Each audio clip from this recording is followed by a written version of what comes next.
Next up is Parasana.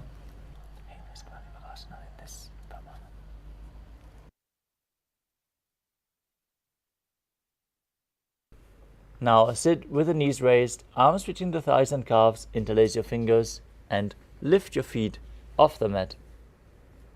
Gaze to the tip of the nose, visualize Swamiji in your inner space and perform the Mula Bandha.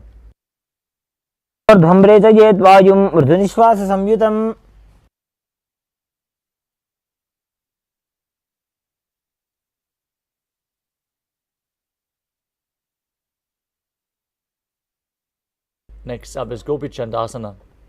As you interlace your fingers around the feet with the soles together, keep the toes at the groove of your throat and the heels touching your chest. Gaze to the nose and embody the state and space of a king in Gopi Chandasana.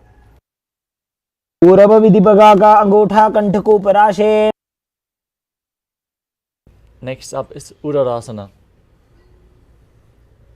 Now sit with the soles of the feet together, insert your hands underneath the legs and hold your feet with interlocked fingers as you bring the feet up to your chest, the head down, touching the chin to the soles. Gaze to your nose and visualize your body free from any defects.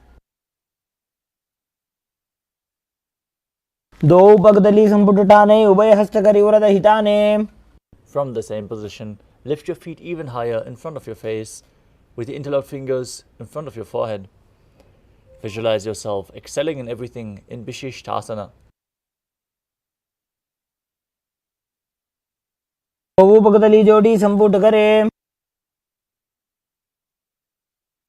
Next up is Bhujasana.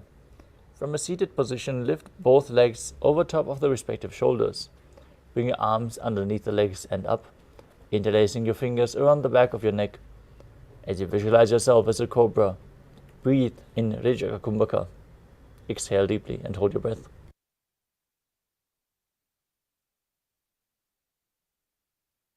Rasanam tu vignayam kakshasanam atah param grivasanam cha paramam bhujasanam ihochyate.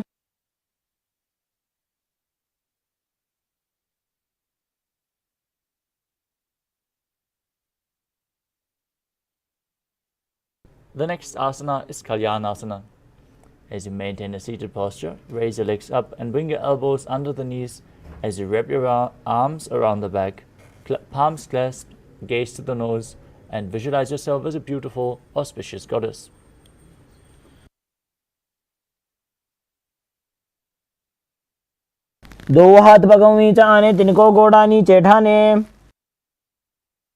Next asana is Sankatasana. Now, place the left foot flat on the mat and sit down on the left heel. As you stack the right knee over top, bring both hands to the opposite knees. Visualize yourself as an elegant swan as you open your eyes wide, but not focus on any of the external objects. Only focus on the object within, visualizing yourself as a beautiful swan. As you perform Ujjayi Pranayama, making an ocean-like sound with your mouth, engage the Mula Bandha, and don't forget to internally repeat the Mahavakya Om Nithyananda Paramashivoham.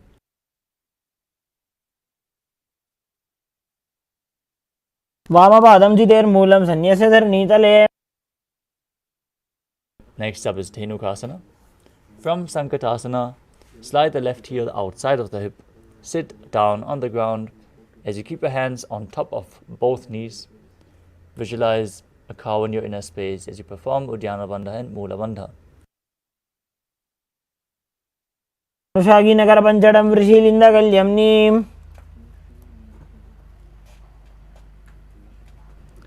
Next up is Machandarasana. Now place the right foot on the left thigh and the left foot on the right knee. Bring the left hand behind the back and hold the right thigh. As you place your right hand on the left thigh, twist your body, gaze to your third eye and visualize Swamiji in your inner space.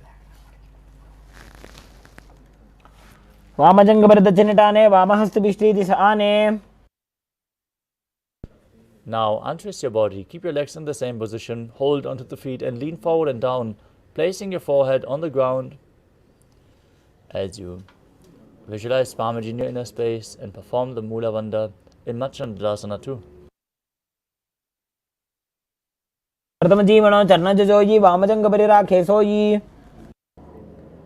The next asana is Guru Asana. Maintain your feet in the same position. Interlace your fingers and place them on the top knee as you perform all three wonders and visualize Swamiji, your Guru, in your inner space.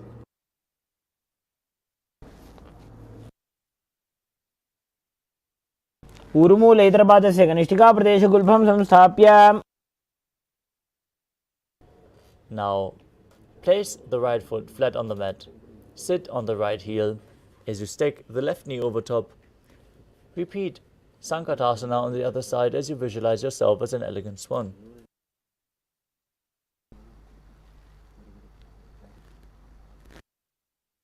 वामपादं चितेर्मूलं सन्न्यस्य धरणीतले. Now slide the right heel outside of the hip. Place the hands on top of the knee. Visualize a cow in your inner space. Perform Uddiyana Bandha and Mula Bandha in Dhenukasana on the other side. अनुषागीनकर पंचडं वृषीलिन्दगल्यम्नि. Next up is Machandalasana. As you place the right foot on the left thigh, the left foot on the right thigh, and the right foot on the left knee, bring the right arm behind, twist your body, and place your hands on opposite thighs, twisting your body even further. Gaze to your third eye and visualize Swamiji in your inner space as you repeat Machandalasana on the other side. वामजङ्गभरदक्षिणटाने वामहस्तपिष्टीति सआने. Now lean forward and down. As you hold onto the feet, place your forehead on the mat in Machandalasana 2 on the other side.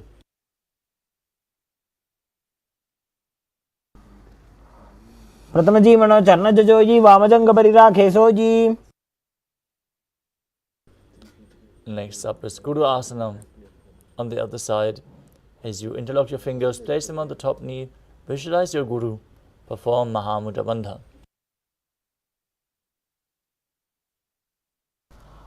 ऊर्मूलैतरपादस्य कनिष्ठिकाप्रदेशगुल्फं संस्थाप्य. Next up is Pashasana. As you sit with your feet flat on the ground, hold the opposite knees with your hands and pull them towards your chest. Keep your tongue up against the palate of the mouth in Kechari Mudra as you gaze to your third eye and visualize Swamiji in your inner space. पादतले भूमौ निधाय जाननिवृत्ति निधाय.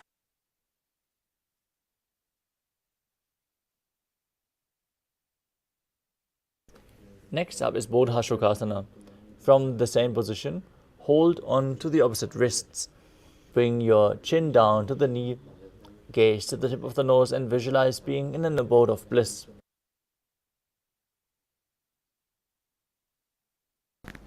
दोवु भगदली भूपरिधरे गौरमाहिलिये शेखरे.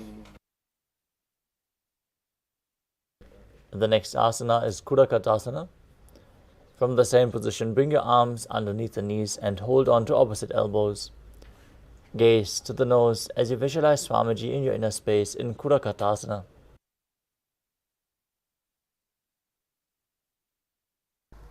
दोवु हाथ भगवाहर ल्यावे घोड़ा नीचे ले ठहरावे. Next up is Sumati Asana. Hold on to opposite elbows and cross your ankles as you keep the toes pointing up.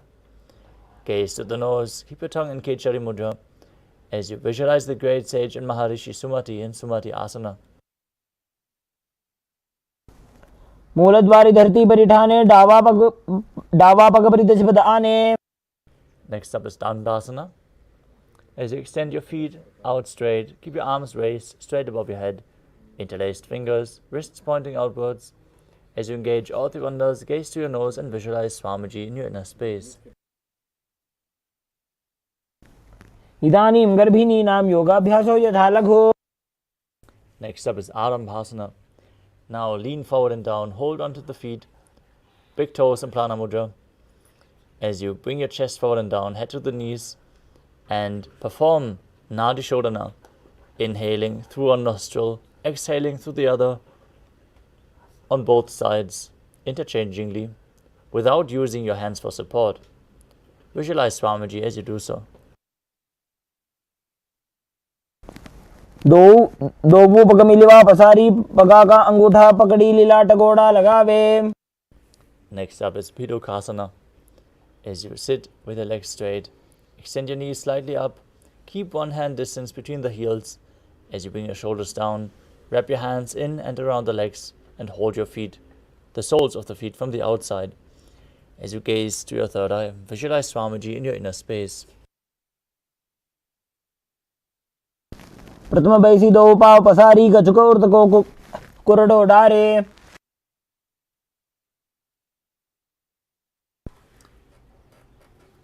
The next asana is Jalandhari Pavasana. As you extend both legs out with the heels together, place your chin on the heels, insert your hands below the legs, and keep the palms facing up. Gaze to the nose as you visualize Swamiji in your inner space and perform the Mula Bandha. दो एड़ी में लिखे दीजिए हाथ पसारी.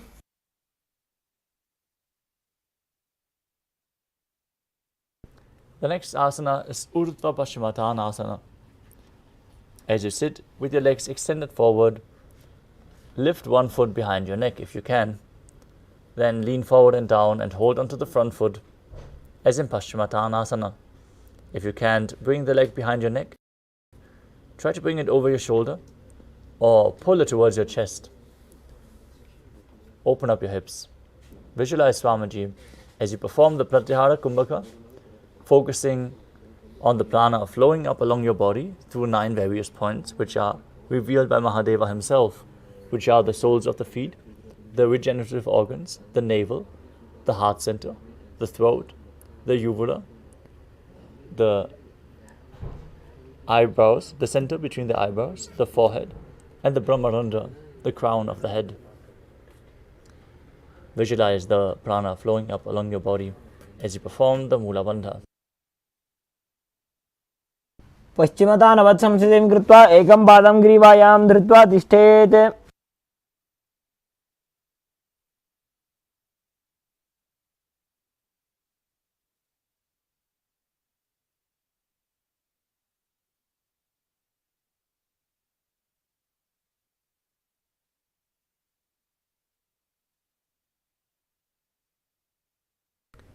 Next up is Anantasana. With the leg behind your neck, lean backwards and straighten your spine. Lay on your back as you gaze to the nose. Again, if you can't bring the leg behind your neck, bring it over your shoulder or pull it up towards your chest.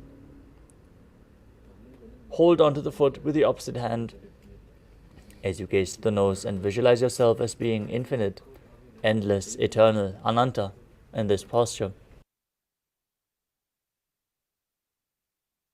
उत्तानशयनी एकैकं पायी ग्रीवायां विन्यस्य.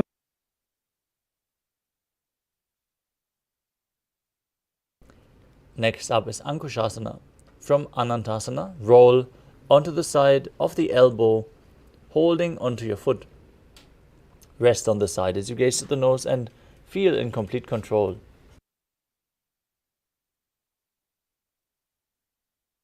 उत्तानशेत एकैकं पादं ग्रीवायां कुर्वन्.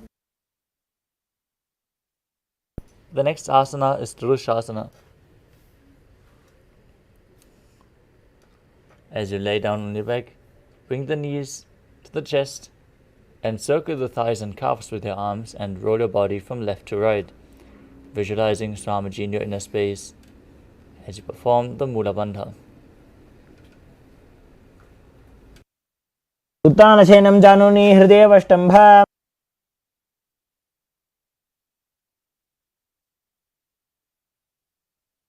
Next up is Urdhva Paschimottanasana on the other side. Now extend both legs forward, bring one behind your neck, lean forward and down. Hold onto the front foot as in Paschimottanasana as you visualize Swamiji in your inner space.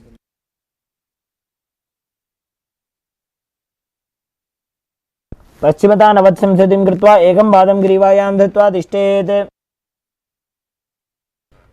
Now repeat Anantasana on the other side as you hold the foot with the opposite hand, extending your body straight, visualizing yourself as unending.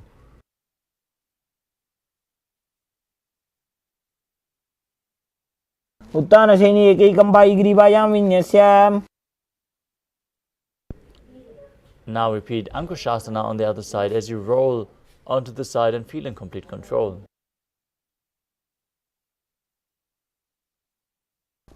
उत्थानशेत एकैकं पादं ग्रीवाजां कुर्वन्.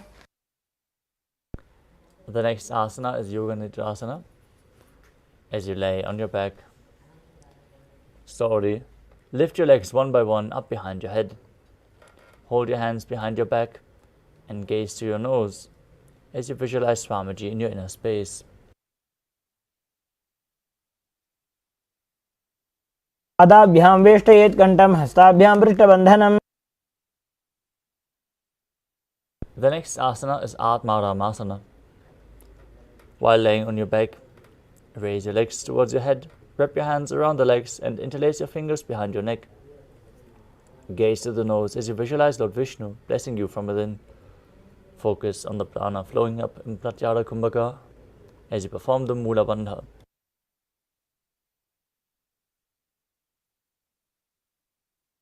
Marama asana prathama sudhoso ve.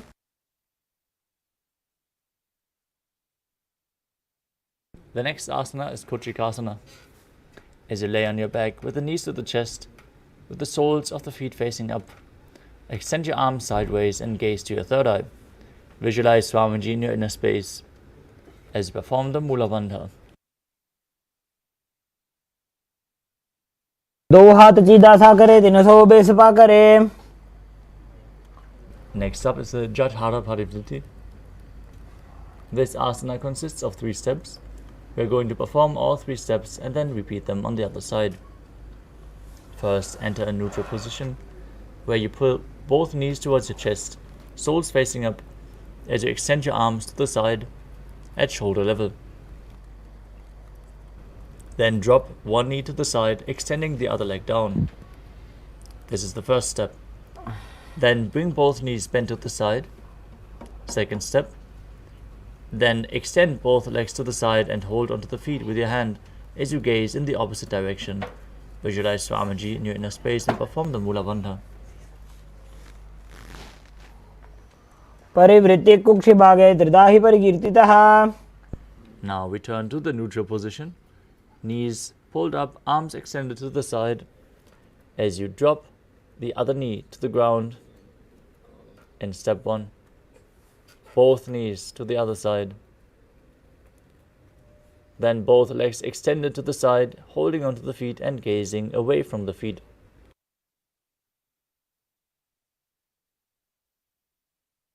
परिवृत्ति कुक्षि भागे त्रिदाहि परिकीर्तितः. Next up is the Dviparapitam. Now lie on your back and bend your knees as you place your feet flat on the ground, holding onto the ankles, lifting your hips up. Gaze to the nose and visualize yourself as sturdy as a bridge as you perform Jalandhara Bandha and Mula Bandha, breathing in Mocha Kumbhaka.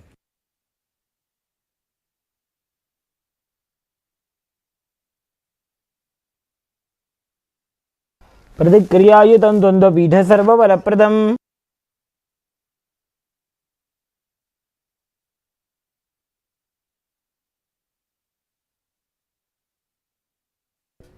Next up is Paryankasana. Now lie on your back, place your feet on the mat, bring your arms over your head and place your hands flat on the mat as well, with the fingers pointing towards your feet. Lift your entire body up off the ground as you visualize yourself as sturdy as stone furniture. Breathe calmly in Sahajra Kumbhaka and perform the Mula Bandha. उत्थानशयनं हस्ततलाभ्यां भूमिं वष्टभ्य. Next up is Shvotanasana. As you lay on your back with the knees to the chest, hands on the shoulders, move your hips in a circular motion as you visualize yourself as a dog, playfully rolling around on its back.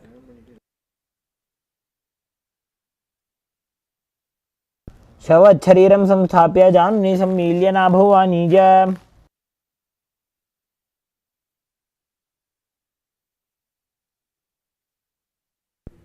Next up is the Viparita Karani. Now lie supine, raise your hips and legs up as you bring your hands to the lower back for support, elbows and hands extended on the mat below, helping you balance your body with your legs up straight. Move your legs round and round in a circular motion as you visualize Swamiji in your inner space and perform Jalandhara Bandha and Mula Bandha.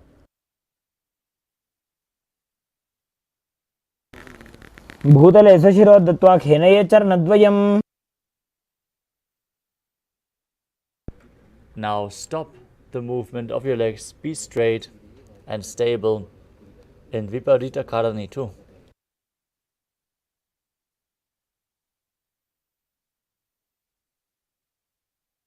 विपरीताख्या सर्वाधिव्याधिनाशिनी.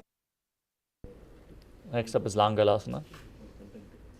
As you visualize yourself as a plow, lay on your back and lift your hips. Take the feet over your head with the toes on the ground, hands stretched on the ground behind your back. Clasp your palms in Parasha Mudra as you rest on your neck and shoulders. Visualize yourself as a plow. नरकासने स्थित्वा नासिका प्रदेशे भूमौ पादपृष्ठे स्थाप्य. Next up is Shayita Paschimottanasana. Now lie on your back with your legs over the head, toes pointed on the ground, thighs to the chest. Hold onto the toes, keep your arms and legs straight. Perform Paschimottanasana while laying on your back. This is one of the 84 different asanas as revealed directly by Lord Paramashiva himself. तानं शयित्वात् कुर्वीत शयितपश्चिमतानकम्. The next asana is Suprakonasana. From the same position, bring your hips above the shoulder level and then open your legs wide to the side. Visualize Swamiji in your inner space as you perform Jalandhara Bandha and Mula Bandha.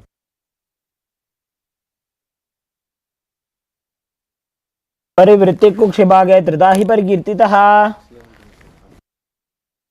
Next up is Chakrasana. From the same position, hold on to your ankles and roll onto your back while visualizing yourself as a chakra, a wheel. Breathe in Mocha Kumbhaka in Chakrasana. वासनस्तद्वौ पादौ कुर्यान् मस्तकतः परौ. The next asana is Suprapta Sarita Parangushtasana, where you lay on your back and extend your legs up at a 90-degree angle, holding on to the feet, to the big toes and Prana Mudra. As you then open your legs wide to the side, visualize Swamiji in your inner space. पादं क्रौञ्चं च भरीजिं वीरभद्रकम्. The next asana is Supta Parangushtasana, where you join your feet together above your body and remain with your arms and legs straight. Visualize Swamiji in your inner space as you perform the Mula Bandha. उत्तानपादं क्रौञ्चं च भरीचिं वीरभद्रकम्.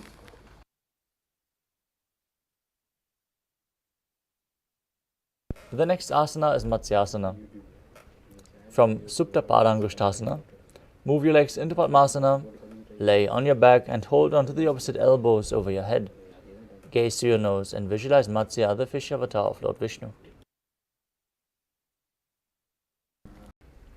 Gaze to your nose. Visualize Lord Rama in your inner space as you perform the Mula Bandha. Relax in Padmasana, lift your hips and legs up. Support your hips with your hands, elbows on the ground. Gaze asana, where you lay on your back, one foot on the opposite thigh. Lift the other knee towards your head. Change the position of your feet. Repeat Vrishchikasana on the other side. प्रथमशेन सुधोषी शिकेशिकी सन्धि सुधा. Breathe through your nose in Sahadra Kumbhaka and perform the Mula Bandha. तानं शयनं कृत्वा अङ्गुलिभिः कन्द्रां बद्ध्वा.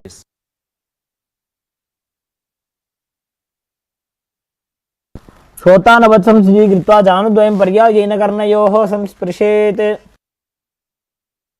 The next asana is Vrikasana. While laying on your back, place the soles of the feet flat on the ground. The next asana is Luthasana. As you lay on your back, quickly throw your legs up above your head, completely roll over, and then finish in a prone position.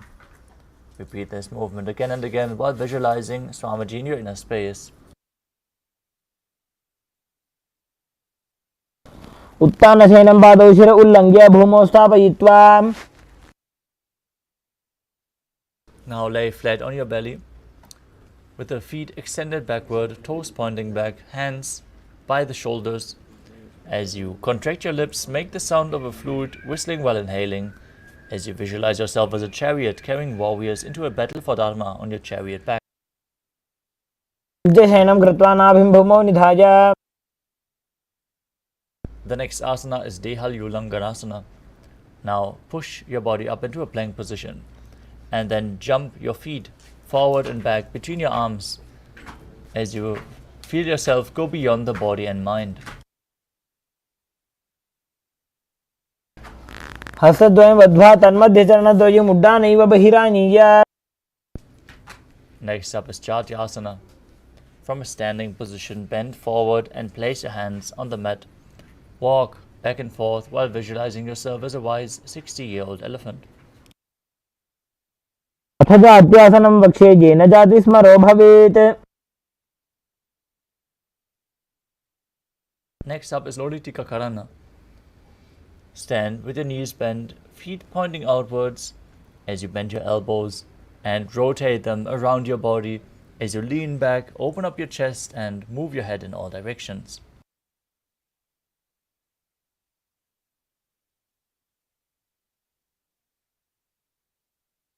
The next asana is Sadapasana.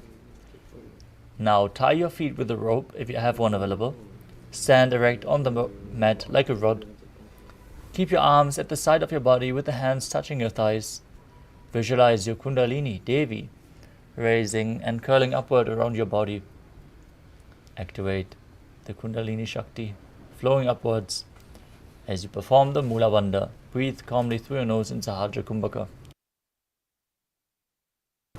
अथ सर्पासनं वक्ष्ये वायुपाणाय केवलं शरीरं दण्डवत् तिष्ठेत्. रज्जुबन्धस्तु पादयोः वायवी कुण्डली देवी कुण्डलाकारमङ्गुले.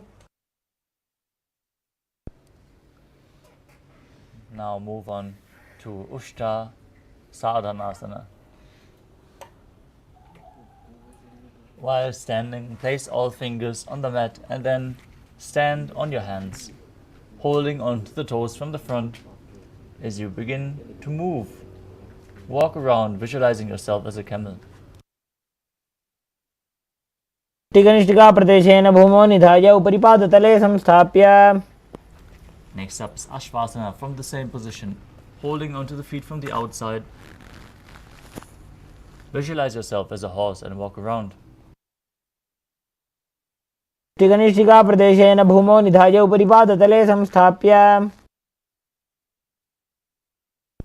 Next up is Kapota Nitakasana. As you stand straight with the feet together, interlace your hands behind your back and pull them down towards your calves, opening up your chest widely. Visualize yourself as a soaring bird diving as you perform the Mula Bandha. पादतले भूमौ निधाय पृष्ठभागेन हस्तो जङ्घापर्यन्तं नीत्वा. Next up is the Tala Pushpa Bhutam Karana. Now stand tall with the palms together in Namaskara Mudra. Gently bend the knees and keep the toes pointing outwards. As you bow down, open up your hands to each side, raising the heel and lowering the shoulder of the respective side. Visualize yourself holding a bouquet of flowers and offering it to Paramashiva.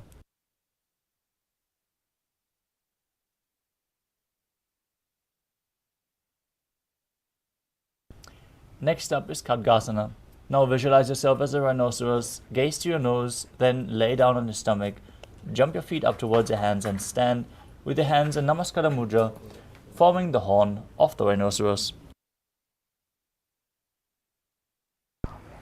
नुजसरतमासनं कृत्वा पादतलाभ्यां भूमिं धृत्वा. Next up is the Uttanottanam, where you sit down all the way or as low as you can to the ground. Hold on to weights if you want to intensify this asana. As you stand back up and sit back down again and again. Gaze to the tip of the nose and visualize Swamiji in your inner space.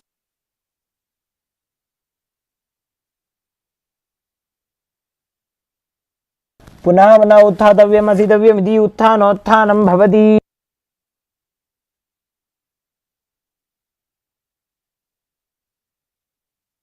Next up is Musalasana.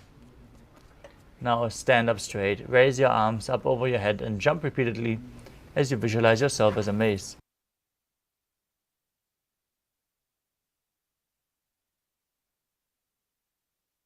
सरलं स्थित्वा ऊर्ध्वं बाहु नजेत्.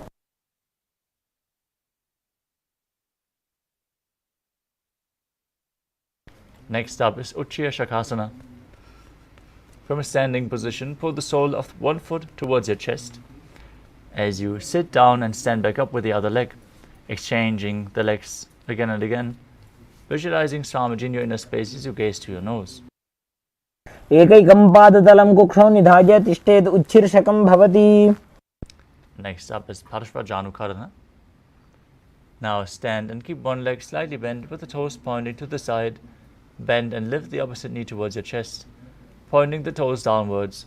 Hold the knee with your hand in a fist as you place the other hand to the inner thigh with the fingers pointing inwards.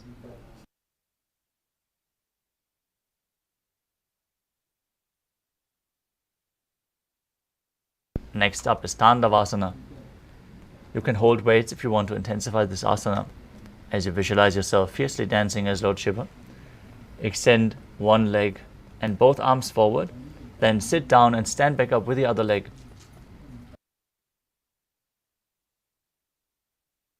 एकेन पादेन स्थातव्यं ताण्डवासनं भवति.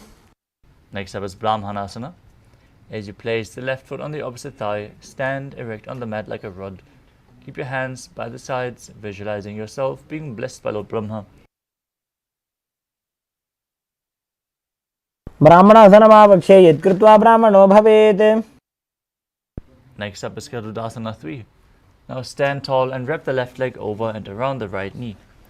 Tuck the left toes on the other side of the right calf as you simultaneously cross the left arm below the right and bring the palms together in Namaskara Mudra, visualizing yourself as Lord Garuda. उत्तानगोर्मपीठं च संहस्गारुडमेव च. Next up is Ekapadasana. As you stand straight on the right leg, keep the left foot on the opposite thigh, hand relaxed by the knees. Visualize Swamiji in your inner space as you perform the Mula Bandha. दक्षाङ्घ्रिं वामपादस्य जङ्घोपरि निधाय च. Next up is Truvasana. As you stand on the right leg, lift, hold onto the big toe of the left foot and straighten it out to the side. As you visualize yourself as the North Pole star, rotate on the standing leg. एकेन हस्तेन दण्डरूपस्य एकस्य पादस्य अग्रं धृत्वा. Next up is Trivikramasana. As you stand on the right leg, lift the left foot behind your neck and stand tall. Alternate sitting and standing. Perform the 3 steps of Lord Vishnu as you visualize Lord Vishnu blessing you from within. एकेन पादेन स्थातव्यम् उत्थातव्यं ताण्डवासनं भवति. Now repeat Parashvajanukarana on the other side.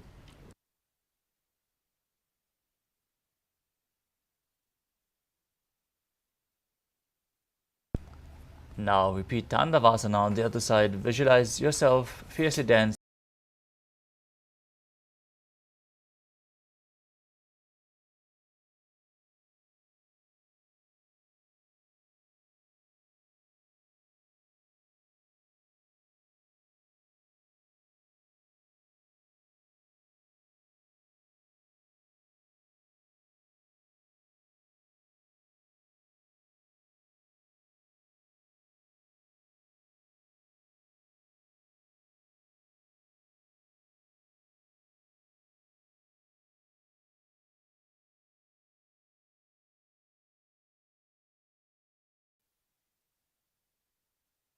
Next up is Ekapadasana. Bring the raised foot to the opposite hip. Hands relaxed by the side. Visualize Swamiji. दक्षाङ्घ्रिं वामपादस्य जङ्घोपरि निधाय च. Now repeat Dhruvasana, the pole star posture on the other side. एकेन हस्तेन दण्डरूपस्य एकस्य पादस्य अग्रं धृत्वा. Now repeat Trivikramasana on the other side. If you can't bring the leg behind your neck, try to bring it over your shoulder or pull it towards your chest or your belly. Then sit down and stand back up. Get the support of a solid object if you need. पादं संस्थाप्य स्थातव्यम् उत्थातव्यं त्रिविक्रमासनं भवति. Next up is Samanaka Karana. Stand straight with the feet close together, toes pointed slightly outwards. Keep both hands to the side of your body, fingers apart.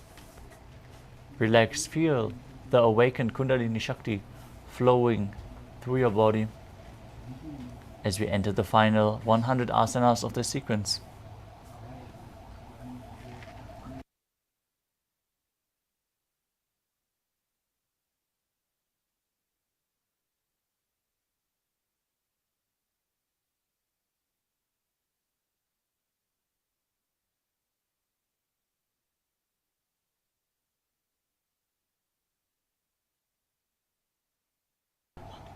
Next up is Gorak Anjali Asana. Now stand erect and then bend forward. Bring both hands underneath the knees. Make a finger lock and sit in a squatting position as you let the finger lock touch your navel. Visualize the great sage Goraknath, founder of the Natha Yoga Hindu Sampradaya, as you perform Jivachala Kumbhaka. Inhale deeply and hold your breath, pushing the prana forcefully up and down within your body and throughout your limbs along with your mind.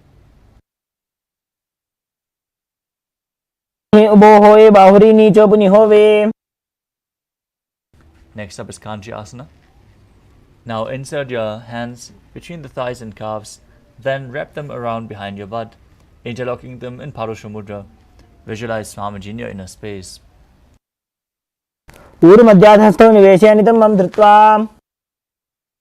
Next up is Bhairo Asana. Now bring the feet together and sit in a squatting posture where your heels touch your perineum. Hold the hands behind your back in Parusha Mudra as you gaze to the nose and gaze to your navel and visualize Bhagavan Kalabhairava, the Lord of Time.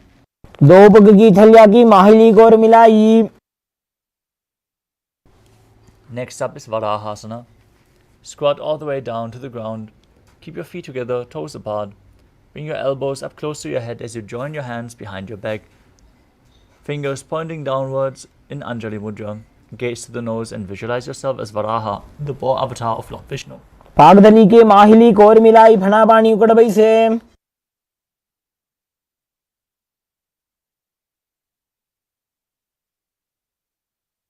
Next up is Pripitasana.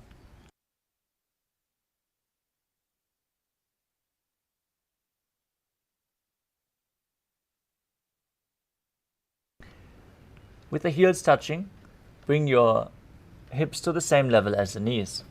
Hold onto the big toes and Prana Mudra as you visualize Swamiji in your inner space.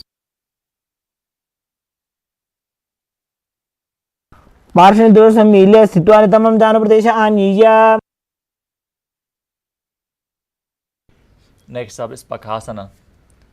As you place your hands on the mat, fingers wide apart, hands shoulder width apart. Visualize yourself as a crow as you perform the Jivachala Kumbhaka.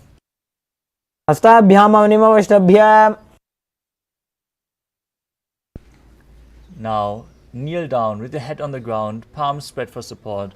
Raise your body onto your head and place your legs in Padmasana as you gaze to the nose and visualize Swamiji in Sushtanga Kapali Asana. Asana Gogana Kapala Acho Hoi.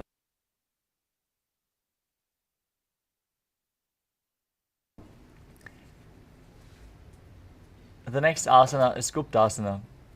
As you keep the toes flat, with the toes touching behind, sit in between the heels, knees on the ground, hands on top of the thighs, as you gaze to the nose and visualize yourself sitting in the secret seat with Paramashiva and Guru in Guptasana.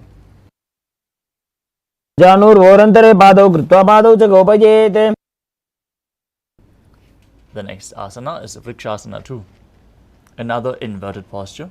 So get the support of a partner or prepare yourself in front of a wall if needed. Now place your hands on the ground, fingers wide, lift your body up straight into a handstand as you You should perform this asana to purify the 7 chakras. As you visualize yourself as a tree with deep roots into the ground, perform the Mula Bandha. सप्तचक्रक्षालनाय vrikshasana विशेषकान्. Next up is Shiva Asana. In the handstand posture, bring your hands closer together, join the feet, gaze to your third eye and visualize Tejas, energy flowing to your third eye, rejuvenating your body. दो पग जोड़ी माही Gulf मिलाए.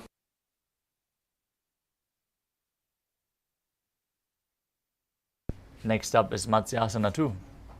Now bring your body into a plank position and then lower it down and push it back up again and again while visualizing yourself as a fish. नित्यं शयनं गुरुपरो पार्श्वभागायामूर्धकृत्य. Next up is Sarvasana 2. Lower your body onto your stomach, bring your hands to the hips. Visualize yourself as a snake as you lift your chest from left to right like a snake. Perform the Mula Bandha. नित्यं शयनं कृत्वा हस्तनितम्बं संस्थाप्य. The next asana is Niralambanasana. As you lie prone on your belly with the toes pointing backwards, bring your elbows to the mat in front and hold your face with the hands in Padma Mudra, the Lotus Mudra. Feel self-supported and completely independent. कराभ्यां पङ्कजं कृत्वा तिष्ठेत् कुर्परया सुधीः. Next up is Chatrasana. Now visualize yourself as an umbrella, protecting Guru from the sun rays. As you lay on your stomach, place your hands flat on the mat in front, straighten your arms, push your upper body up and bend your knees, bringing the feet towards your upper back. Perform the Mula Bandha as you do so in Chatrasana. अर्ध्यासनमस्थित्वा हस्ततलाभ्यां भूमिं धृत्वा. Next up is Vajrasana.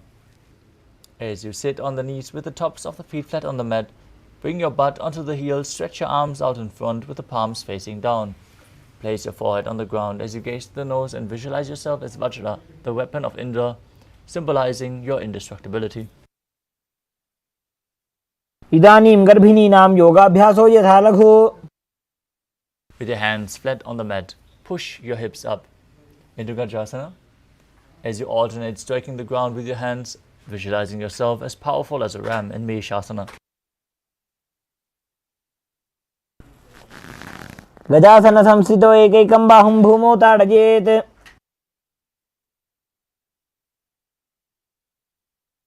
The next asana is Ajasana. From Gajasana, lift your legs up into the air and slowly bring your forehead to the ground. Visualize yourself as unborn, existing for all eternity. गजासन संस्थितो पादद्वयमन्तराळे कृत्य.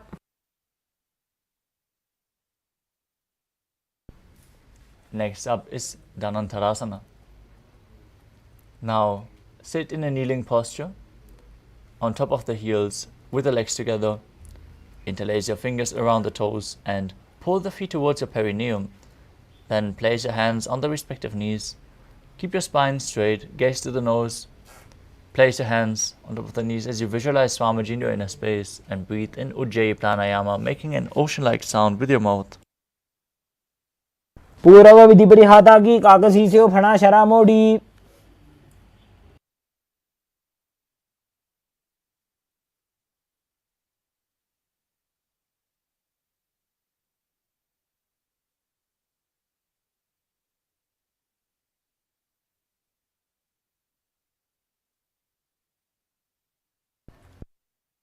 हस्तयो अंगुलीर्बद्ध्वा हस्तयोर्मध्यात् सर्वमङ्गं निष्कासयित्वा.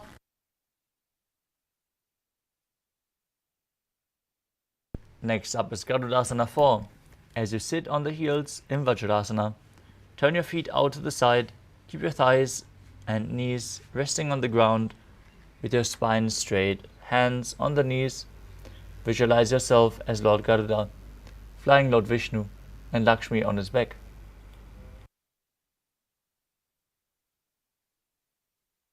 जङ्घोरुभ्यान्तरां पीड्य स्थिरकायो द्विजानुना. The next asana is Ananda Mandirasana. As you sit With your legs folded back, toes pointing backwards, the knees opened wide, the front of your buttocks on the ground, holding onto your ankles. Gaze to your third eye and visualize yourself residing in the blissful space of a temple. भवक्षे वीरनाथ आनंदमंदिरासनम. Next up is Mandukasana 2. As you sit with your knees wide, feet overlapping on top of your ankles, keep your hands under the knees, gaze to the tip of the nose, press your tongue up against the palate of the mouth in Manduki Mudra, while visualizing yourself as a frog. Perform Uddiyana Bandha and Mula Bandha as you do so. पृष्ठं संपीड्य गुल्फाभ्यां जान्वंगे सवलयाकृतिः. Next up is Narasimhasana. Now keep your toes on the mat, heels up and together. Place your perineum on the heels. Place your palms on the ground in front with the fingers spread wide, toes touching the palms and the thumbs touching in the center. As you gaze to your nose, stick out your tongue and exhale forcefully as you visualize Narasimha, one of the 10 avatars of Vishnu. दो फणा पानी होए वैसे एड़ी Mailer गुदानी वैसे. Next up is Pishlakasana. As you sit on the toes, place your perineum on the heels, separate your knees, place them on the ground. As you cover your mouth with the hollow of both hands, bring the thumbs between the teeth and close your mouth. As you inhale through the nose and exhale through the mouth as per your capacity, gaze to the nose and visualize yourself as Devi, victorious over any and all fears you might have. घोड़ा दो पगांगी एड़ी जोई घोड़ा फनोवान अपनी होई.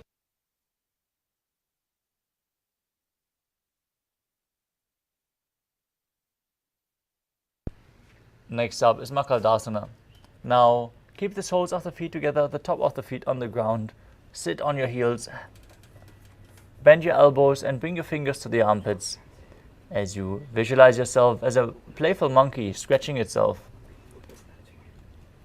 दो पगदली संपुट आने तिनिकी पिष्टि भूमि पर इठाने.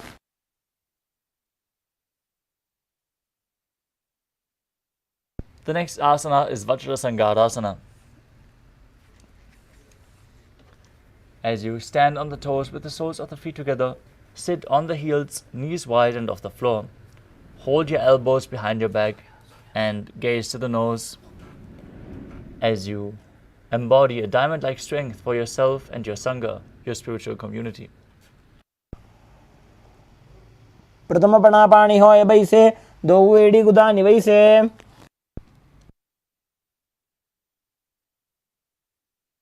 Next up is Kanjanasana. As you keep the toes down, ankles crossed behind, sit on the heels, place your palms on the mat to the sides, as you gaze to the nose and visualize perfect health beyond any and all physical ailments, performing Uddiyana Bandha and Mula Bandha as you do so. खञ्जनासनमावक्षे यत्कृत्वा सुस्थिरो भवेत्. The next asana is Kurmasana. With the toes flat, cross your feet, place the perineum onto the back of the heels. As you keep your knees wide on the floor, rest your hands on the knees, gaze to the nose and visualize yourself as a turtle with a stable body and mind to live for centuries. गुल्फौ च वर्षणस्याधो व्युत्क्रमेण समाहितौ.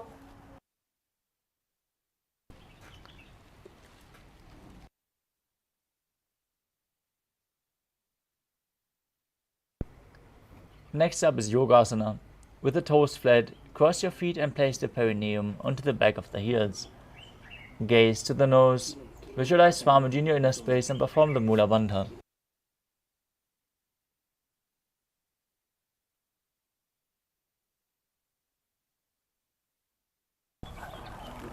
गुदं नियम्य गुल्फाभ्यां व्युत्क्रमेण समाहितः. Next up is Vijogasana. Stand on the knees as you cross your ankles behind with the feet near the opposite knees. Hold your calves with the fingers inside and the thumbs outside. Gaze to your third eye and visualize a space of eternal oneness, Advaita, with your Guru.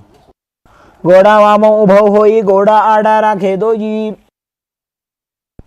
Next up is Ushtrasana 2. In a kneeling position, bend backwards, hold your ankles with your hands as you keep your arms straight, push your hips forward, tilt your head back and visualize yourself as a camel. मेरुदण्डग्रन्थि दाढ्या संविपादयिषुः पुमान्. The next asana is Jatyasana 2. With your heels together, hands on the soles of the feet, slowly lean back, bring your elbows down to the mat and place the back of your head onto the mat as well. Gaze to your nose and visualize yourself as a lotus blooming. दो एड़ी संपुट करे सोले मूलद्वारी धरे. Next up is Viratasana. As you sit on the knees with the thighs and calves together, lean back and touch your back to the ground, then rise back up again and again. Use the support of your hands if needed as you gaze to the nose and visualize the healing and liberation of all causal, subtle forms of your body. जंगा पृष्ठभूमो निधाय जंगोत्रयोः ऊरुनी संस्थाप्य.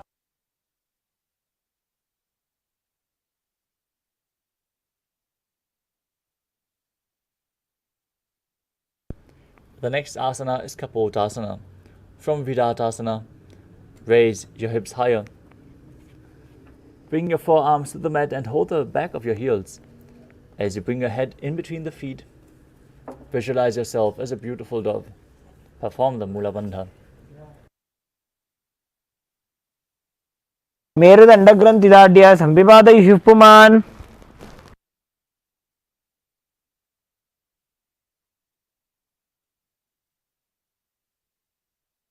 The next asana is Varasana.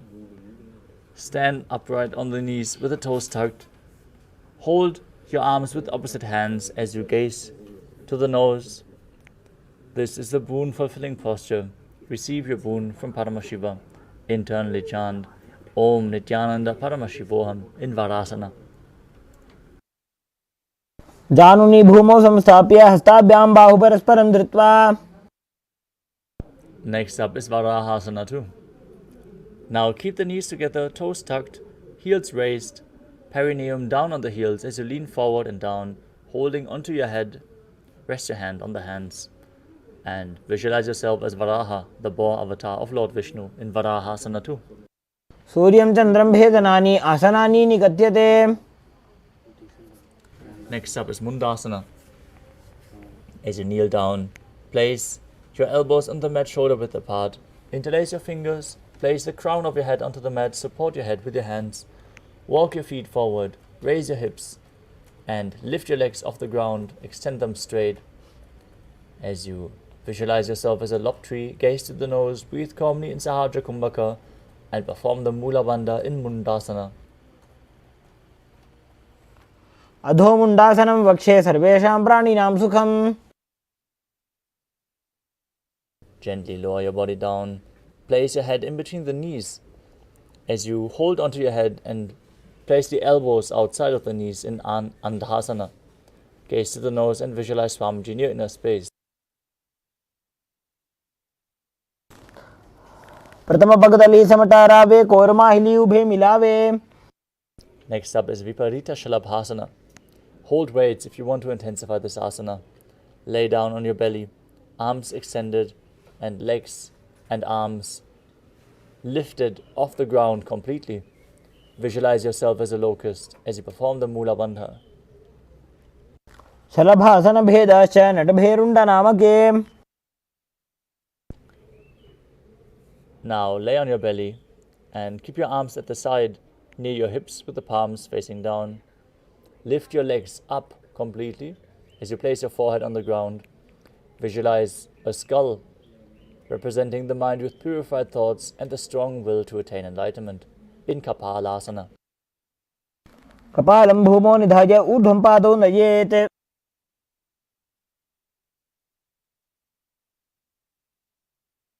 The next asana is Akasha Kapotasana. Lie on your stomach with the hands by the sides. Lift your legs up over your head and slowly place the feet onto the mat in front of you. Keep your palms flat on the mat behind as you visualize yourself as a free and open dove. breathe calmly in Sahadra Kumbhaka. उष्ट्रासने स्थित्वा चरणौ भूमेरुत्थाप्य Next up is Chatakasana. Now sit on the knees. Bring your chest down so the navel touches the knees. As you keep your hands flat on the mat, forearms on the ground. Be sturdy. Visualize yourself as a sparrow as you perform the Mula Bandha. कूर्पर्पद्यन्तौ हस्तौ धरामोष्टभ्य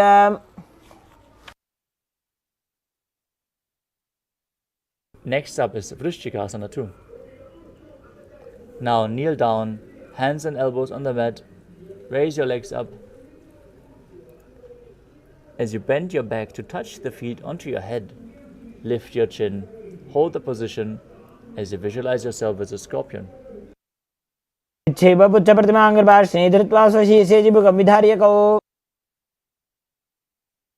Next up is Vrishasana. As you place your perineum down on the right heel, keep the left foot outside the hip, ankle to the side, toes pointing upwards, hands on the mat in front as you visualize yourself as a bull. Forcefully inhale and hold your breath for a short while, then slowly exhale through your nose in Antarangaka Kumbhaka. याम्य गुल्फे पादमूले वामभागे पदेतरम्. Now place your hands flat in front of you and raise your knees off the mat, crossing the left toes over the right as you visualize Swamiji in your inner space in Lolasana. लोलासनं सदा कुर्यात् वायुलोलापघातनात्. From Lolasana, place your perineum right onto the opposite heels, repeating Vrishasana on the other side, visualizing yourself as a bull. याम्य गुल्फे पादमूले वामभागे पदेतरम्. Next up is Balagunasana. Now place the left toes on the ground, left heels raised, sitting on the heel. As you keep the opposite knee towards your chest, foot flat, hands on the respective knees, visualizing Balagunahai, one of the 84 siddhas in your inner space. आसन को गुण जल विकार जागी. Next up is Grahasana. Now squat with your feet flat, bring your elbows under the thighs and wrap your hands around the shins, holding onto the ankles from the outside. Visualize yourself as the entire planet as you perform the Mula Bandha. पादतले भूमौ संस्थाप्य जानुमध्ये कूर्परौ स्थाप्य. Next up is Balagunasana. As you place the right toes on the ground, sit on the right foot, on the right heel. Repeat Balagunasana on the other side. आसन को गुण जल विकार जागी. Next up is Utkatasana. You can hold weights to intensify this asana as you squat on your toes with the heels up, knees off the mat, perineum on the heels, hands on the respective knees. Keep your spine straight and visualize Swamiji in your inner space. विजास्पिजोस्तीयत ऊर्वजानो यत्रासने पादतलद्वयोपरि. Next up is Vajrasangarasana too. Sit on the toes with the perineum on the heels, soles together, knees off the ground and apart. Interlace your fingers. Hold onto the opposite elbows behind your back as you visualize Swamiji in your inner space. प्रथम पणापाणी होय जैसे दो एड़ी गुदानी वैसे.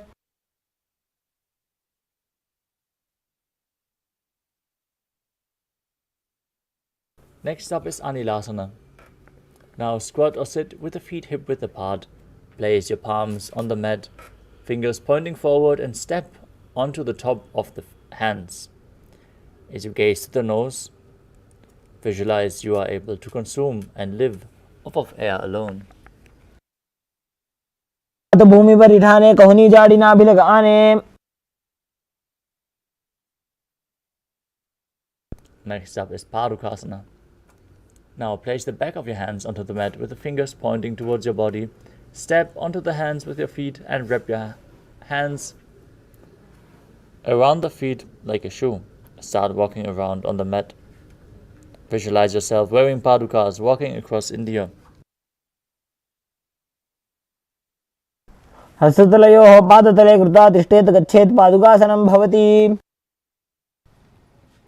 Next up is Kukkuttanasana.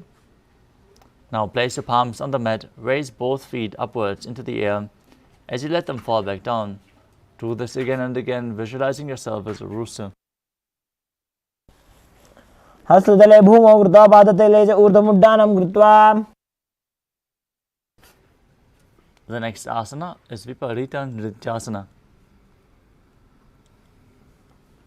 Now place your hands on the mat and raise your legs upwards into a handstand. Move around on the two hands dancing as you feel yourself become free of all inhibitions. हस्ततलाभ्यां भूमिं वष्टभ्य. Next up is Kunjarasana. As you separate your feet, place one palm down on the mat with the arm straight.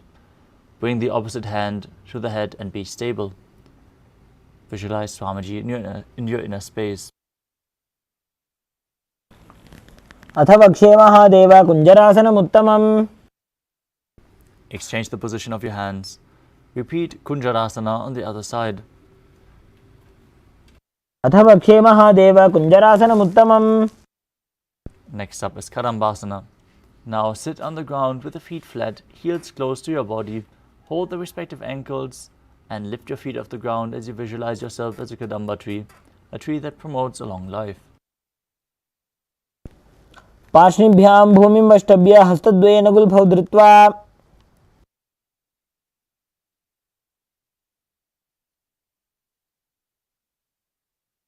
Next up is Pavana Muktasana. As you sit with the heels at the perineum, holding onto opposite knees, pulling them close to your chest. Visualize any excess vata being released from or balanced within your system. गजोस्तु पादयोः पाणिं लात्वा स्वस्वनितम्बके. The next asana is Chakorasana. As you sit and lift one leg behind your head, place both hands on the mat and extend the opposite leg with the knee straight. If you can't, lift your leg behind your neck, pull it towards your chest or bring it over your shoulder. Then lift your entire body off the mat and gaze to your third eye, visualizing yourself as a powerful source of energy. पूर्वदानं चतुष्पादपीठं वज्रासनं तथा. Next up is Dhanurasana 2. Now sit with one leg extended forward and hold on to the respective big toes in Prana Mudra. As you pull the other leg towards your ear, visualize yourself as a bow as you pull your leg back as if you're pulling a bowstring.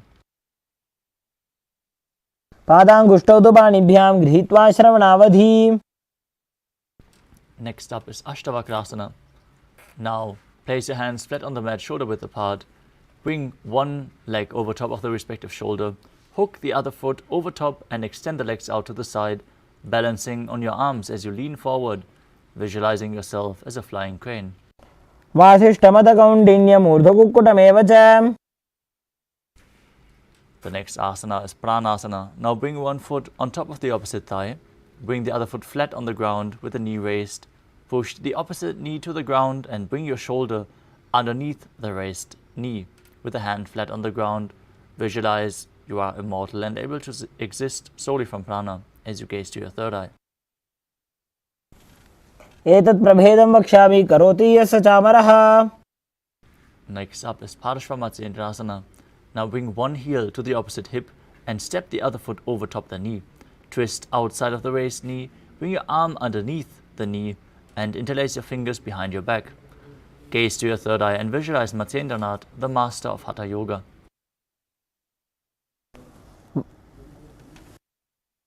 पार्श्वाभ्यां धृत्यते यास्तु पार्श्वमत्स्येन्द्रमुत्तमम्.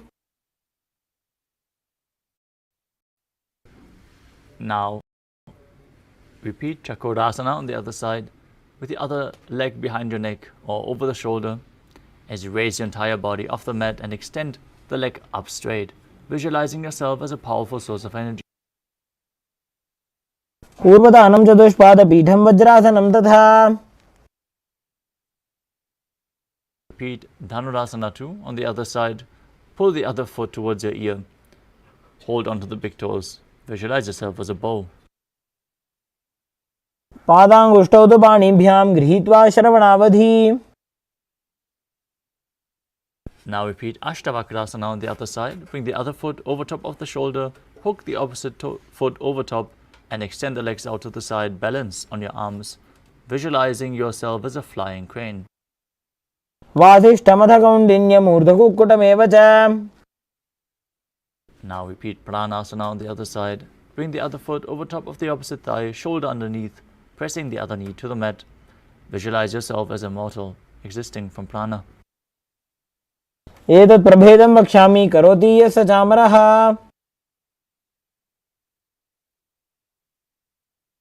Now repeat Paramashivoham on the other side. Bring the other heel towards the hip. Opposite foot stacked over top, hand underneath the knee, and fingers interlocked behind your back. Visualizing Matsyendranath.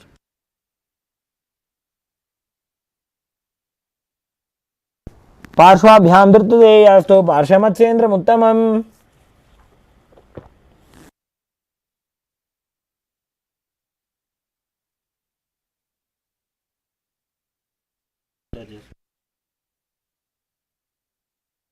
Next up is Ardha Paschimottanasana. Now keep one leg straight and press the perineum with the other heel. Keep your chest forward and down as you hold onto the front foot with both hands. Bring your head down towards the knee as you visualize Swamiji and perform the Jivachala Kumbhaka, inhaling and forcefully moving the prana up and down and through your limbs within your body. एकं पादं प्रसार्य एकं पादस्य पार्श्वनासीवनी सम्पीड्य. Next up is Crown Shasana. As you visualize yourself as a crane, keep one foot outside of the hip and hold onto the other foot, extending it up in front of your face. Visualize yourself as a crane as you perform the Mula Bandha. उत्तानपादं क्रौञ्चं च मरीचिं वीरभद्रकम्. Now repeat Ardha Paschimottanasana on the other side.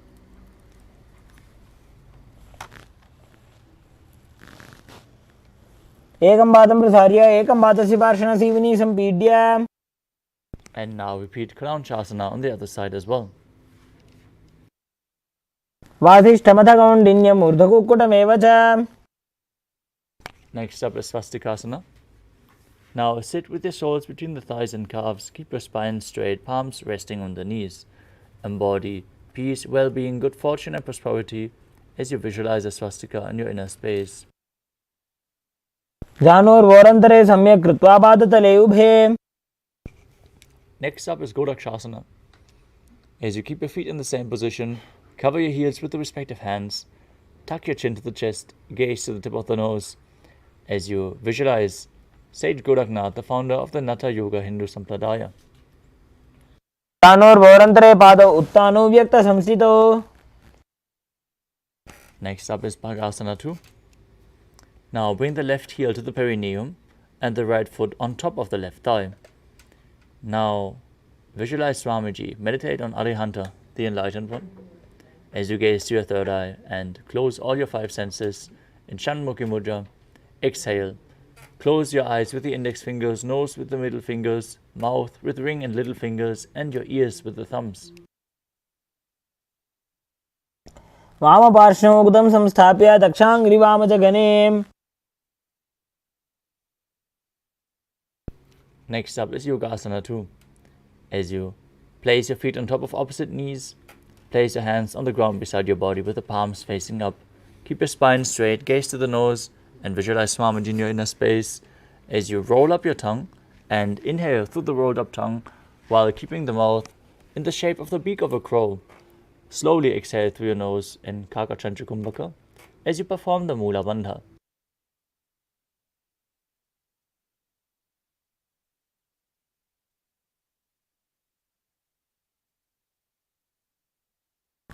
उत्तानौ चरणौ कृत्वा संस्थाप्य उपरि जानुनोः. Next up is Urdhva Kukutasana. Now rotate your hands at the side of your body and push your palms into the mat, lifting your body off the mat as you visualize yourself as a rooster. वासिष्ठमथ कौण्डिन्यमूर्धकुक्कुटमेव च. Next up is Siddha Haratali Asana. From Padmasana, insert both hands through the knees and place them on the mat. Avoid lifting your body up, stay seated on the mat as you gaze to the nose and perform the Mula Bandha. प्रथम पद्मासन को करे, हस्तुदो वो गोड़ासन धरे. Next up is Hamsasana. Now push your body off the mat from the same position as you gaze to the nose and visualize yourself as an elegant swan. Kukkutasana स्थित्वा स्कंदपर्यन्तं ऊरूनि नीत्वा.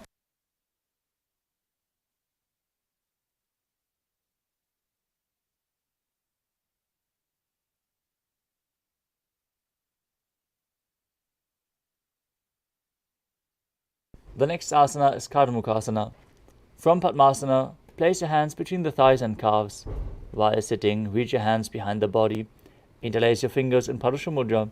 As you bring your forehead to the ground, gaze to your nose and visualize yourself as Pinaka, Lord Shiva's bow. प्रथम पद्मासन को करे, गोड़ासन दिमाही करी धरे.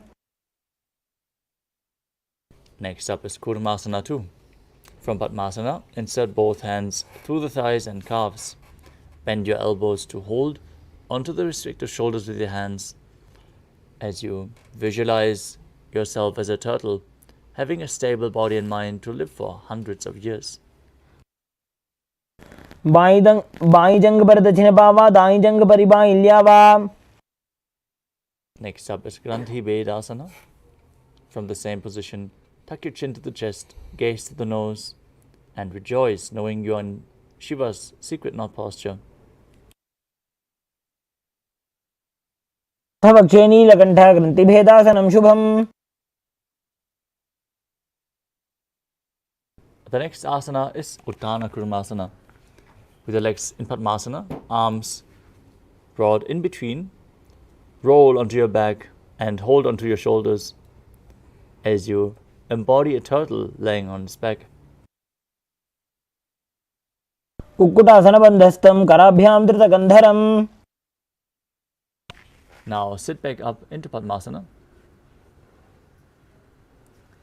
As you bring both hands in between the thighs and calves, place one hand flat on the mat and hold its wrist, balancing on one arm above the mat.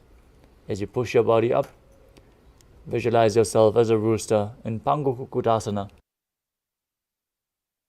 Kukkutasana स्थित्वा एकेन हस्तेन अन्यस्य मुनिबन्धं धृत्वा. Place the other hand flat on the mat and hold its wrist.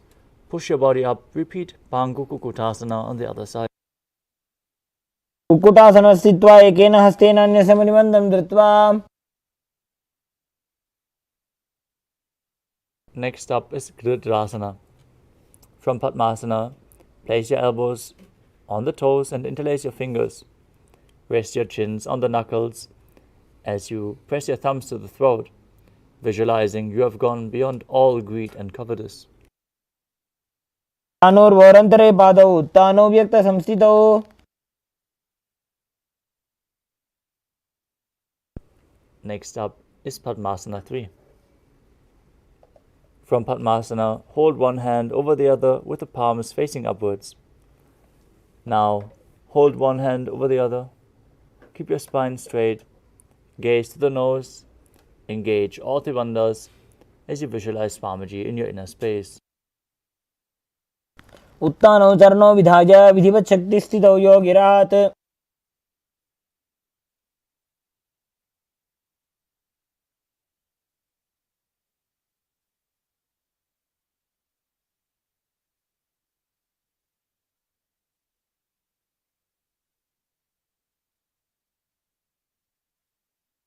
The next asana is Padmasana 4.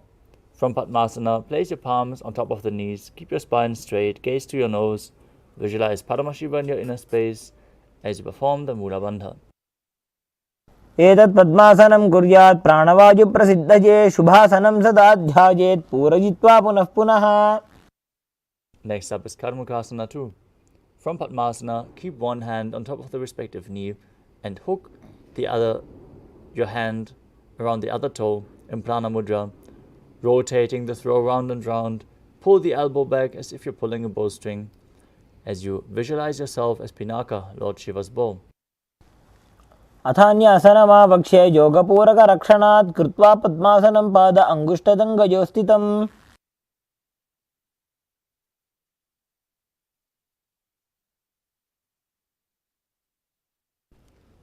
Next up is Karmakasana 3. From Padmasana, cross your arms behind your back and hold onto the big toes in Prana Mudra. Gaze to the tip of your nose. Breathe in Kakachantra Kumbhaka as you engage all three bandhas and visualize yourself as Pinaka, Lord Shiva's bow. कार्मुकासनमाक्षित्य उदरे पूरयेत् सुखं तदवायुर्वसो याति कालेन सूक्ष्मवायुना. Next up is Riddhasana. Maintain Karmakasana 3. Lift your chest up and gaze to your third eye as you visualize yourself as the action of Paramashiva's third eye, destroying anything you come across. Perform the Mula Bandha as you do so. ऊरुभ्यामुपरिस्थाप्य पादयुग्मं प्रयत्नतः दक्षिणं सव्यदेशे च सव्यं दक्षिणदेशके.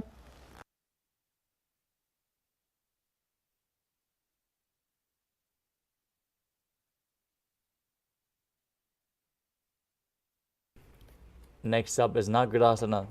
From Karmakasana 3, with your arms behind your back, holding onto the opposite big toes, lay down on your elbows, thighs and back. Gaze to the nose, visualize yourself as a snake. Breathe calmly through your nose in Sahadra Kumbhaka as you perform the Mula Bandha. प्रथम पद्मासन कोठाने दो हाथ पाछाने आने पाद अंगूठा पकड़े आनी सोबई कोहन्या कुल्या पानी. Now free your arms and legs. Pull your knees up towards your chest. Hold them with interlocked fingers close to your chest and tuck your chin to the knees. Squeeze your body into a ball in Kandukasana.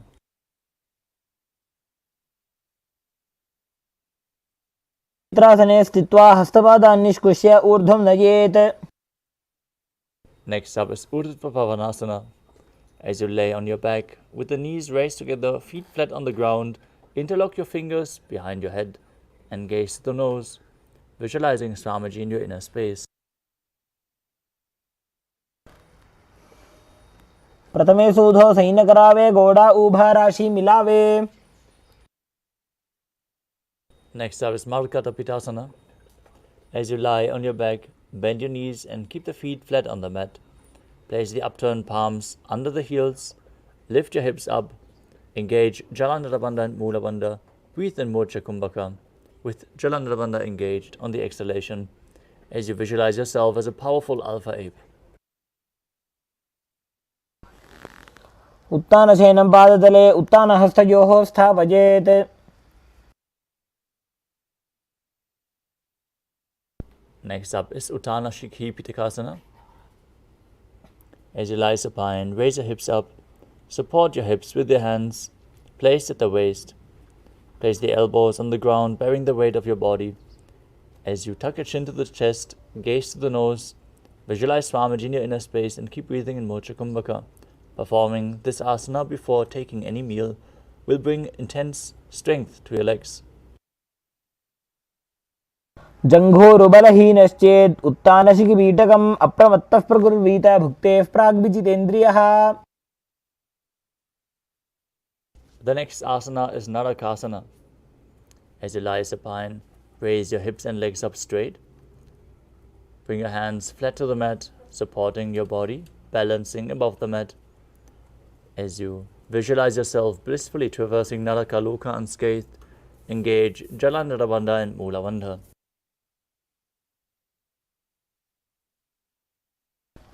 ग्रीवाकण्ठेन भूमिं विष्टम्भ पादाग्रद्वयमूर्धमुत्त्रयेत्. Now bring your hands to the lower back as you keep your legs vertical and then slowly angle and lower them down, keeping your core engaged. In Tiryanukasana, visualizing yourself as a boat crossing the ocean of samsara. तावत् स्थित्वात् ऊर्ध्वं पादाग्रद्वयं नयेत्. The next asana is Dvajasana. As you place your hands back down to the ground, be straight as a flagpole, as you visualize yourself as the Kailasa flag, respected across all nations. तिर्यन्नौकावते ग्रीवापृष्ठकोर्परैः भूमिं वष्टभ्य. Now gently lower your body down onto the mat, lay flat with the hands by the sides into Mrittasana. Pull the Kundalini Shakti up along your spine forcefully once more, from Muladhara to Sahasrara Chakra. Relax, completely unclutch from any micro movements of the body and mind, as you visualize that your body is dead and Swamiji, the Supreme Pontiff of Hinduism, is liberating you. Internally chant the Mahavakya, Om Nithyananda Paramashivoham.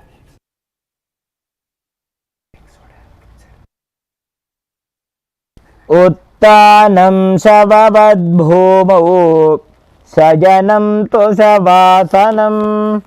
सवासनं श्रमहरं चित्तविश्रान्तिकारणम्.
Pull the knees up towards your chest. Pull them close. Rock your body from side to side. As you slowly sit back up into a comfortable cross-legged position. Congratulations for completing the Dvitiya Vinyasa Krama, all 308 asanas. Today we are going to have the power manifestation next. Manifest the Shaktis of Paramashiva after invoking him and awakening your Kundalini through Nithyananda Yoga. Bold the superconscious breakthrough into your nervous system by manifesting the powers immediately. Stay tuned as the session is going to start very soon. But for now, let us close the yoga session today with the Purna mantra. Sit straight with your head, neck and spine in a straight line, hands in Atmanjali Mudra in front of your heart center. Close your eyes, take a deep breath. Visualize Swamiji in your inner space as we chant the Purna mantra.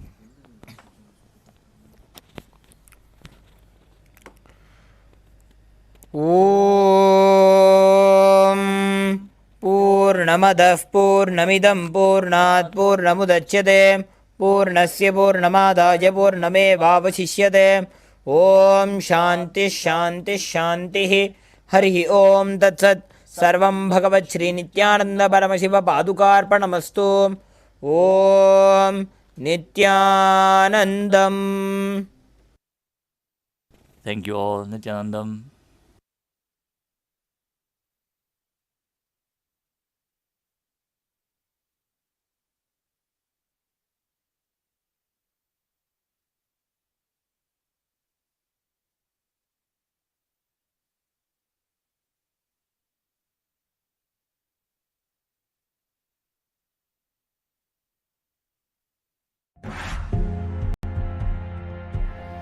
First thing I want to tell you, third eye can be opened.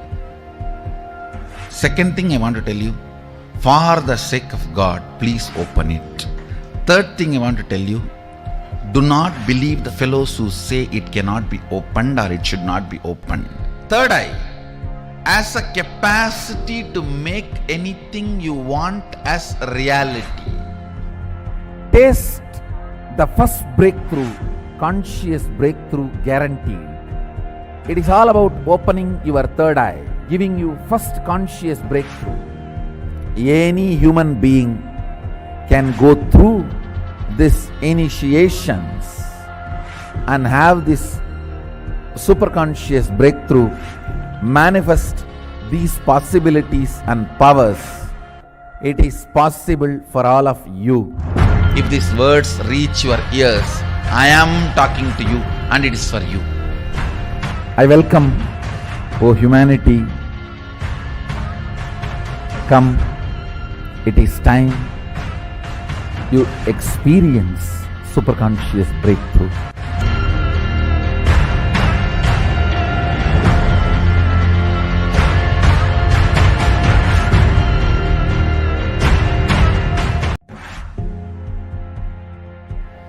First thing I want to tell you, third eye can be opened. Second thing I want to tell you, for the sake of God, please open it. Third thing I want to tell you, do not believe the fellows who say it cannot be opened or it should not be opened. Third eye has a capacity to make anything you want as reality. Taste the first breakthrough, conscious breakthrough guaranteed. It is all about opening your third eye, giving you first conscious breakthrough. Any human being can go through these initiations and have this superconscious breakthrough, manifest these possibilities and powers. It is possible for all of you. If these words reach your ears, I am talking to you and it is for you. I welcome, O humanity. Come, it is time you experience superconscious breakthrough.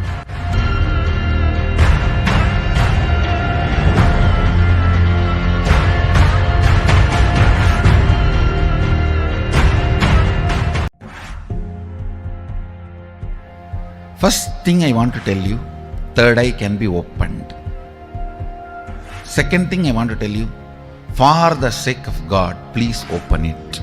Third thing I want to tell you, do not believe the fellows who say it cannot be opened or it should not be opened. Third eye has a capacity to make anything you want as reality. Taste the first breakthrough, conscious breakthrough guaranteed. It is all about opening your third eye, giving you first conscious breakthrough. Any human being can go through this initiations and have this superconscious breakthrough, manifest these possibilities and powers. It is possible for all of you. If these words reach your ears, I am talking to you and it is for you. I welcome, O humanity, come, it is time you experience superconscious breakthrough.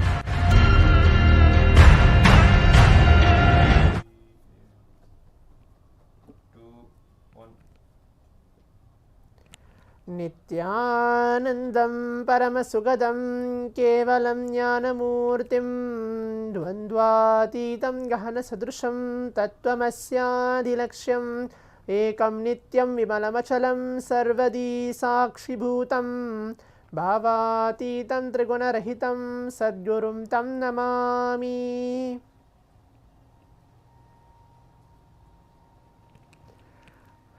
Nithyanandam, I welcome all the Paramashivoham participants who are being seated here across different Zooms for the power manifestation session. Today, we are going to be manifesting the powers of Shiva, directly receiving his grace and manifesting that in our lives through this power manifestation. Today, we are going to be manifesting the power of third eye, reading and seeing with our eyes completely blindfolded. Now, requesting all the participants to please turn on your cameras and please be seated.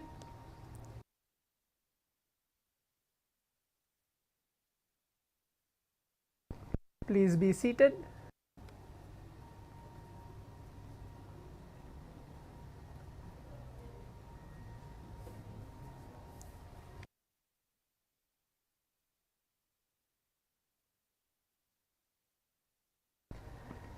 Please turn on your cameras.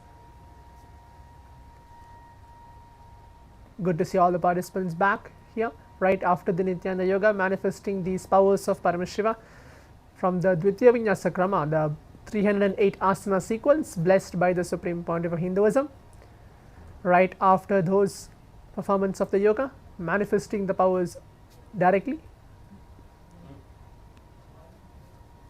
will reach us into the higher state of consciousness. So, please be seated. Please bring your eye bands and pen and paper as well.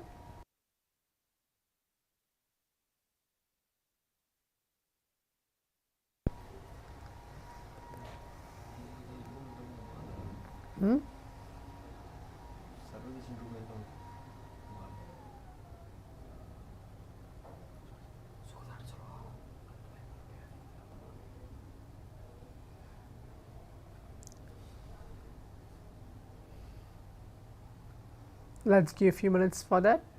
Please be seated and please turn on your cameras.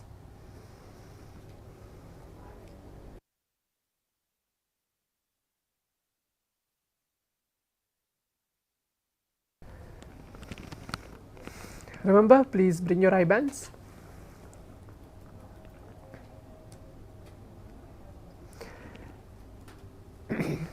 As before entering to the any power manifestations which we are doing, we will be reciting the Shastra Pramana, which are the scriptural reference to manifest the power of third eye, which is reading and seeing with our eyes completely blindfolded today. The Shastra Pramana is revealed from Bhagavan Paramashivam himself, where he tells that these power manifestations are real and has benefits to all our being, raising ourselves to the superconscious breakthrough. Yes, good to see Pavan K or Raghunathan Shiranganaya just now being connected. Okay. Many other participants, please turn on your cameras as well.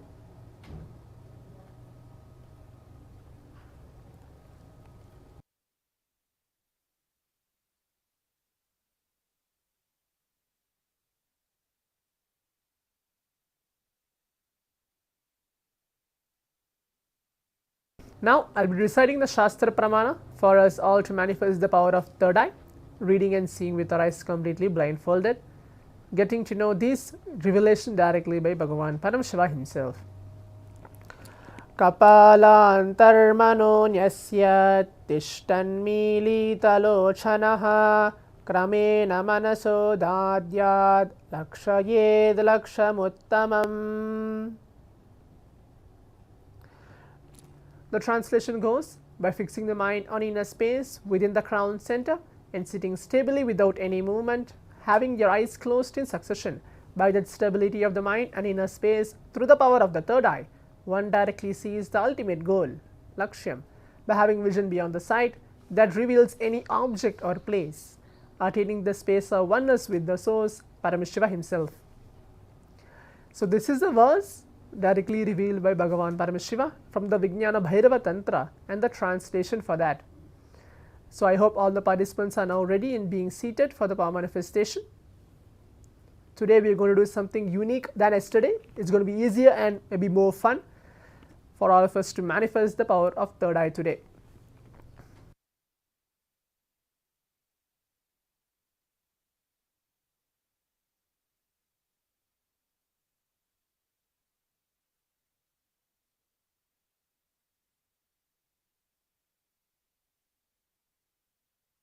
So now we are going to be manifesting the round 1 of the power manifestation.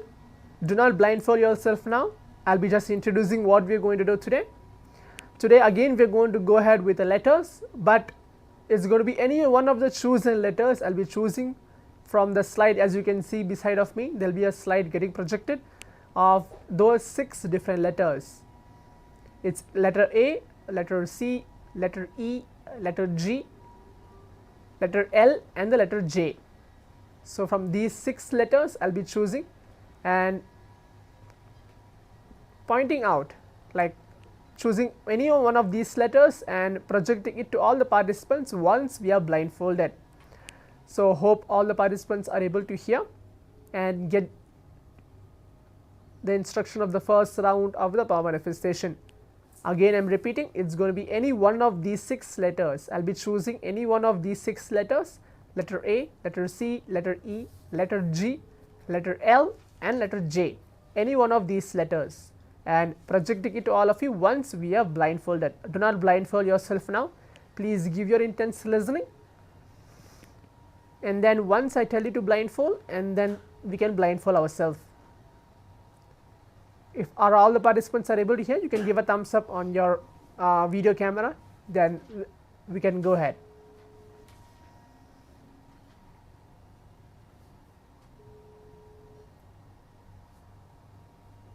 Okay, good.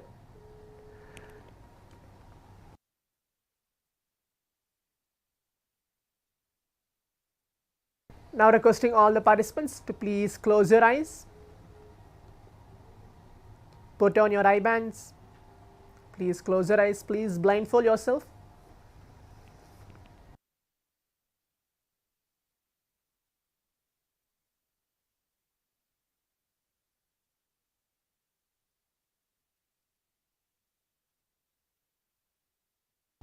Visualize Paramashiva onto our inner space.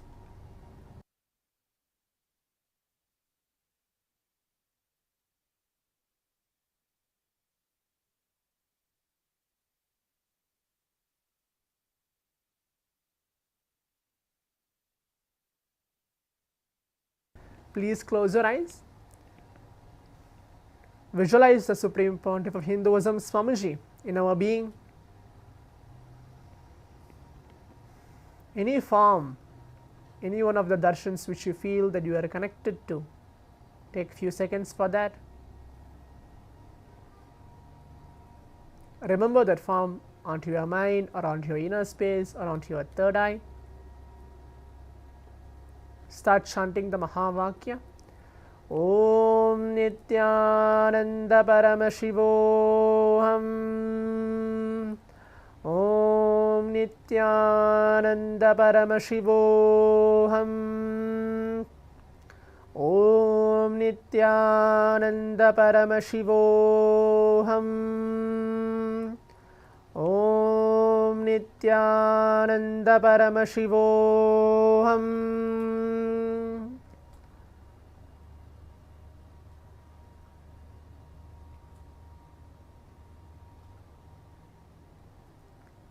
Please keep your eyes closed. Just remember, Swamiji, whatever is getting revealed to you through your third eye, just be yourself as a receptive mode and keep seeing. Again, for all the participants who are joining us maybe for this round 1, it's going to be any one of the 6 letters I'll be choosing and projecting.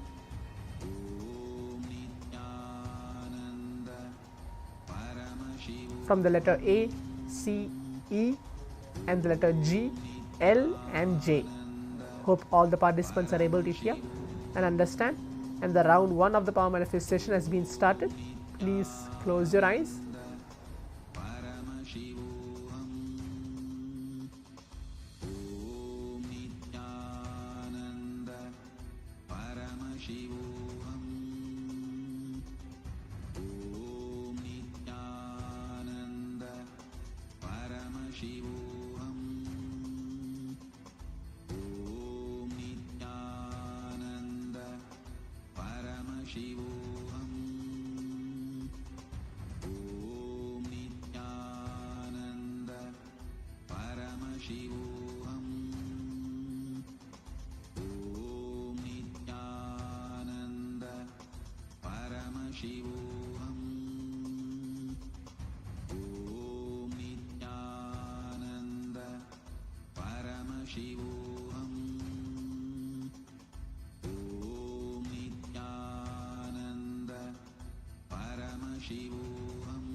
Whatever is being revealed to you, just keep seeing. Do not open your eyes. Just see what is happening in your very being. Paramashiva flowing through you. Just be in a receptive mode in the space of oneness.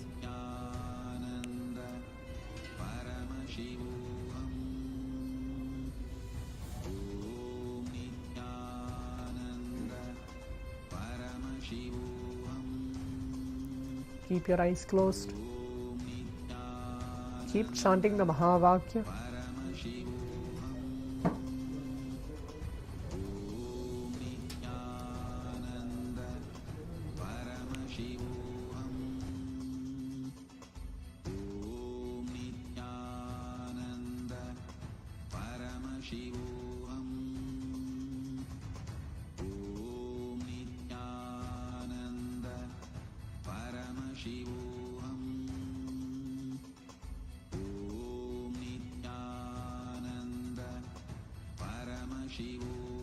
We have a few more seconds left.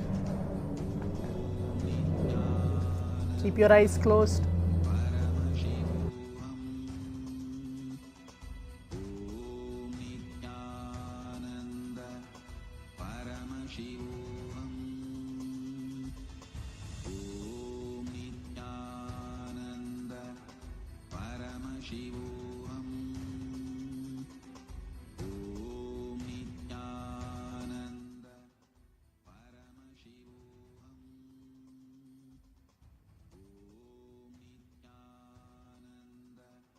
Yes, now requesting all the participants, we can relax, you can take off your eye bands, please open your eyes. Please open your eyes.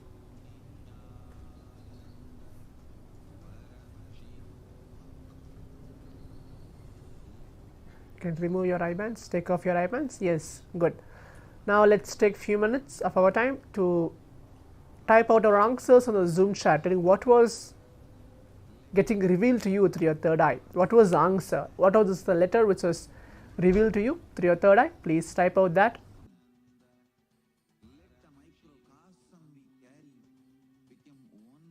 Yes, I can see the participant named as Srinivas C has put a message. The letter C you're able to see. Good, Aya. James Hull L. Okay, that's wonderful. Please leave the message in the Zoom chat. What was revealed to you through your third eye? Raghunathanaya C. Okay, that's great to see you that you have manifested C. Okay, let's see what's going to be the round. Philip Andreas Lopez has put D. Pavan K, you're able to see J and C. Okay, good. Alex Dosish, please leave the message what you are able to see.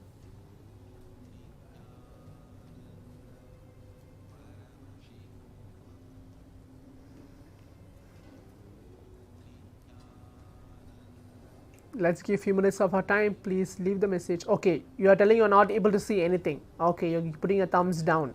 Okay, it's okay, Aya. We have a next round of the power manifestation. You can participate in this as well.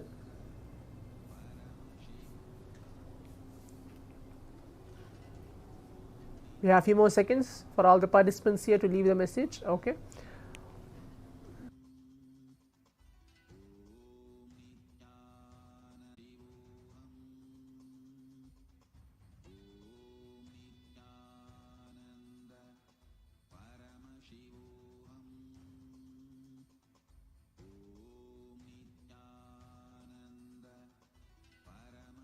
Okay, I can see a participant named as Julian Nando has put a message. I have not the sadhana asana practice so irrelevant, though I saw L reverse. Okay, for all the participants who are seeing the vision in a different way or thinking that how it is appearing, it doesn't matter at all. The way how you are seeing Swamiji is very, for every participant here, how it is manifesting for all of us is very unique. It can be you're seeing darkness, or it just comes as a flash and goes. For some of the participants, it just, you are able to just see maybe a letter A for a moment and then it just vanishes. It doesn't matter. Only thing is just being in the space of oneness and just seeing what is appearing in front of you. So looks like all the participants have put their message. Okay, let's move on to the next step of actually seeing what is the letter was chosen for all of us.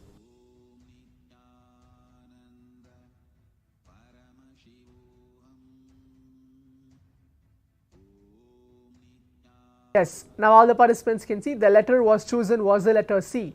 So I think three of the participants have manifested. Srinivasaya, Raghunathanaya and Pavan K. So 3 of the participants have manifested this. You got the letter C correct. That's good. Now we'll move on to the next round of the power manifestation. Please keep your eyes closed. Blindfold yourself now. We are going on to the round 2 of the power manifestation. Please keep your eyes closed. Put on your eye bands.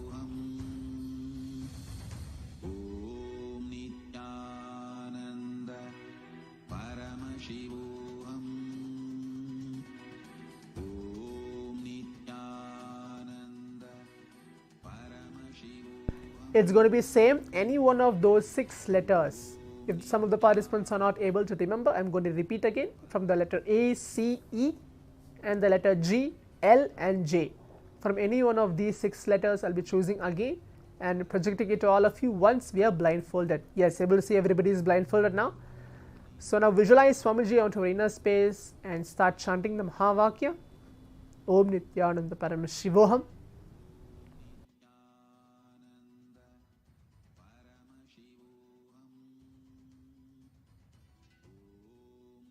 Please keep your eyes closed. We have 3 minutes for this round of power manifestation.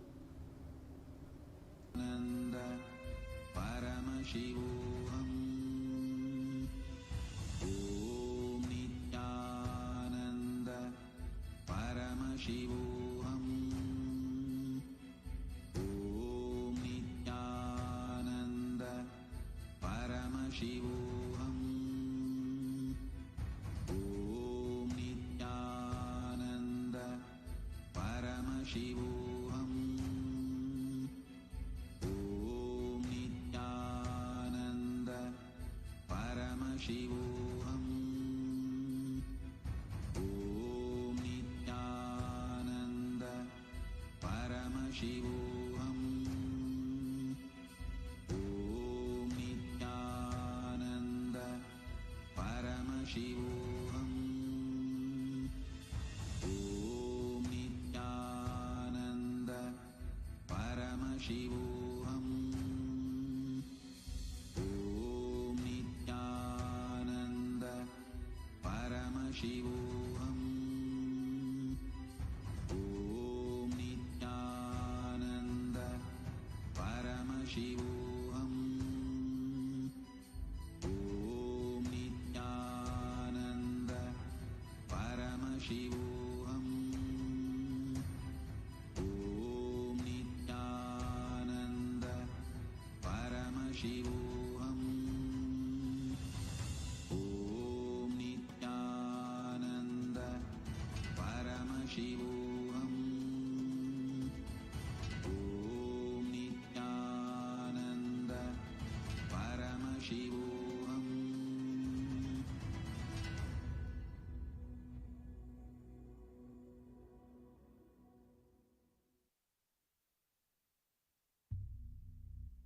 We have few more seconds left. Keep your eyes closed. Whatever is getting revealed to you, just be an observer, seeing what is being revealed to you through your third eye. Do not jump into the conclusions whether you're going to get it correct, whether you're going to manifest or no. Just see, when you are manifesting, you are Paramashiva. The first powerful cognitions that all of us are holding is we are a Paramashiva. It doesn't matter from wherever we are from. We are Paramashiva sitting now as Paramashiva and manifesting these powers. Please keep your eyes closed. We have few more seconds.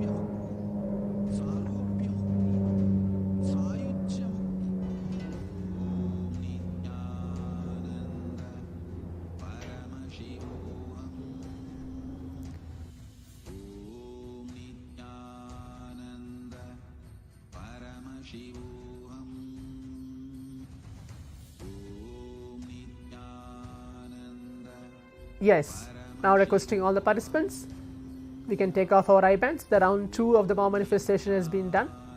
You can please open your eyes. Please open your eyes.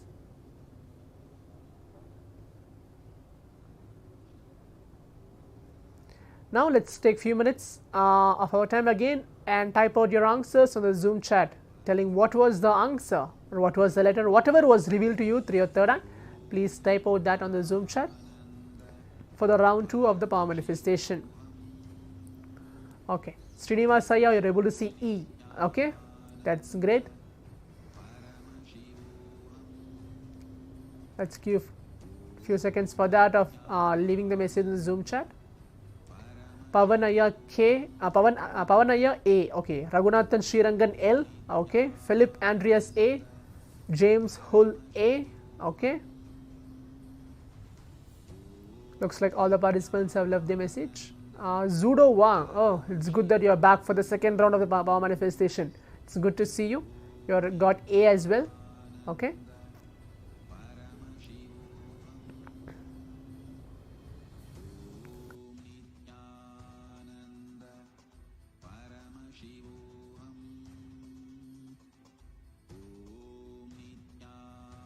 Okay, Julian has put a message again, E. Okay, the letter was chosen for all of us was the letter L. So I think Raghunathanaya, you have got both rounds correct. The first round C and the second round L as well. So both rounds you have manifested this time. So you got a breakthrough for yourself. Chalaya, you put A. Okay, but the letter was chosen for all of us was the letter L. So the first round was the letter C and the second round was the letter L for chosen for all of us for this round 2 of the power manifestation. Now, as we are coming to the conclusion of the 21st minute of the power manifestation, the intense 28 minutes, hope all the participants have enjoyed these sessions, manifesting the powers of Paramashiva. Now, let us take few minutes of our time of going ahead onto our social media and posting our experiences, maybe as pictures, videos, and post your experience. Remember, while posting your experience, please post with the hashtag Paramashivoham, Kailasa, Nithyananda, and Power Manifestation. Alex Dosage has put a message, don't see but old impact on my head start to appear and get healed. It's fine, Aya. More and more you manifest these powers, it's going to help you and get you healed absolutely, for sure. That's 100% guaranteed. Okay, Julian Nado has put a message. You saw a flash as L as well. Okay, then you have put that message. Philip Andreas Lopez Rogers has put a message. Thanks for the experience. Okay, good. Raghunathanaya, I think so. This is the first time for you to manifest these powers for the both rounds. Looks like that you have manifested. Maybe you can put a message as well. Whether this is the first time for you telling that whether you have manifested this power or not. Both round you got it exactly correct. The first go. If any other participants have any doubts or any clarifications regarding this power of third eye awakening, you can leave the message in the Zoom chat as well. Okay, yes. Raghunathan has put a message. Yes, for both. Good, Aya.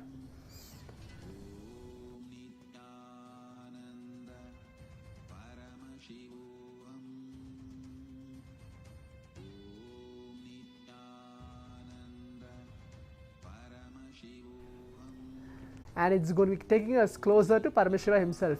And the final thing, for the as all of us are going to receive Swamiji at the end of the day, receiving the Supreme Pontiff of Hinduism, seeing his darshans, that is going to make us even more closer to the power manifestation.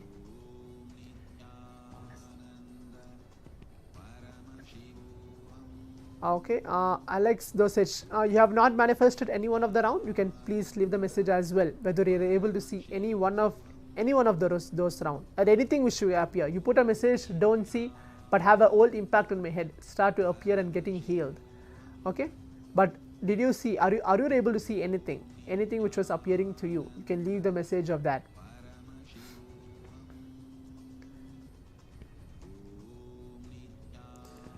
Before concluding the power manifestation, the Supreme Pontiff of Hinduism very beautifully tells there are very few techniques, or I can't call it as techniques, but methods to all of us to manifest the power more easily. Is when we connect, take few minutes of our time of our day. We have 24 hours. In that 24 hours, seeing 21 minutes, taking 21 minutes of our time sitting and being in the space of unclutching. Either you're getting connected to Swamiji by seeing his oneness capsules, or you see his darshans, either with the photographs or even through these power manifestations. When we are raising our consciousness to the superconscious breakthrough, it is easy for all of us to manifest these powers. When we have 21 minutes of our time, it's easier for us to all to manifest. Okay, Alex Dosage was putting a message. Difficult to see in most of it. I feel the things exactly. At the first place, when you are manifesting, you won't be able to see completely. It will be like you'll be able to feel something. For all the participants, maybe specifically for Alex Dosage, I can tell. If I am choosing the picture water, you won't be able to see exactly the whole water itself. Maybe you will feel something is going on. Maybe you can feel the water, or you're able to hear the sound of a water. For many of the participants, you may be able to see in those kind of experiences. So the first say, you don't need to be exactly looking into that, oh, you want to see something. If even though you're able to feel, that's great. So that's the first step of the power manifestation. You're able to feel something is happening around you when you're keeping your eyes closed. So that's good to put up the question as well. Alex Dosakchaya, thanks for that. So as I was explaining, that when you manifest more and more power and dedicate your 21 minutes every day for the power manifestation, sitting, closing our eyes and experiencing the Paramashiva, the space of Paramashiva inside our being, that will help us reach the superconscious breakthrough.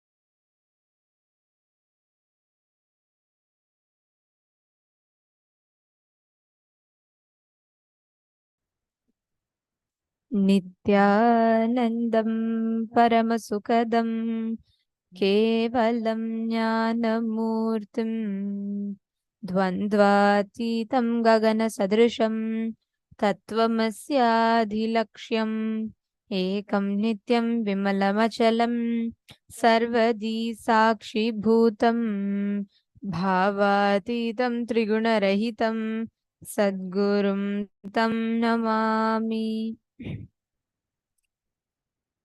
Nithyanandam, we welcome every one of you for the 8th day of Paramashivoham, Paramashivoham level 3. We welcome every one of you, Nithyanandam.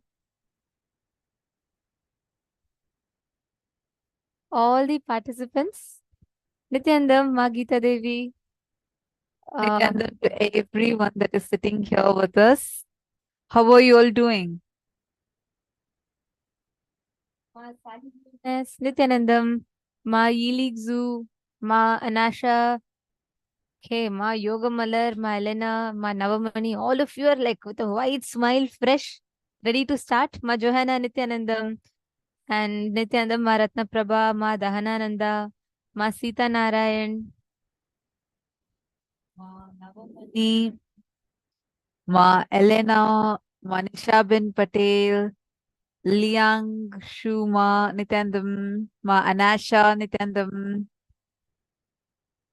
Lovely to have all of you here. Today is a very, very, very special day. We are going to be entering into one of the very sensitive subjects. And we are all going to be learning that, like delving deep into that and doing a very, very, very important process today. We are going to be going into the depths of ourselves.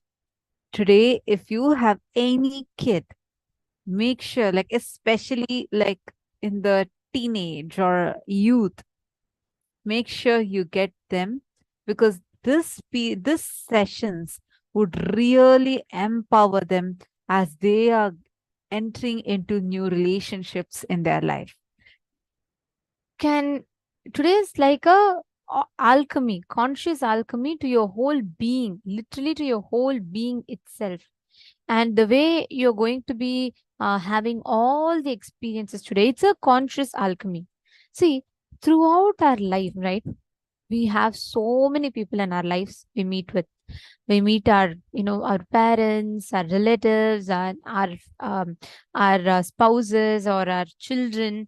So many relationships we carry. We are constantly facing the society. And one thing that comes along with it is all the tags and labels that we attach to ourselves. I am beautiful, I am ugly, I am good, I am bad, I am tall, short, thin, I am beautiful, I am not beautiful. And the definition of beauty is extremely subjective. It keeps changing. In one country, if something is considered beautiful, in another country, that same thing is considered ugly. And take an example of this. If you see, mostly in the eastern countries, we feel that a very fair skin is beauty. And then you come to the western side countries, we start feeling that, having a tan is good. So it's very subjective, but unfortunately, all of us suffocate ourselves with these standards. And not just that, we become uncomfortable with the way we are. Why do you think a child is able to be so happy? But we struggle, feel suffocated whether it's our looks. We always feel, right? Oh, let just the small alteration, I'll look good. We all carry like such strict rulers with us and keep on suffocating, putting ourselves down.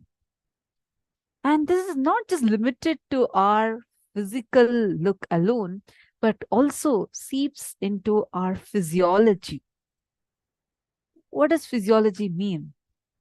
It means even in the way you feel about yourself and how you feel in your physiological level, including the gender identity. nowadays, the modern day problems, one of the most problematic things that humanity is facing as every individual is gender identity, gender confusion. People go through a lot of suffocation and suffering with this gender confusion. Even those who feel that, no, I'm very clear, I'm just a girl, I'm very clear, I'm just a boy. Even the people who feel like that, we are stopping many of our own dimensions from expressing. Like, I've seen so many people, if you're a male especially, you stop yourself from being very expressive. Your creativity, your expressions, you stop that flow of your consciousness. And women start believing that, no, I am weak. I'm not saying now, I know it's changing a lot, but if we see inside us, deep inside us, these kind of ideologies that we were brought up with are still inside us. It's time that we break free from this. Today, we are going to be entering into this very important subject.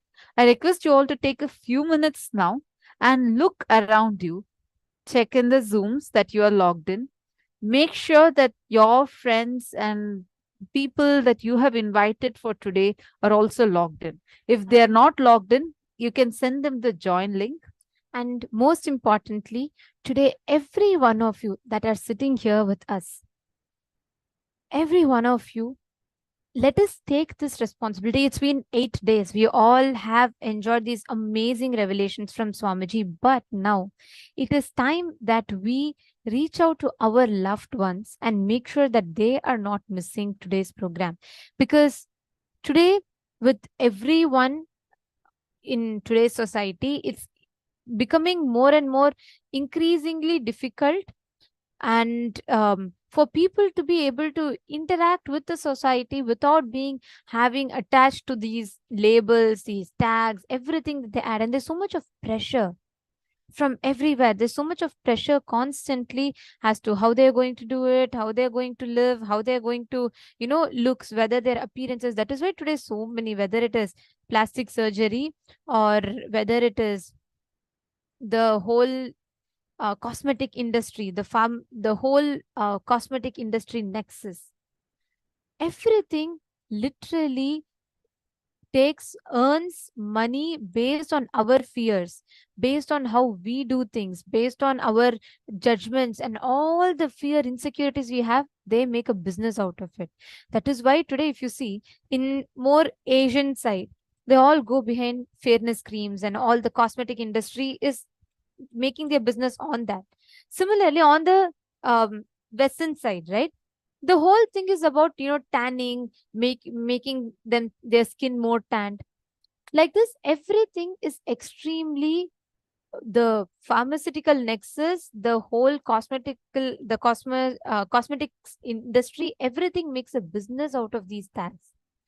Today, somebody is going to help us unwind that most core, the most important part of us, the consciousness in us.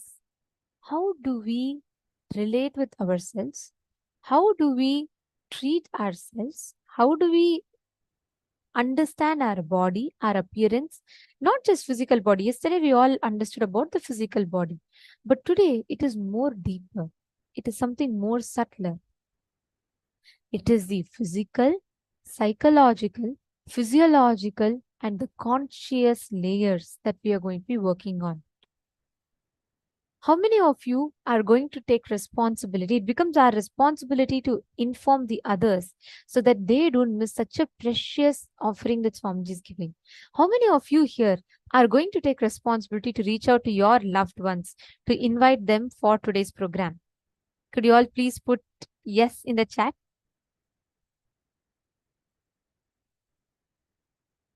So also the link to the program for you to invite people is being posted in the chat. You all can send that to the family members and everyone that you're inviting. I see Ma Stephanie's message. She says, I don't know anyone who has any gender identity problems. The people that are having issues with their own body, meaning actually this is society uses this to keep us as its slaves, setting some beauty standards, setting some, excuse me, really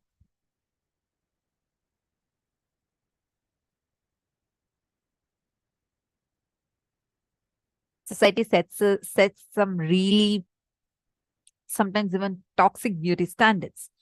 But all of these make us feel low about ourselves, as if something is wrong within us. I'm not saying we should not be healthy, but there's a clear borderline between when you are looking to only be healthy versus when it's you start being toxic with your own self, meaning you start being self-negative, self-sabotage in multiple levels. Today, this is going to be helping everyone to first start being comfortable with themselves and complete with your gender identity, sexual identity, and how you feel at the core of you about you. Multiple layers and layers and layers. We are stopping ourselves, multiple dimension of us, because of these incompletions that are sitting, the past wounds that are still sitting in so many layers. So take a few minutes, make sure that all of your friends, relatives are all logging in now, because every session is going to be very important. If you need, you can send the join link. They'll be able to immediately join. And make sure that you share this and make sure that everyone is getting it. Let us get ready to consciously delve into understanding and knowing about these sciences and healing ourselves. And see, you don't need to know someone suffering with it to give this. This is the greatest boon you can give to anyone. But we are just saying, in specific, if you know such people, share it with them. But it is not only for them. Anyone and everyone, all of us have relationships in life. Every one of us navigate through different relationships. We all live with our body. We all consume the content. Today, even before a kid understands about themselves, they start consuming the content about sex, sexual identity, everything through the internet, unfortunately. And many times this messes up their internal system, their cognitions, everything. And it becomes our responsibility as people who know that there is a science, there's a solution for this. It becomes our responsibility to take care and make sure we reach out to those people. So please reach out, and the links have been posted. And today, the first session we are going to be learning is understanding about one of the most important aspects, the Savikalpa Samadhi. How we exist, the space in which we exist. What is Savikalpa Samadhi? How do you manifest that experience in space? So let us now listen to Swamiji's revelations on Savikalpa Samadhi. Mind is not linear like this, so that you can just put a barricade, stop it, you are a yogi. No. Mind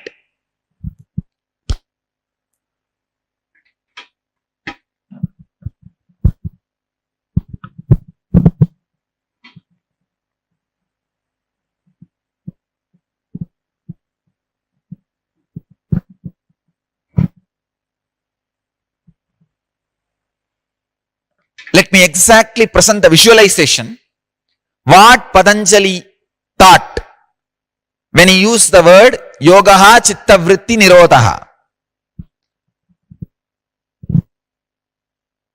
Understand this example, this visualization. There is an ocean. Few fishes are jumping randomly, spontaneously, for no reason. Those few fishes are the random thoughts you continuously get.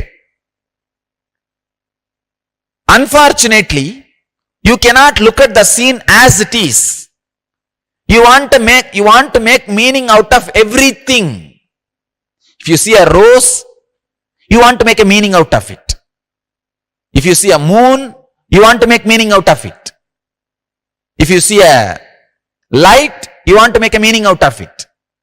Please understand, when you see a rose, you just don't directly enjoy or perceive it.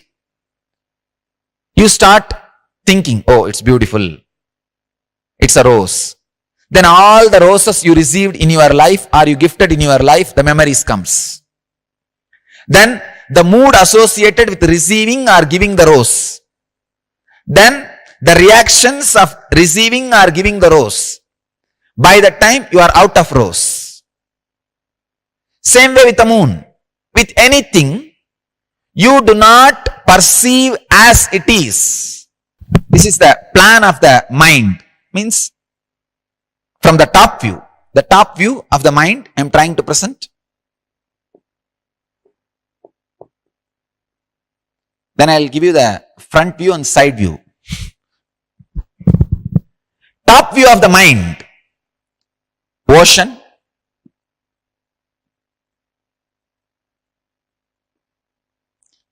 One fish just jumps here. One fish jumps from here. One fish jumps from here. One fish jumps from here. These are the random thoughts. You can look into your mind. If you just sit 5 minutes with your mind and pen down whatever is happening, you will see it is a random, spontaneous, unconnected, illogical, independent thoughts happening. Suddenly you will see, wow, cold evening, hot bhaji will be really nice. No, I should go to Madurai and see my parents. It will be really nice if I stay in the ashram. No, the families needs to be taken care. If you just look inside, the thought which is happening continuously has no logical connection. Just 5 minutes, if you do this experiment, whatever comes inside, pen down as it is, but never show it to others. People will be frightened. Just pen down as it is. You will see it is completely illogical, independent, irrelevant, irresponsible, unconnected and unclutched from each other by its nature. By its very nature, thoughts are not connected because they are happening randomly. There is no logic between why this fish is jumping, why this fish is jumping, what height this fish is jumping, why it immediately went back into the water. But we don't feel comfortable looking at anything as it is happening. As we are not established in pure awareness, we somehow want to make meaning out of this. Then we start creating a rectangle. Trying to create the rectangle between the different spontaneous random movements of the fish is what I call mind. Please understand, mind is not the movements of the fish, random movements of the fish. Mind is you trying to connect something and make something out of it. When you try to make something out of random movements happening inside you, you create mind. It is the second layer illusion. Please understand. The first layer illusion is this fishes jumping. The second layer illusion is trying to make something concrete out of this random spontaneous movement. Anybody who understands from the second layer illusion and relaxes himself, he is called udasi, liberated, taking things simply. It's okay. Please understand. As long as you trust these diagrams which you make out of these fish movements and make strategy planning, every day you will be making new strategy planning and invariably failing. Nobody can win making any strategy out of this rectangle or diagram you try to make. What you do? Oh, it almost looks like rectangle.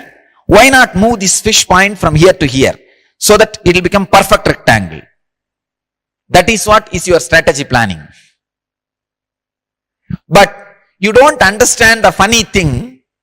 You are doing all your strategy planning in second layer illusion. First, you dream. In your dream, in a night, you dream, you have a huge house and huge property and lot of workers, an obedient wife, which you can see only in the dream. And you start now doing the strategy planning, how to maintain that house beautifully. Understand? Suddenly, in a moment, you wake up. What will happen to your whole strategy planning? The strategy planning happens in the second layer illusion, not even in first layer illusion. If you are making a strategy planning, how to have a dream of very pleasing, pleasant, wealthy, you are working with the first level illusion, first layer illusion. But you have the first layer illusion and doing a strategy planning for the second layer illusion. It is illusion on illusion. That is why we miserably fail. The side view will be, this is the ocean. One fish jumps here, one fish jumps here, one fish jumps here, one fish jumps here. And you try to create a rectangle out of it.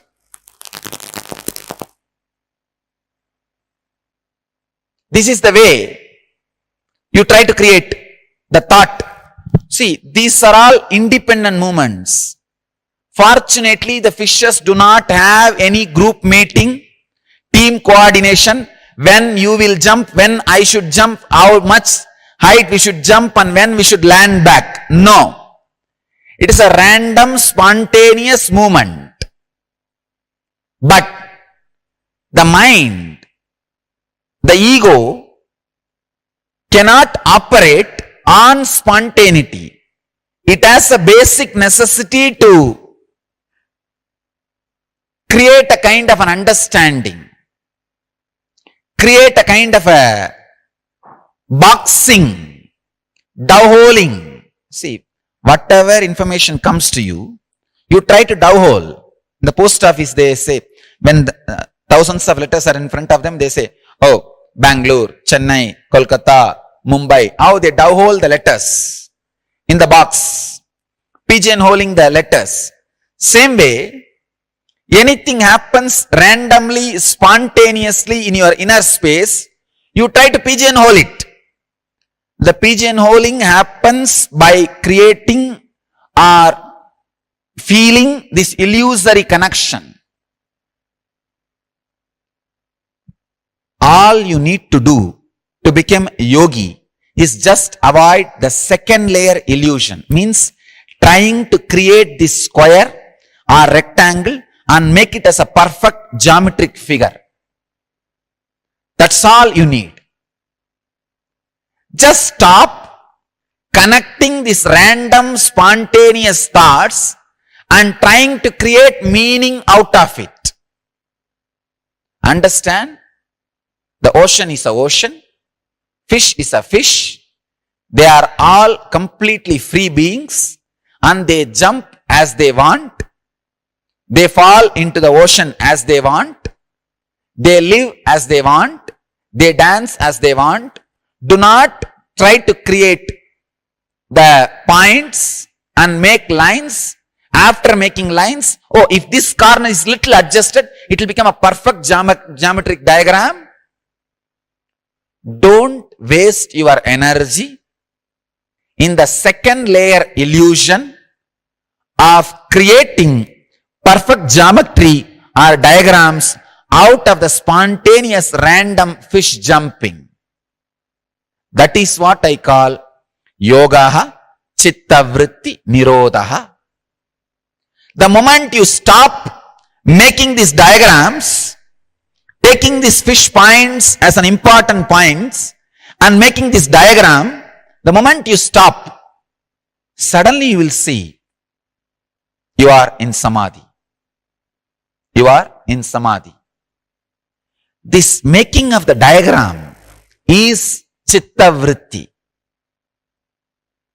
Trying to constantly make diagrams out of the spontaneous random things happening in your mind.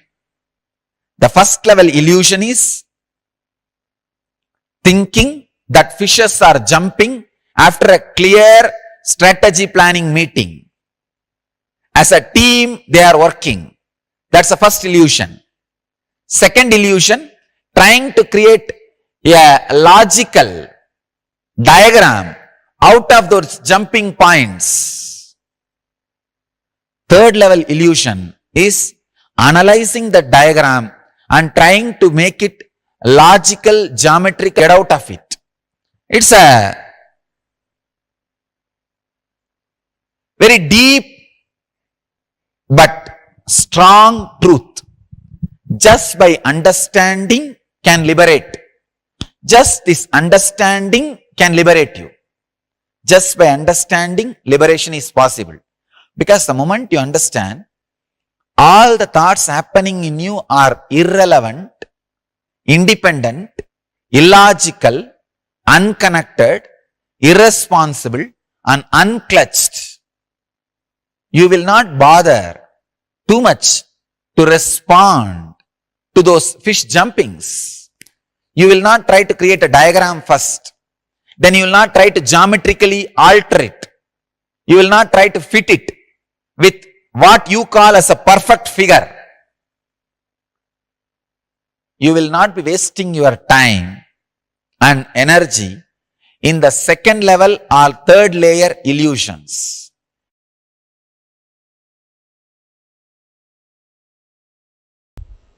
Almost like giving you the clear-cut guidance, GPS.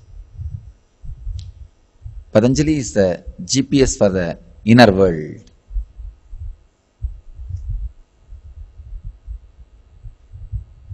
Let's enter into today's sutra. Avidya, asmita, raga, dvesha, abhiniveshaha, kleshaha. How Vivekananda translates this sutra? Let's see. The pain-bearing obstructions are ignorance, egoity, attachment, aversion, and clinging to life.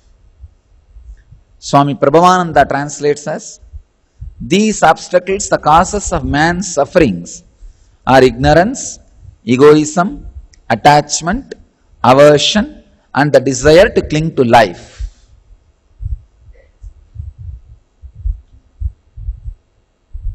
Again, Swami Sachidananda translates as ignorance, egoism, attachment, hatred, and clinging to life are the 5 obstacles.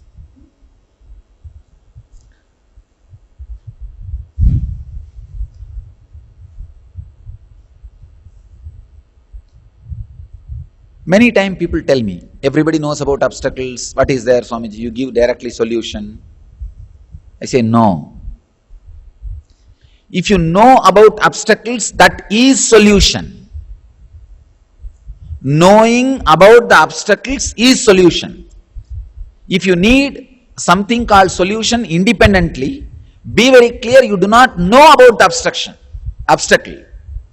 Because when you have intelligence about any obstacle, see, the intelligence about the obstacle includes the way in which you need to go through the obstacle. It is not just information. Here, when Patanjali is describing all the different obstacles, the very description, the very understanding, the very clarity equips you with all the tools and weapons, what I call Shastra Shastras, the knowledge weapons. So naturally, you will be able to handle it, live through when it happens in you.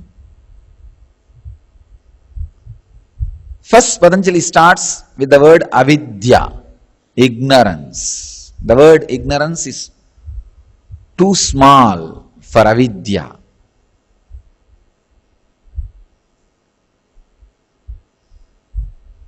Avidya means trusting things which are not permanent in your life as permanent solid support to divert yourself from the constant insecurity reminder happens in your system. Understand? All of us by nature built with the constant reminder of insecurity system. Like if you don't put the seat belt, how the light goes on in the car, continuously reminding you, or some special sound. Same way, till you become enlightened, there is a constant reminder in you that insecurity. I tell you, you are inbuilt with that insecurity.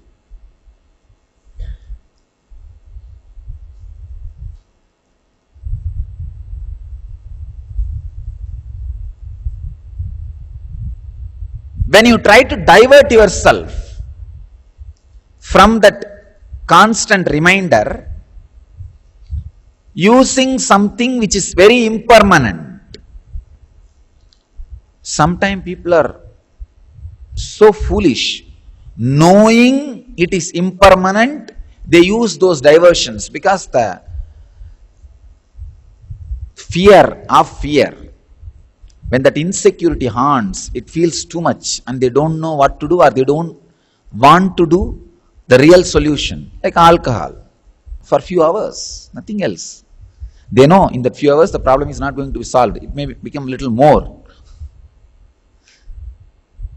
Many times, these people come and tell me, oh, sitting in meditation, is it not like trying to forget all the problems, escaping from the problems? No.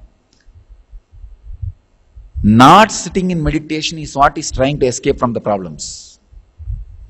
Trying to divert yourself through other things. Any entertainment except you facing you directly is escaping from that insecurity. Is escaping from that red signal, that constant reminder. Avidya means trying to divert yourself from that constant insecurity using something which is impermanent. I tell you, if you have the capacity to sit with you with closed eyes, just 40 minutes a day, nothing else, 40 minutes a day.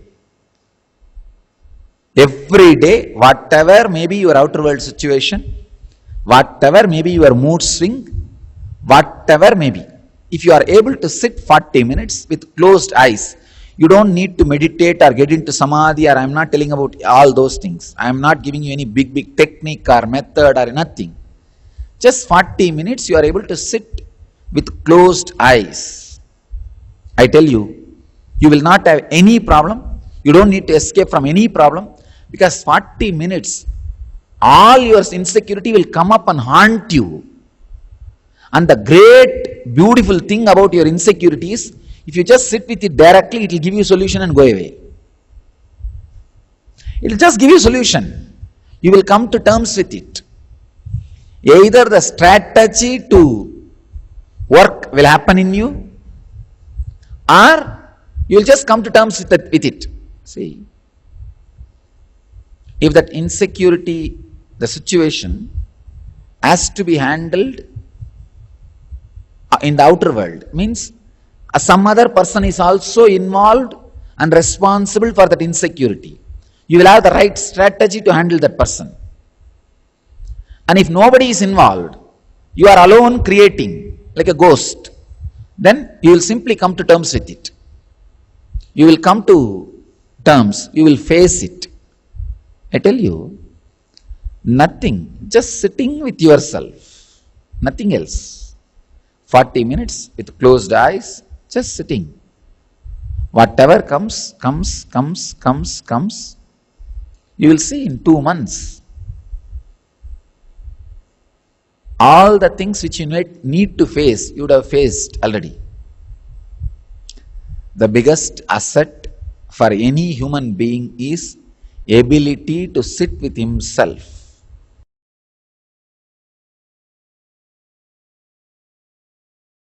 Actually, when you use the will and stop the breath, at the most what will happen? After a limit, automatically your will lose its power and body will start breathing. That's it. Again, when you remember, stop. Means, when your logic is able to control the body, stop. It's a very powerful technique. It can lead you to manonasha, cessation of mind. Nasa is not a perfect word. No other way. Let us use it. In Sanskrit, nasa means complete destruction. But you don't need to have the destruction of mind. You need to have cessation of mind. Cessation and destruction are totally different. End of mind. Please understand. Mind vibrates in certain frequency. So it should end being vibrating in that frequency and just shift to a different frequency. That's all we want. That's what I call cessation of mind. Cease to exist in that frequency. Not destruction. Nasa is not the right word.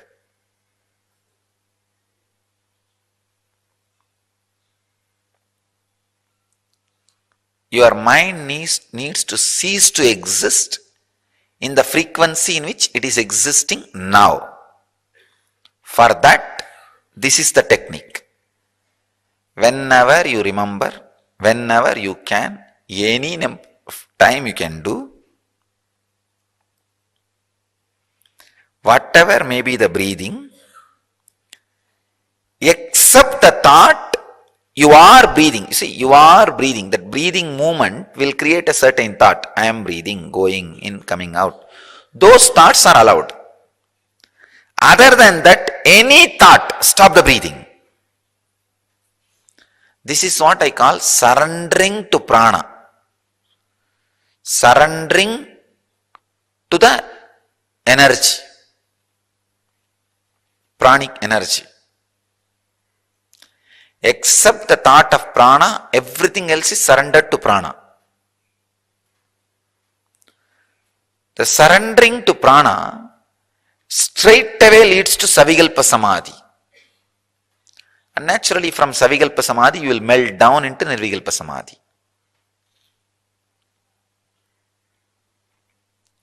Please understand, it's a technique. I don't want to add more and more words because you will miss the technique. You will miss the technique if you add more and more words.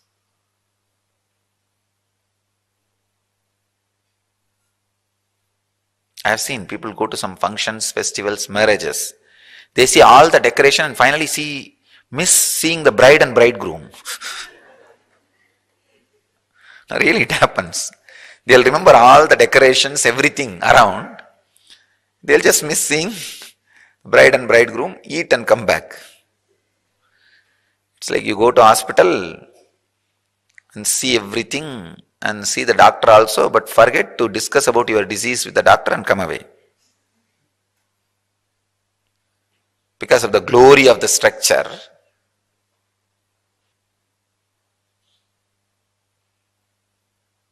With lawyers also the same thing happens. People go to lawyers and forget the topic they need to discuss and come back.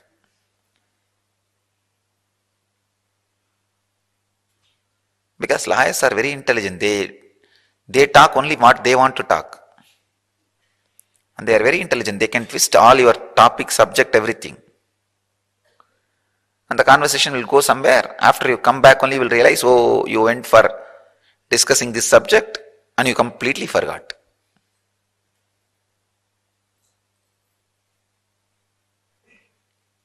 I don't want to use more and more words. I'll give you the exact technique. Whatever may be the time or space, whatever may be the action of breathing, whether going in or staying in or coming out or staying out, whatever may be, the moment breathing creates thought in you, stop it. After a few moments, automatically it will be released. When you remember again stop it. I can say, this is one of the most sacred secret to achieve enlightenment. This is a technique for instant enlightenment. Instant Kundalini awakening.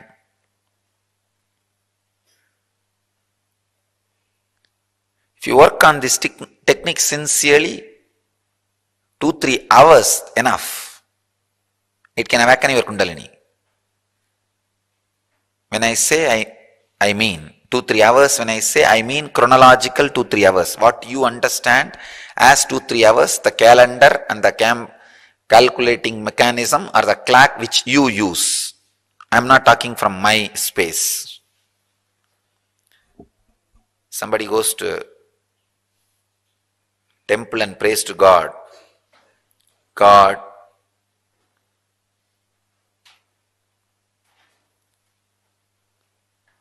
what it is, $1 million for you. God says what? It's 1 paise. What it is, 1,000 years for you. He says what? It is just 1 second. Then this fellow says, oh God, then why don't you give me $1 million? God said, wait for 2 seconds. So I am not talking from that language. No. I am talking from your language. Just few hours, even 2-3 hours, if you work on this technique sincerely, it's not impossible, it is possible.